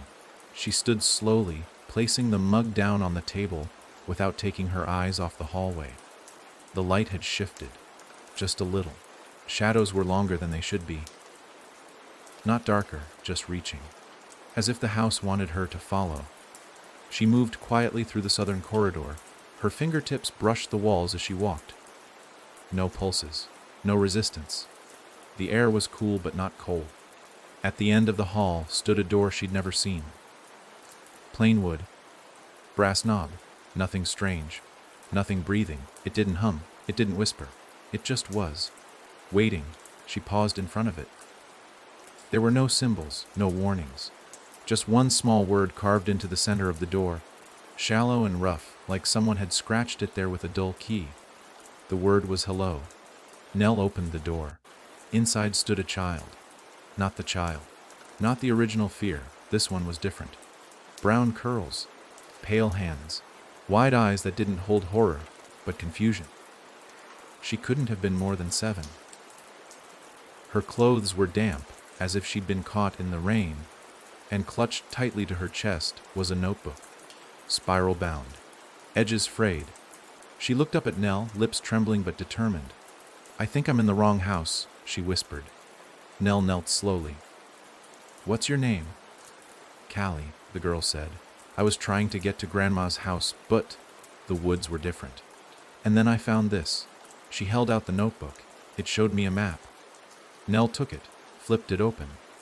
Page after page of hand-drawn hallways. Rooms that didn't make sense.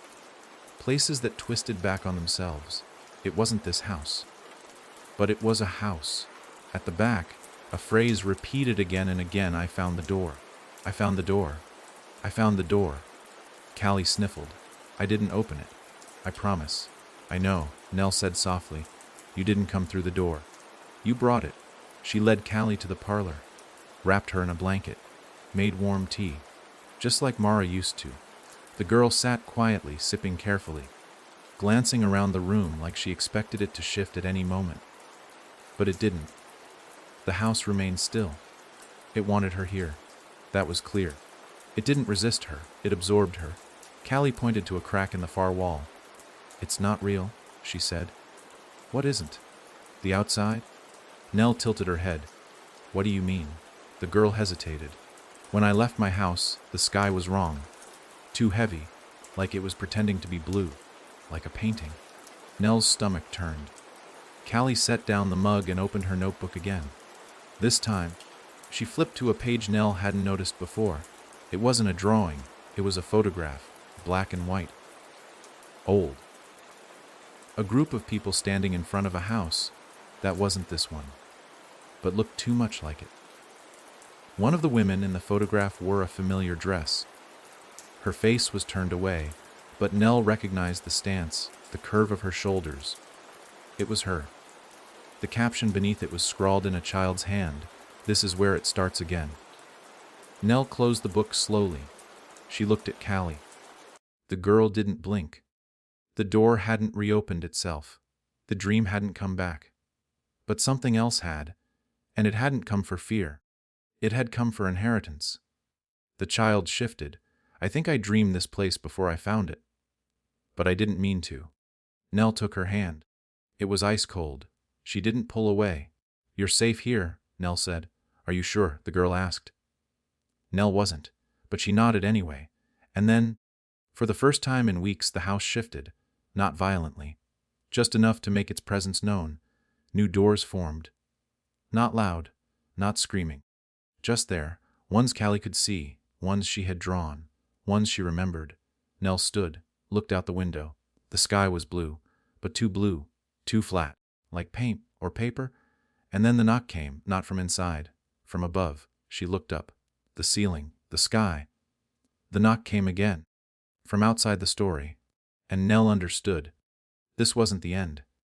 This was the next beginning. The door hadn't reopened, because it never really closed. It just waited for someone new. And now, she would have to teach Callie everything she knew about dreams, and fear, and silence. Because the house was still here, and the story wasn't over. Just turning the page.